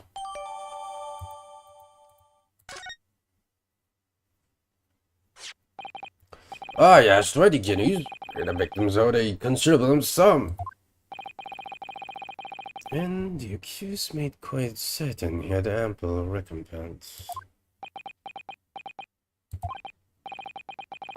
Well, it would seem I've had the wool pulled over my eyes. Regrettably, madam, that is the modus operandi of the accused. And it's such a pretty little part, too. What a scoundrel!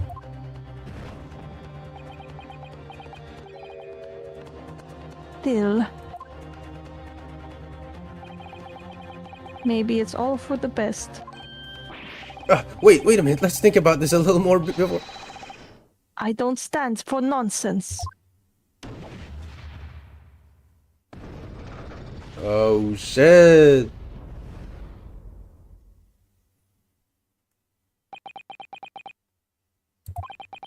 That was it.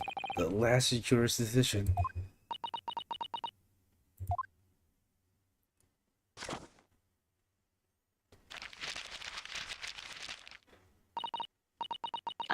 According to this Encyclopedia of British Law, When all members of the jury have concluded that the defendant is guilty, court proceedings are suspended, and the presiding judge will deliver the final verdict and sentence. That's what it says here. The final verdict. It's over then. Oh. There's a footnote, though.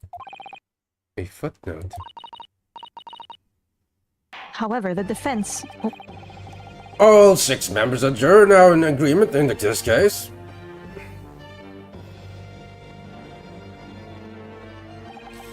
Allow me to convey my respect for your swift and righteous decision.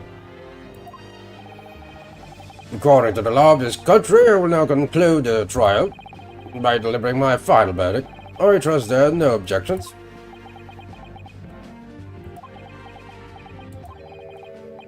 Mr. Sato, just tell me one thing. Oh, yes? You were in the middle of saying something before. The footnote in your encyclopedia of British law. However, the defense... What did it say next? Oh yes, of course. One moment. When all members of the jury have concluded that the defendant is guilty, court proceedings are suspended, and the presiding judge will deliver the final verdict and sentence. Then the footnote says, however, the defense has the right to demand a summation examination of the jurors at this point. Summation examination.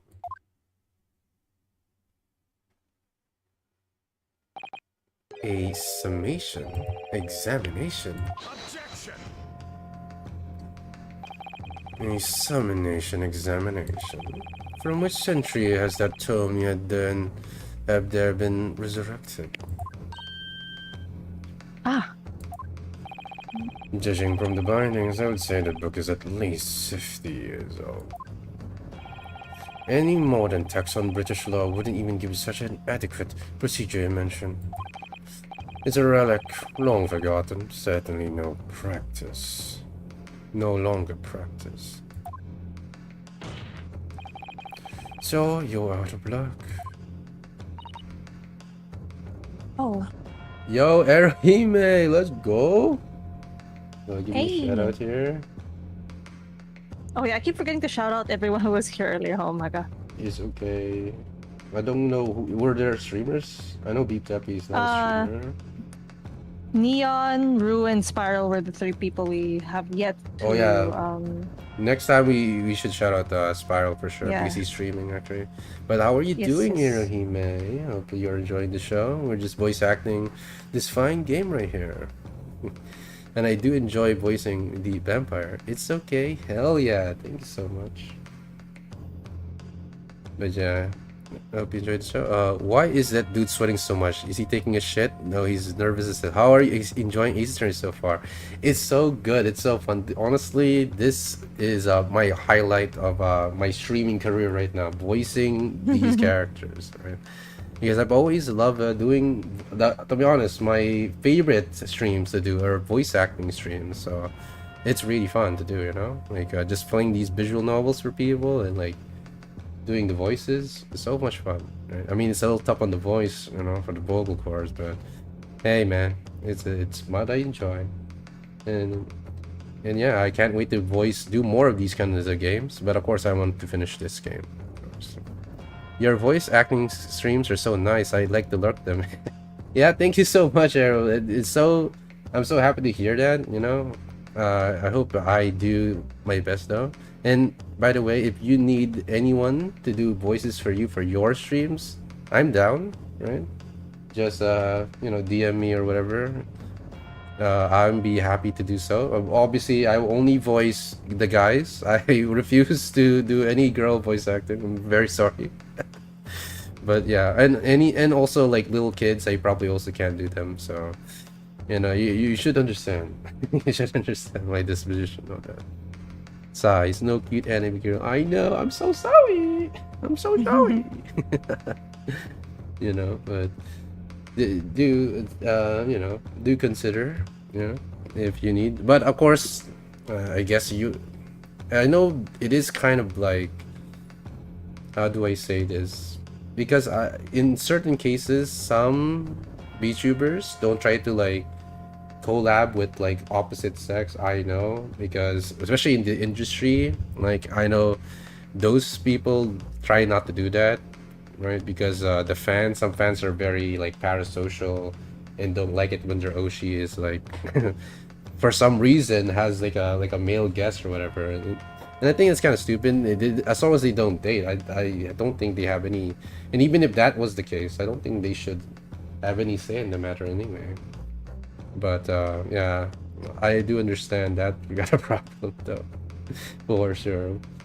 But yeah, only if you want to, of course. I'm not saying anything. But yeah, I offer everyone my services if need be. As I even offer my friend here, Helia, right here, right next to me. You know, so she's going to make me voice Dream Daddy, I believe. So if you want to watch that, go please. Wait, someday that stream's gonna happen. And you're gonna hear me to voice some Dream Daddies, apparently.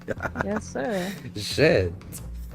Alright, so Oh hell, yes, Erohime knows what's up. yeah, Yes, sir. he knows what's up. I have no idea what's up, by the way. I don't know what I'm getting myself into, but you know, I did promise, you know, because to make it fair, right? Because I always asked her to help me do the voices for the girls here, so obviously I should return the favor. It's only fair. Anyway.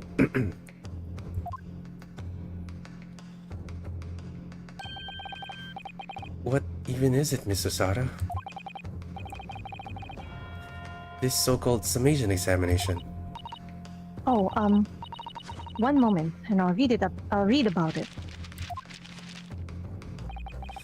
You would demand the right to a procedure before you even understand what it entails.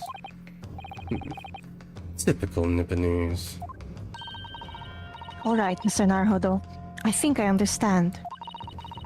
It seems that under this procedure, you will be able to appeal to the members of the jury. To do what exactly? Appeal to them to change their leaning and reverse their decisions. It says here that if successful, the proceedings of the trial... Okay, I think the must resume part must be resumed. resumed. Yeah. Yeah, my bad. Yeah, no, it didn't get caught. Oh, Yeah, okay. it cut off. If successful, the proceedings of the trial must be resumed. Okay. Make them reverse their decision. Yes, in times gone by, barristers would use a summation examination to attempt to influence the jury's decision. But the procedure became something of a formality with no particular benefit, really. So it rather fell out of use. I wonder why. Because it was devoid of purpose. Changing just one member of the jury's mind would be hard enough, let alone several. No self-respecting defense barrister would even assert his rights to try in this day and age. Still, I don't see any mention of the procedure actually being formally revoked. What are you suggesting? I'm suggesting that although it may be antiquated and largely forgotten, it isn't yet extinct. What do you think, Mr. Naruhodo? I mean, I guess it's still in effect. It's just that no one wants to do it because it's like useless. They just feel like it's, you know, so people got used to not doing it. Is that what happened? Crazy. A summonation examination, our last possible option. Do we assert our right to carry it out and admit defeat? Of course, I'm just gonna save here and say yes. Why not? Assert our right. The defense wishes to assert its right to summonation examination, my lord. Objection! London. is the capital city of the most powerful nations on Earth. We have a duty to the world to exemplify the very highest standards of judicial procedures. Summonation examinations are an embarrassment that should remain buried. Objection! But if it's our right, it's our right. I believe it could prove vital in this trial. The defense position is perfectly valid. The court will proceed with the summonation examination. This is madness. Foreman, are the remainder of the jury ready? Well, I'm not, there was no mention of this in the letter I received, you see, so... All members of the jury will be asked to explain on what grounds they have reached their decision. On what grounds? You must all justify your decision and explain why you believe the defendants to be guilty. Well, my lord, you're rather putting us on the spot. This is most irregular. No mention was made of this before. I don't really hold with all this justifying law.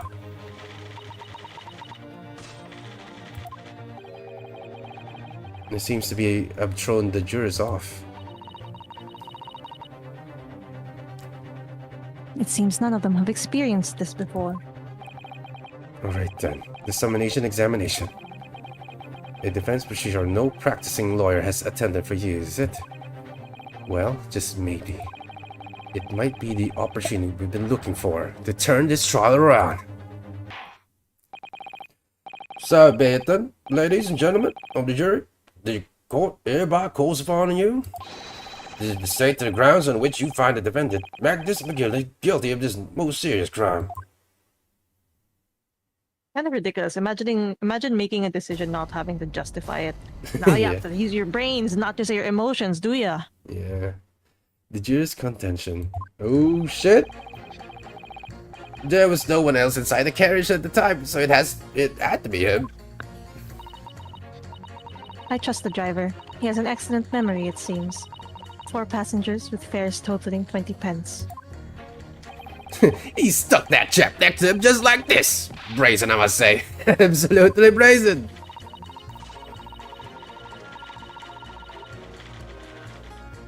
I've simply typed and collated all the statements made thus far and drawn the logical conclusion.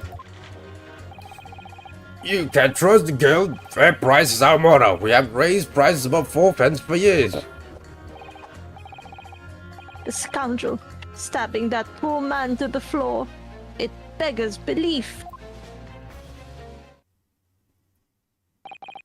I'm starting to wish I hadn't pushed for this now.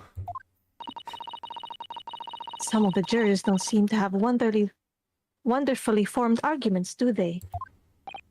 Well, let's see what we can do. We need to get these 6 people to change their minds. I'll have to throw everything I can at them and use some very persuasive language. Just a moment, Mr. Naruhodo. According to my book, that's not quite how it works. Oh?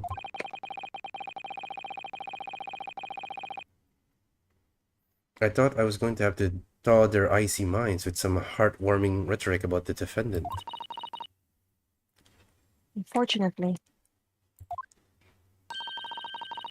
once the jurors have decided the defendant is guilty, they're unlikely to heed anything the defense says. But then...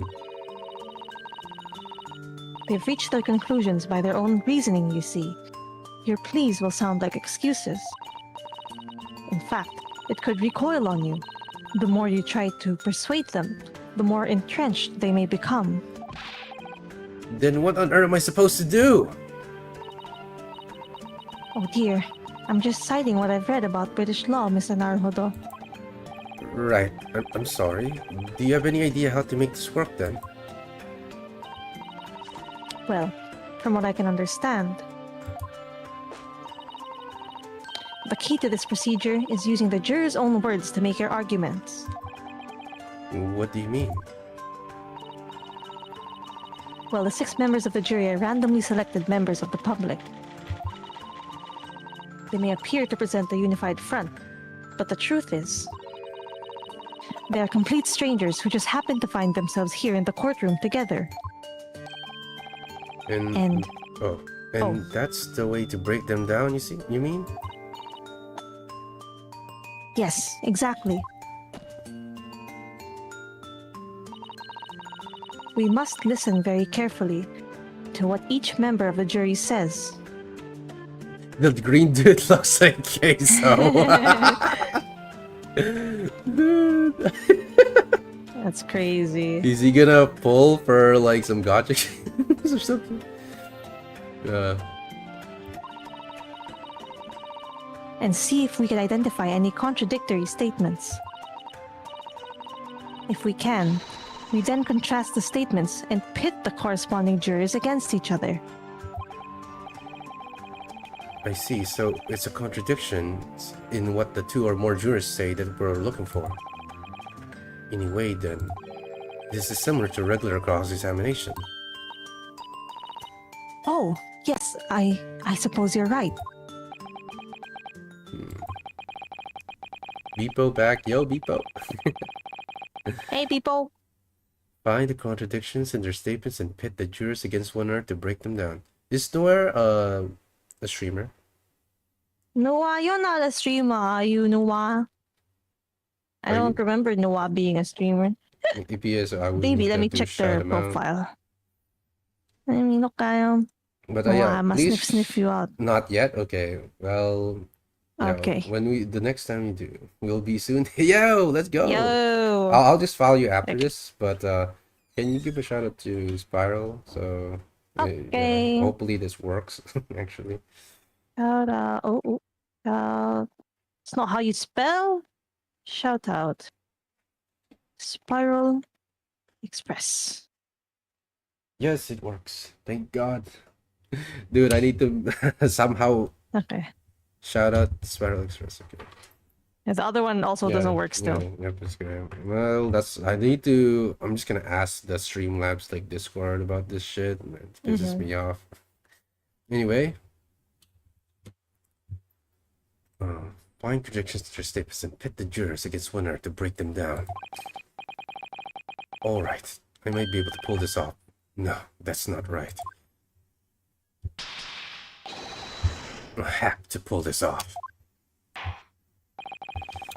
Can you stop, please now, Counsel? I would ask you to take the stand for this. I'm expecting a clear and concise rebuttal. Yes, my lord.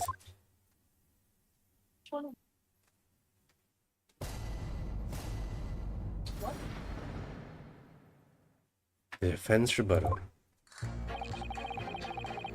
Alright, I don't think we need to read all this, only when I press.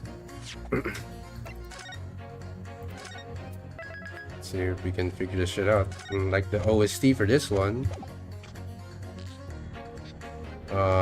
Pit? Oh, we have to pit. So, I guess it's like... I don't know how that works. I'm just gonna press and just something up. Certainly, the testimonies we've heard suggest the victim and Mr. McGillard were alone inside that carriage. Precisely my point. But could there be some other explanation, something we haven't considered yet? Such as? Well, perhaps it's something we could all work out together now? Now listen here, maybe you wouldn't know how things work around here because you're from foreign climes. But we're here to form our opinions as individuals, and I have.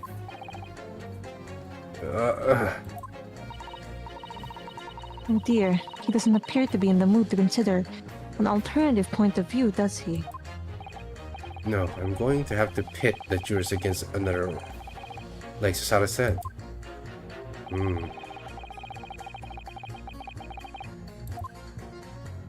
Okay.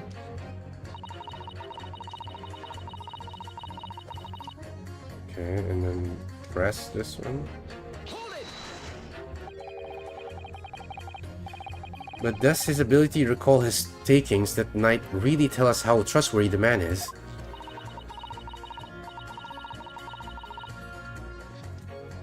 I manage all his lordship's cash affairs, so I'm very particular when it comes to accounts. I see. A single penny can mean the difference between life and death after all, can't it? That's a saying in your country? My point is, a man who minds his figures is a man you can trust. Those of us in service would swear to that, sir. Does that bench really need any more polishing?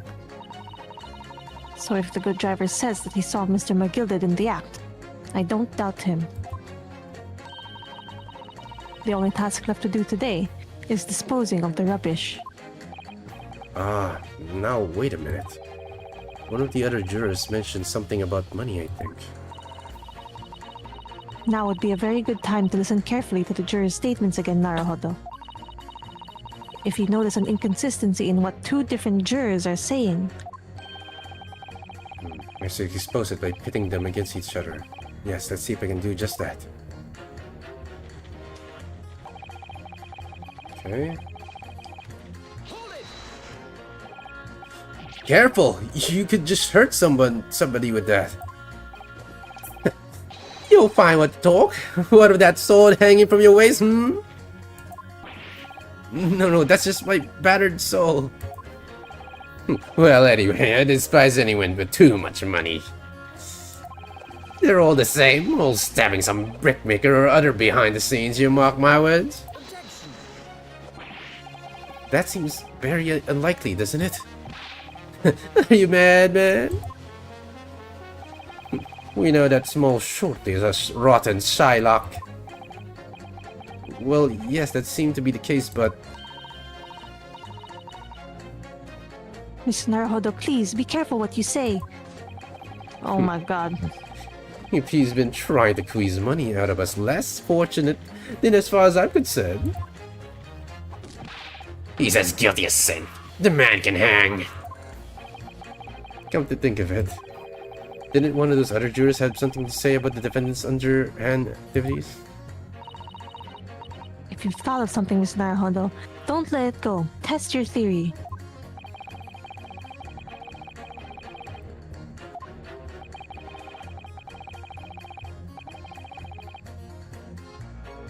Okay, no time like so the those present to use R to pit them against each other or I'll never get anywhere, okay. Yes? Okay, so it's 2 points so far that we've realized we can pit people against each other. Yeah. What he does behind the scenes and money. What he does, there, from what it seems from what Naruhodo said, there is some other person who talked about his underhanded thing. Who was the other person? That's the thing. Can we go through their statements? Okay, that one is just... Oh shit, why did it go this Trust the direction? guild. How do I go to the other direction? What? Wait. No, wait! How do I go to the other direction? Okay, apparently it's the mouse wheel. What? Okay, can you go back to this man on the right? Is this one? Or this one? No, on the right. Oh, the right. I'm stupid. This one? Yes. So, Okay. you can trust the guild. Fair fares is our motto. We haven't raised prices above 4 pence for years. So if there were 4 passengers, each one of 4 pence, 4 times 4 is 16. 16. Kulang. Yeah, So there must have been a 5th passenger. That's right. I see. Good work, Wilson. Good work. Yeah. They already Let's do immediately got this. it. Do you Let's want do to this, immediately do it, or Holmes. do you want to like just hair We everyone? can press the others if you want. Okay. I haven't even pressed this one, but we already figured it out. I mean, specifically you figured it out already. It's okay, it's okay. It's really hard to concentrate when I voice so many people, though. Yeah, So I it's have to okay, like it's okay. gather my thoughts and like okay. And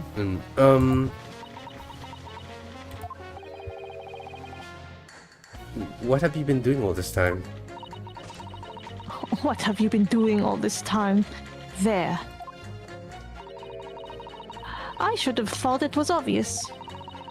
I am recording everything that takes place as part of these proceedings. And what have you learned from that? For example, at this moment in time, the judge has used his gavel 11 times in total.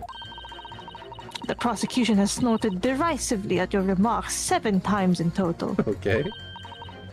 And I might add, each time you have gulped like a simpleton. Thank you. What's the point exactly? So anyway, madam, are you able to explain why you think the defendant is guilty?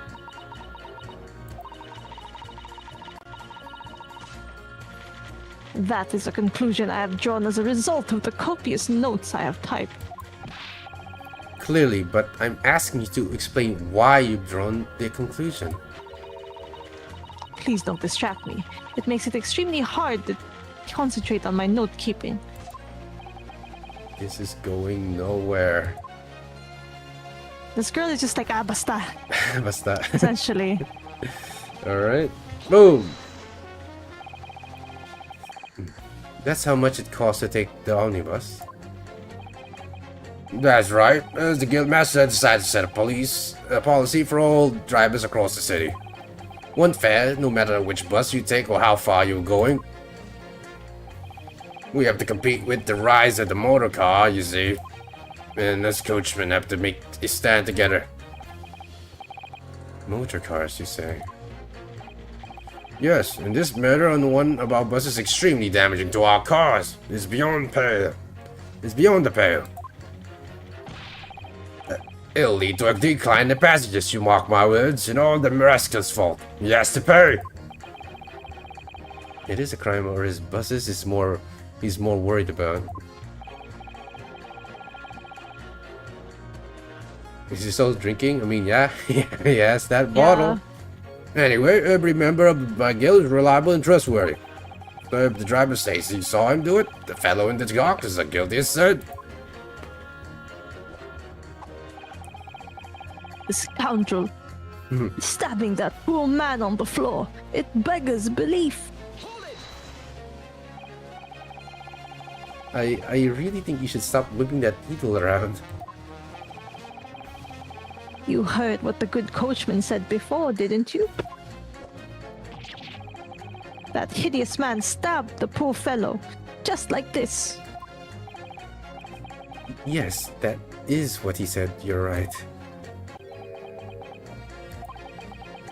The Gilded Park is such a lovely place too. I've always enjoyed resting my legs there while I get on with my knitting. And I had thought that anyone who donated such a delightful place must have been a fine fellow indeed. I suppose I was wrong. I'm gonna stab him again in hell, Grandma. Okay. Whoever would have thought he was a miserable murdering moneylender with not a scrap of remorse. Oh, help. She's as sure she can be with that he's guilty now. That old lady certainly seems to know her mind, doesn't she?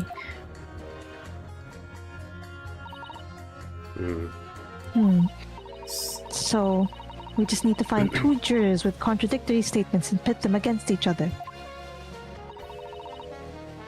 Which is so much easier said than done. Wait, why does it feel like he's the one who's supposed to be saying this, but it's labeled as Susato? Yeah.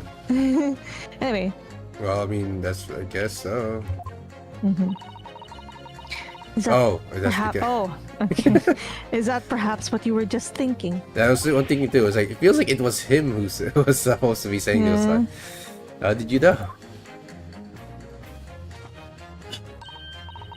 Well, I took the liberty of doing some research in case you happen to find yourself in just a situation. Shall I read you what I found out? It is a little long, I'm afraid. Sure. Very well. Listen to this. During the summation examination, you will hear the assertions assertions of the 6 members of the jury. In this situation, the counsel for the defense should use R and pit with impunity. Having done so, you will be able to compare the chosen assertion with those of the other jurors. Select the corresponding buttons to listen to the other jurors' assertions again. Note that you cannot choose the assertion of the juror you initially selected. Note that you cannot choose the assertion of the jury you initially selected. Okay. Nor can you choose assertions of jurors who have changed their leaning to not guilty already. Once you've compared the various jurors' assertions, work out which two contradict each other, and then pit them against each other with R to pull them apart. Okay, so you take one, and then you choose and another then one. Choose this one. Okay. I see. She wasn't joking when she said it was long. But the first step is wait. Sorry. The first step is to listen very carefully to what each individual juror has to say. Then I'm sure you'll start to see which ones might not quite agree with each other. Alright then. Let's get this right now, so I never have to listen to that long and boring explanation again. Okay? Wow. Damn! That's okay. the spirit. Alright, let's save.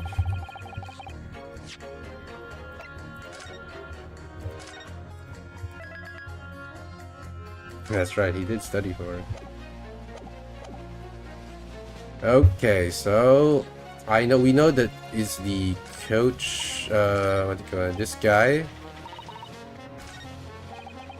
tries to give fair price to Moto, and then I guess the maid.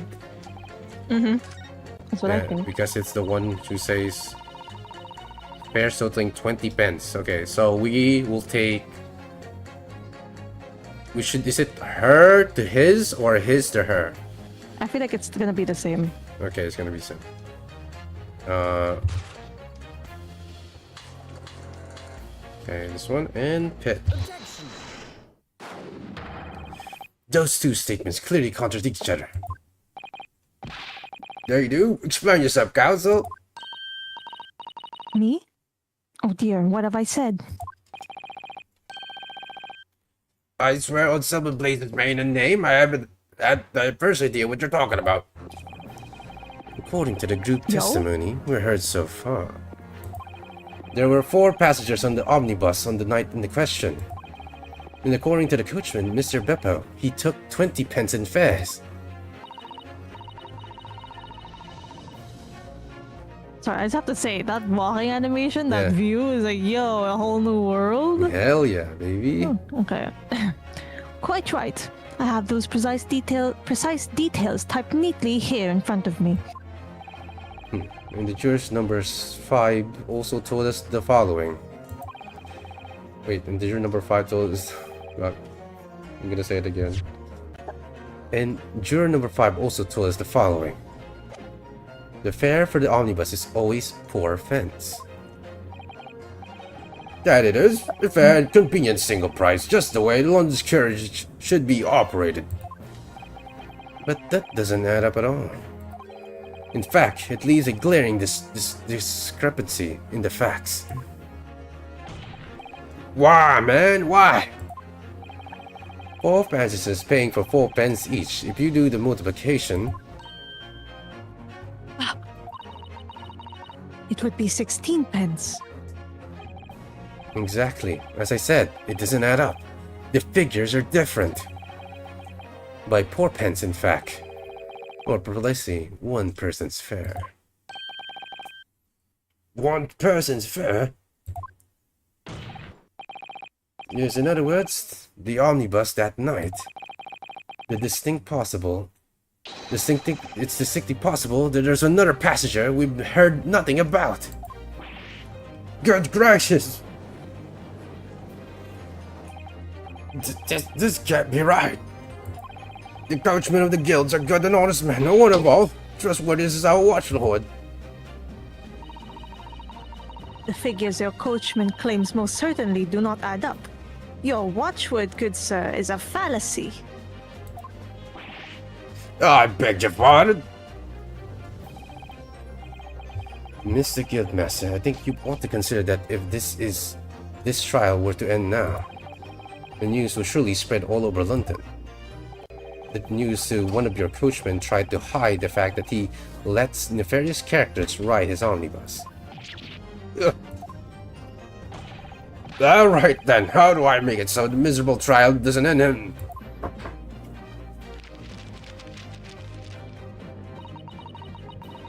Well, according to my book here, you simply launch a ball of fire onto the innocent side of the set of scales. No, hold your horses here, coachman. We were all in agreement. Why do you have to go in? Wait till I get my hands on you, Beppo.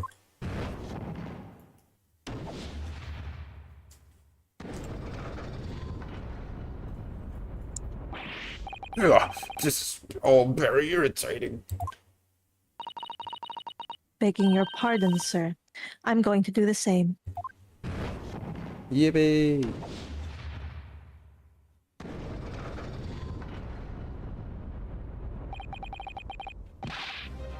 For the love of Mike, not you as well.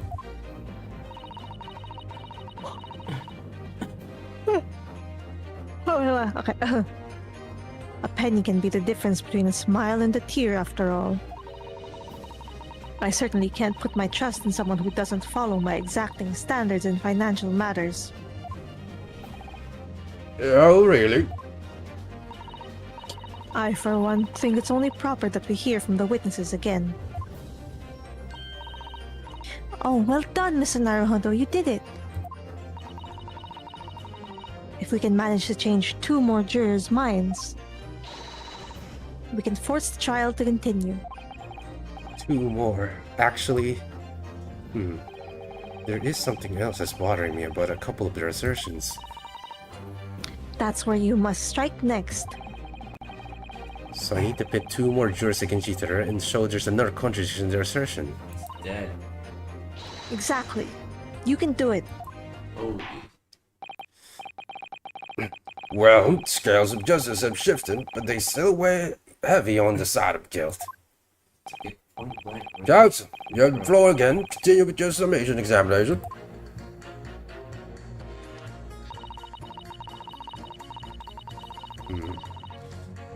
I'm changing my leaning to innocent.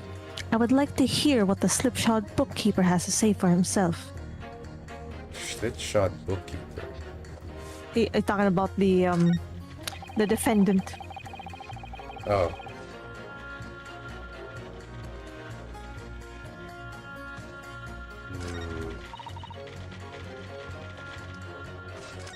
Okay.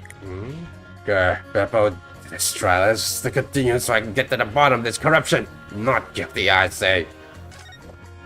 Okay, which other we could hit? The skull. Okay. This one is talking about stabbing to the floor.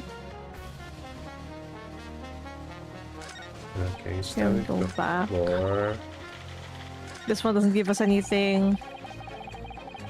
He stuck the chap next to him just like the rest of them. Well, I mean, that doesn't really...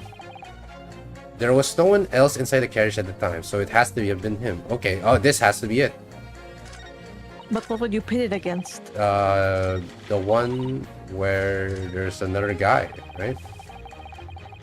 Because we proved that there is a missing...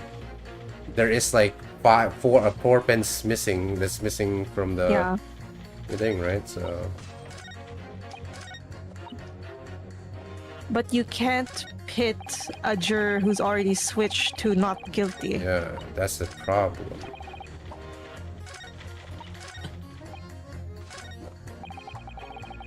Because... Okay, so the ones left is her. Her, which is... this one's the most useless one.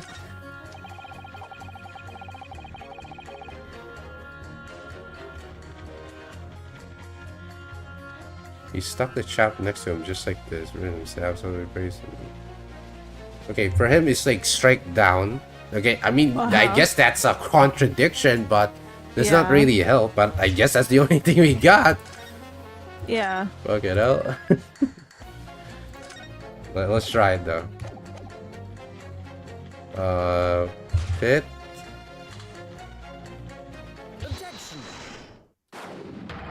Okay, apparently that worked. Hopefully. Those two statements are completely contradictory. What? Explain, Council. Pose haze.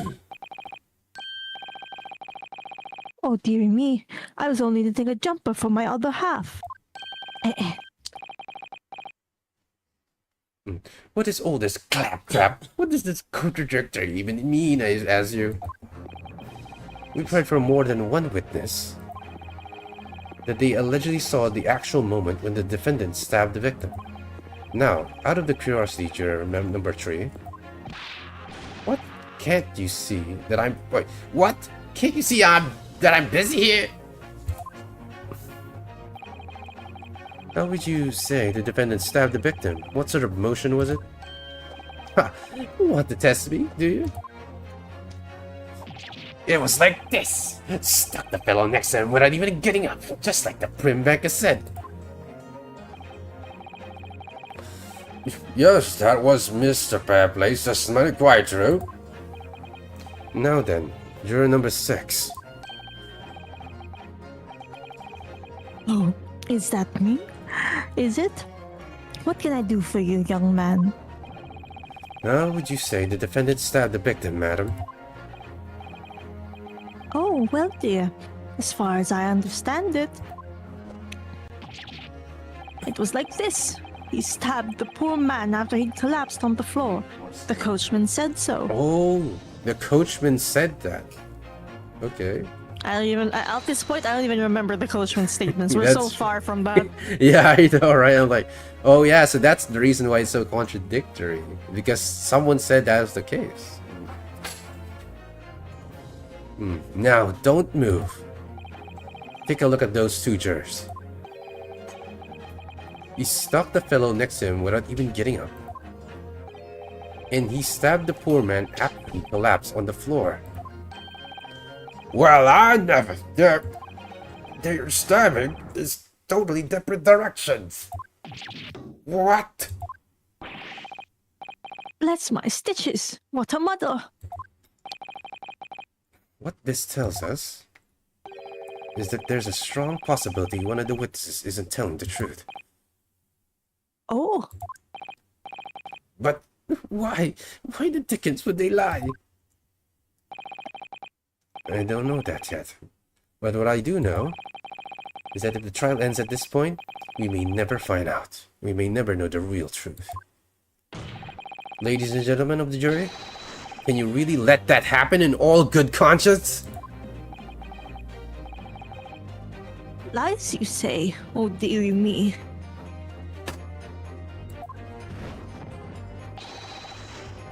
I can't abide people telling lies.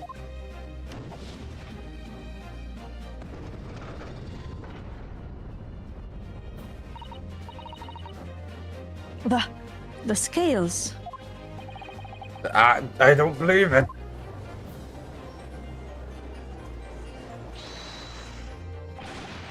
Well, now hear this, my fellow jurors. I warn you, you cannot listen to this man. Look at him, in his black suit. He's clearly some devious Eastern sorcerer using magic on us.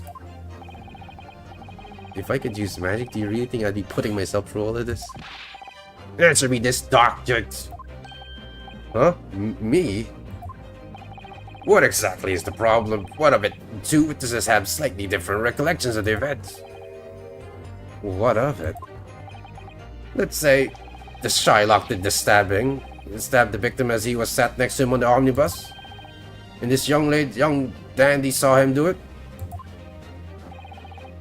And now let's say the victim collapsed on the floor and then the Shylock stabbed him again. And this old lady saw him do it. Well, what's to say it didn't happen like that? Who are you calling a dandy, sir? Why, I should take this knife to you. Who are you calling old? Why, I should take this needle to you. They're ready to kill each other now.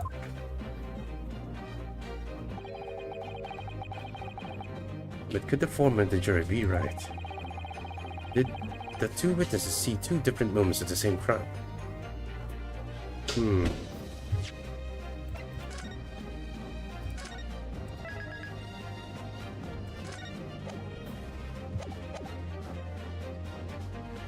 So I guess it's possible. It's true.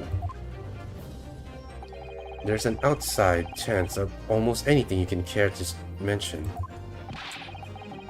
Exactly the point I've been trying to make.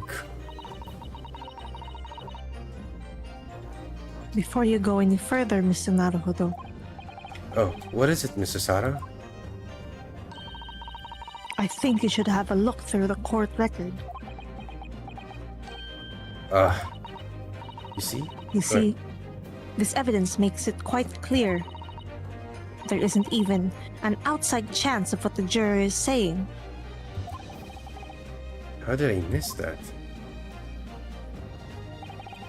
Unfortunately, Mr. Foreman. What is it, you dark jinx? Come on and with it. What you're suggesting is impossible. It's out of the question. What? What are you talking about, man? How could you possibly say that? You do realize that I'm only doing my job. As a foreman of the jury, I have a responsibility to steer everyone in the right direction. So, where's your evidence, man? That's what we want to see. I say the two witnesses saw two different moments of the crime, same crime. You see that out the question, show me some proof. Looks like the only way I'm going to convince him is to present him something he can't dismiss. Some irrefutable hard evidence. As you wish. What? I'll give you the proof.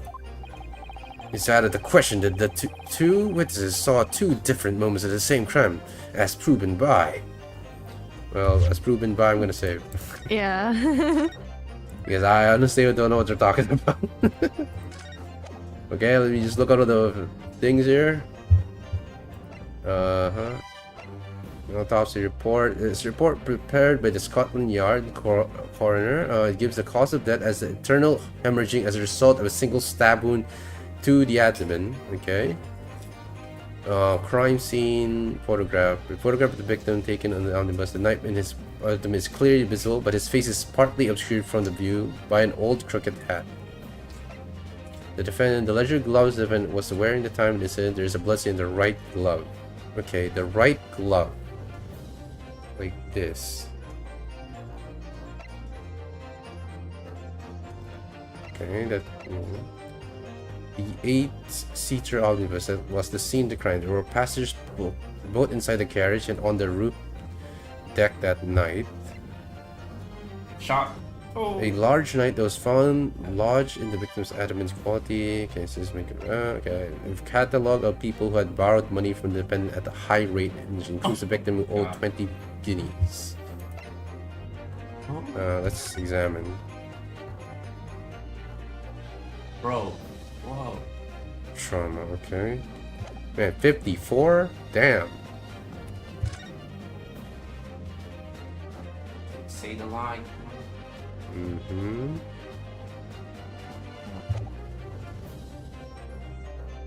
Have you decided, Herlock? Not yet. Okay, this is a single stab.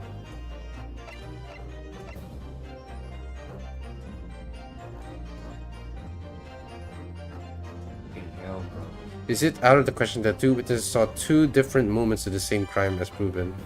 I mean, if what you're trying to say is they saw him stabbed twice, is that what they're trying to get by? Because they saw two different. Okay, then obviously That's what this juror is number 1 is saying. It's like, well, it couldn't be that they're contradicting. What if they just saw two different moments? Oh, I see. So it makes sense. And So he then got it's this stabbed one. twice, but obviously he only got stabbed once. Yeah, then it's this one for sure.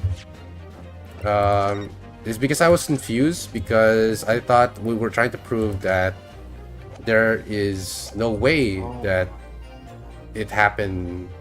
Like those two things happen at all.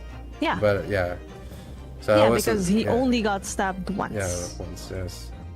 Thank you, Watson. Yes, thank you. But okay.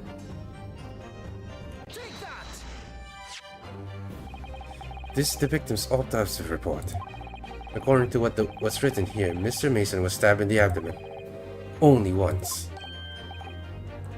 Ugh, only once? It's quite simple. The victim was stabbed precisely one time. Which means the witness can't possibly have seen it happen 2 different times.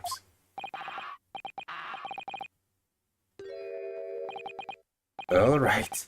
I could say the fate.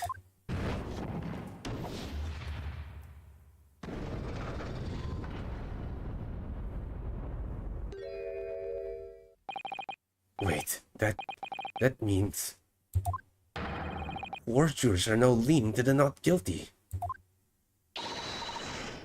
We've done it, Mr. Naruhodo. We so back. Let's go. She's so cute. Yeah. We've won. What are you playing at, you dandy fool? Shut your trap, Sam. No one deceives me. But we had a consensus. I said shut your trap. I know a liar when I see one. And if that chap ever dares to cross the threshold of my shop, I'll take this razor-sharp blade and shave every last hair of his head.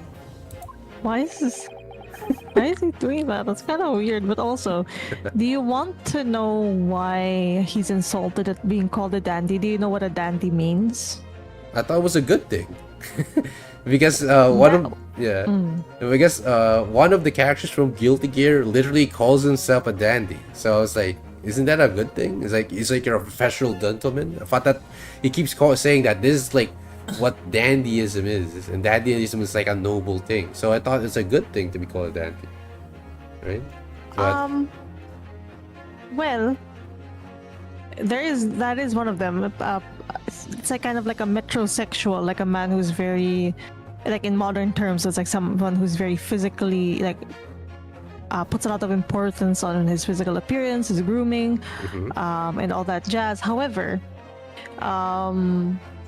dandy also means it could be exaggerated to the point that it's too much. Or if I am correct, let me see. Dandy, because I know it has a negative meaning. Because if I'm remembering correctly, dandy also is used to be slang for gay.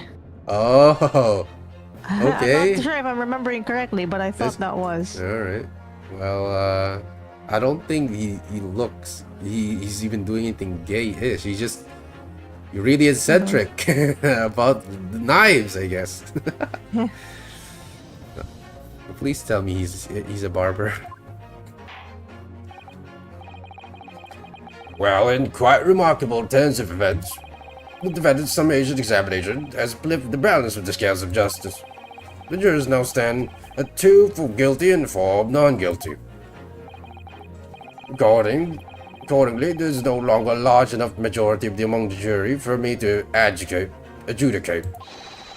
And the trial must continue.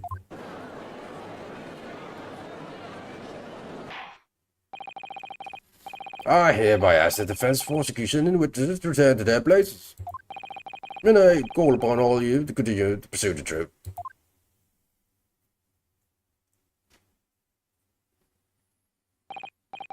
So, Lord Vadseas, continue to substantiate the case for the prosecution, if you please.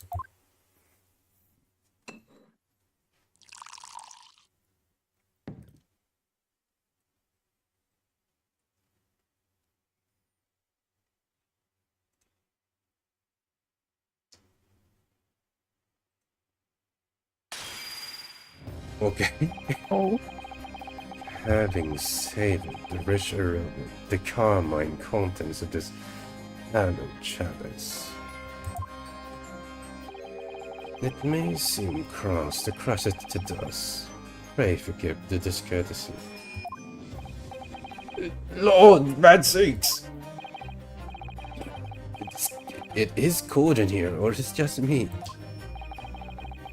As your acquainted term, as your antiquated term, no doubt says, the prosecution may not speak during a summation examination. So I ordered a deadly silence and listened to the charade. It seems I a bit overestimated the intelligence of the jury.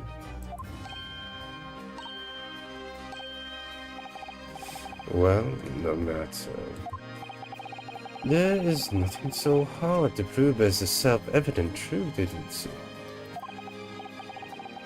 No, and why else would we grace the courtroom with our presence after all? So let us proceed to the next round of battle.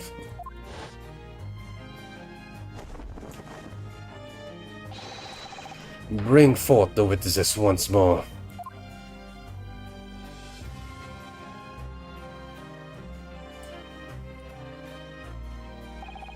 Witnesses, I trust you heard the summation examination you have just had to endure.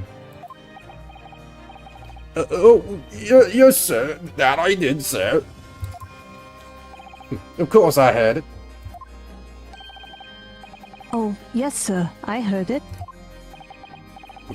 You sound in to the coachman, I believe it's Beppo. Yes, sir, my lord, sir. If it transpires that in your previous statement, you were attempting to veil the presence of a fit passenger in your omnibus, you will be found guilty of perjury. You are advised to bear that in mind, sir. Mio Dio.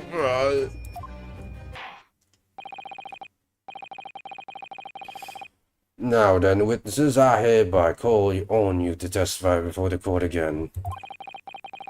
You will explain the various misgivings brought to our attention by the defense summation examination.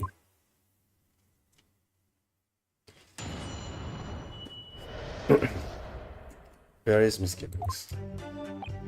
I only carried 4 passengers that night, I swear, but,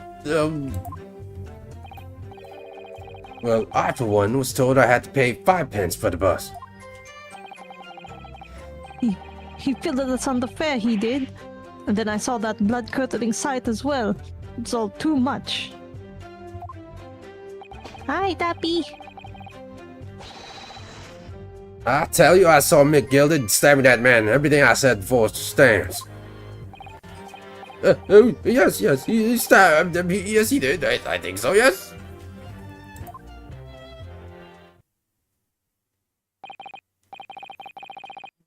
Counsel, make sense of this for me, please.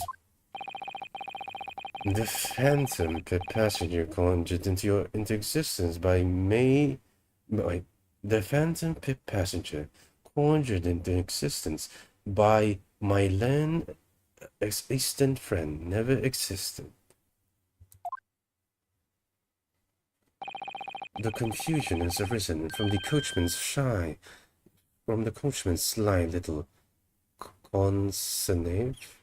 Can you please tell me how to say hold this? on. Cosenage, okay. The confusion has arisen from the coachman's sly little cosenage.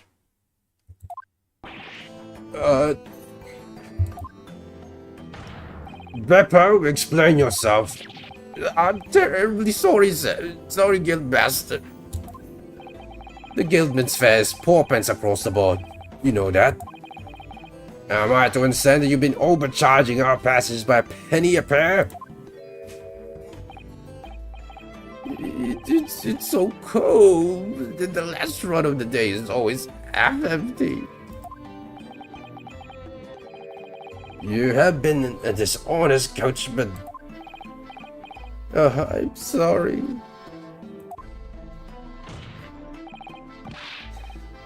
You're a disgrace, Pepper. We're a disgrace. And your self-sacrifice brought dishonor of the entire guild. If I may, sir, I had to pay.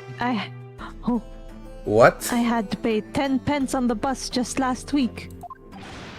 What? 4 passengers at 5 pence each is, yes, 20 pence. I've done the arithmetic 10 times already, but I just can't make the result come out differently. No, that figures. Oops. Well, it would appear that one of the aforementioned misgivings has already been explained. So, Council, for that fact, your cross-examination to be blamed. We've already had the pleasure of a protracted summation examination today.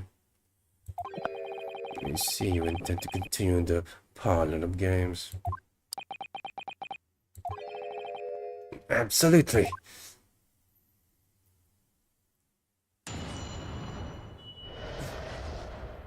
Embarrassing skippings, okay. Save. My throat hurts. Shit. This band Zeke's dude is a Chunibyo for sure. Yeah, I mean, kinda, I guess. I guess you can say that. Cosinage, the practice of deception and trickery. I see. Damn. I'm learning some new words today, for sure. He got the cape and everything. I mean, he's just a fancy looking guy who just loves vampires, I guess. And honestly, because I do love vampires. That's why I am a vampire YouTuber, right? I do love them. I think they're so cool, you know. The old timey ones, of course. I don't like the Twilight ones, please. No sparkly little boys for me. I like the really cool, like, you know, the Classy. classic one, right? The Draculas and shit, you know. Cool shit. And I see that shit's cool as fuck for me. Just missing the eye patch? Yeah, well, he ain't missing an eye for that one. Should we stop here, or should we like find the country? But I guess it might go really long. Yeah, this might be a good spot at the start to stop at the start of the cross-examination. Yeah, let's just stop it here, I suppose, guys. And thank you so much for all those who watch and heard our voice acting. We really do try our best, for sure. Please pray for our poor vocal cords. A good run, yes, thank you so much. But yeah, next time we'll be more prepared. All right, I need to rest up on my vocal cords for sure, dude. It's always the problem is always like the old people that I have to like, you know, especially like, the booming voice, like the judge. That one, the judge one, is totally killing me. And also the coachman, I guess, the Beppo, doing his one is also kind of killing my ass. But I enjoy doing prosecutor Van Zeeks, yes. And I'm basically, to me, my inspiration for, because I'm like, he's kind of looks like a vampire, so I was thinking, you know, let's try to do an Astrian, right? Like use his voice actor as a reference to his voice for me. I mean, that's my logic anyway, why I decided to do it that way. But I hope you guys think it fits, right? It fits like a glove, the voice for my man's Van Zeeks, right? I try to do him justice, I'm sure. He's definitely the other person that I wanted to voice so badly. Same with Sherlock Holmes or Sherlock Holmes, you know. It fits well. Thank you so much. Beep happy. You know what? It really does make me happy hearing that, right? Because I honestly I try my best to do this voice acting thing. I'm just an amateur, honestly, but I enjoy it nonetheless, right? So I do try my best. But in any case, guys, thank you so much for all, you know, for your viewership. Really, it really does put a smile on my face. Thank you, Michaela Earth Prince. So thank you so much for the follow. It really does make me happy that I get some new followers from this. And Thank you for the two people rated. Wurmple, BT, and Kitsune Johnny. Actually, we did um shout them out, right? Both of them. I think we did. Yeah. I think I can't remember remember. if we shouted out Joni. Actually, let me check the mod view. Okay, we shouted. Yeah, we did. We did. So far from him. Oh, sorry. The I forgot. This thing's automoted, so. But you can send it to me on Whisper. I want to see that. Fuck you, Johnny. What? What? The fuck? No, but yeah, thanks you so much, Johnny. Hopefully we did shouted you out actually.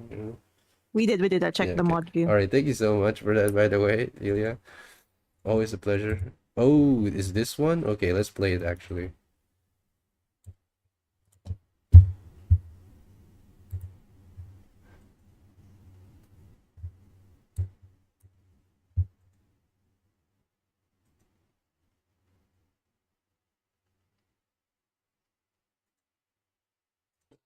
Damn. Okay, I'm glad you like that one. It's really cool. Oh, we can't see the we can't hear the audio. Oh yeah, that's right. No, maybe can they, or maybe I can't because I'm not in. No, it's no audio because it only hears the game. But yeah, I think I can do that.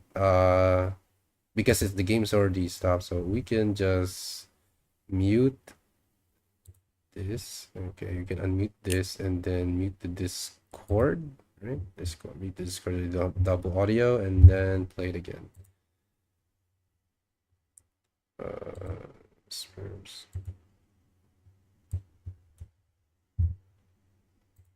How many Londoners live with their heads in the clouds? Do you people not know? What kind of a man this McGillet really is?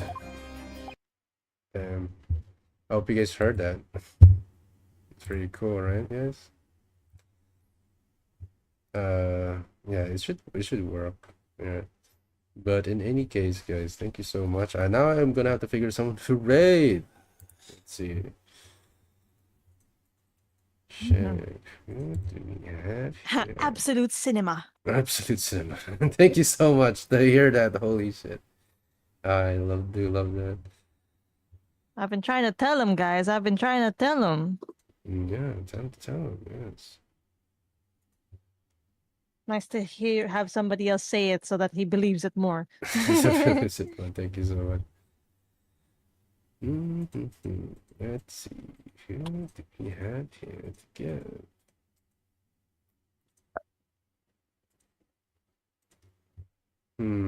Okay, so it's 11:24, so probably must give it to someone who will continue streaming afterwards, right? So it doesn't go to waste. Let's go with Jinx. I've been shouted them for a while, and their Optimus 002. So they literally just started.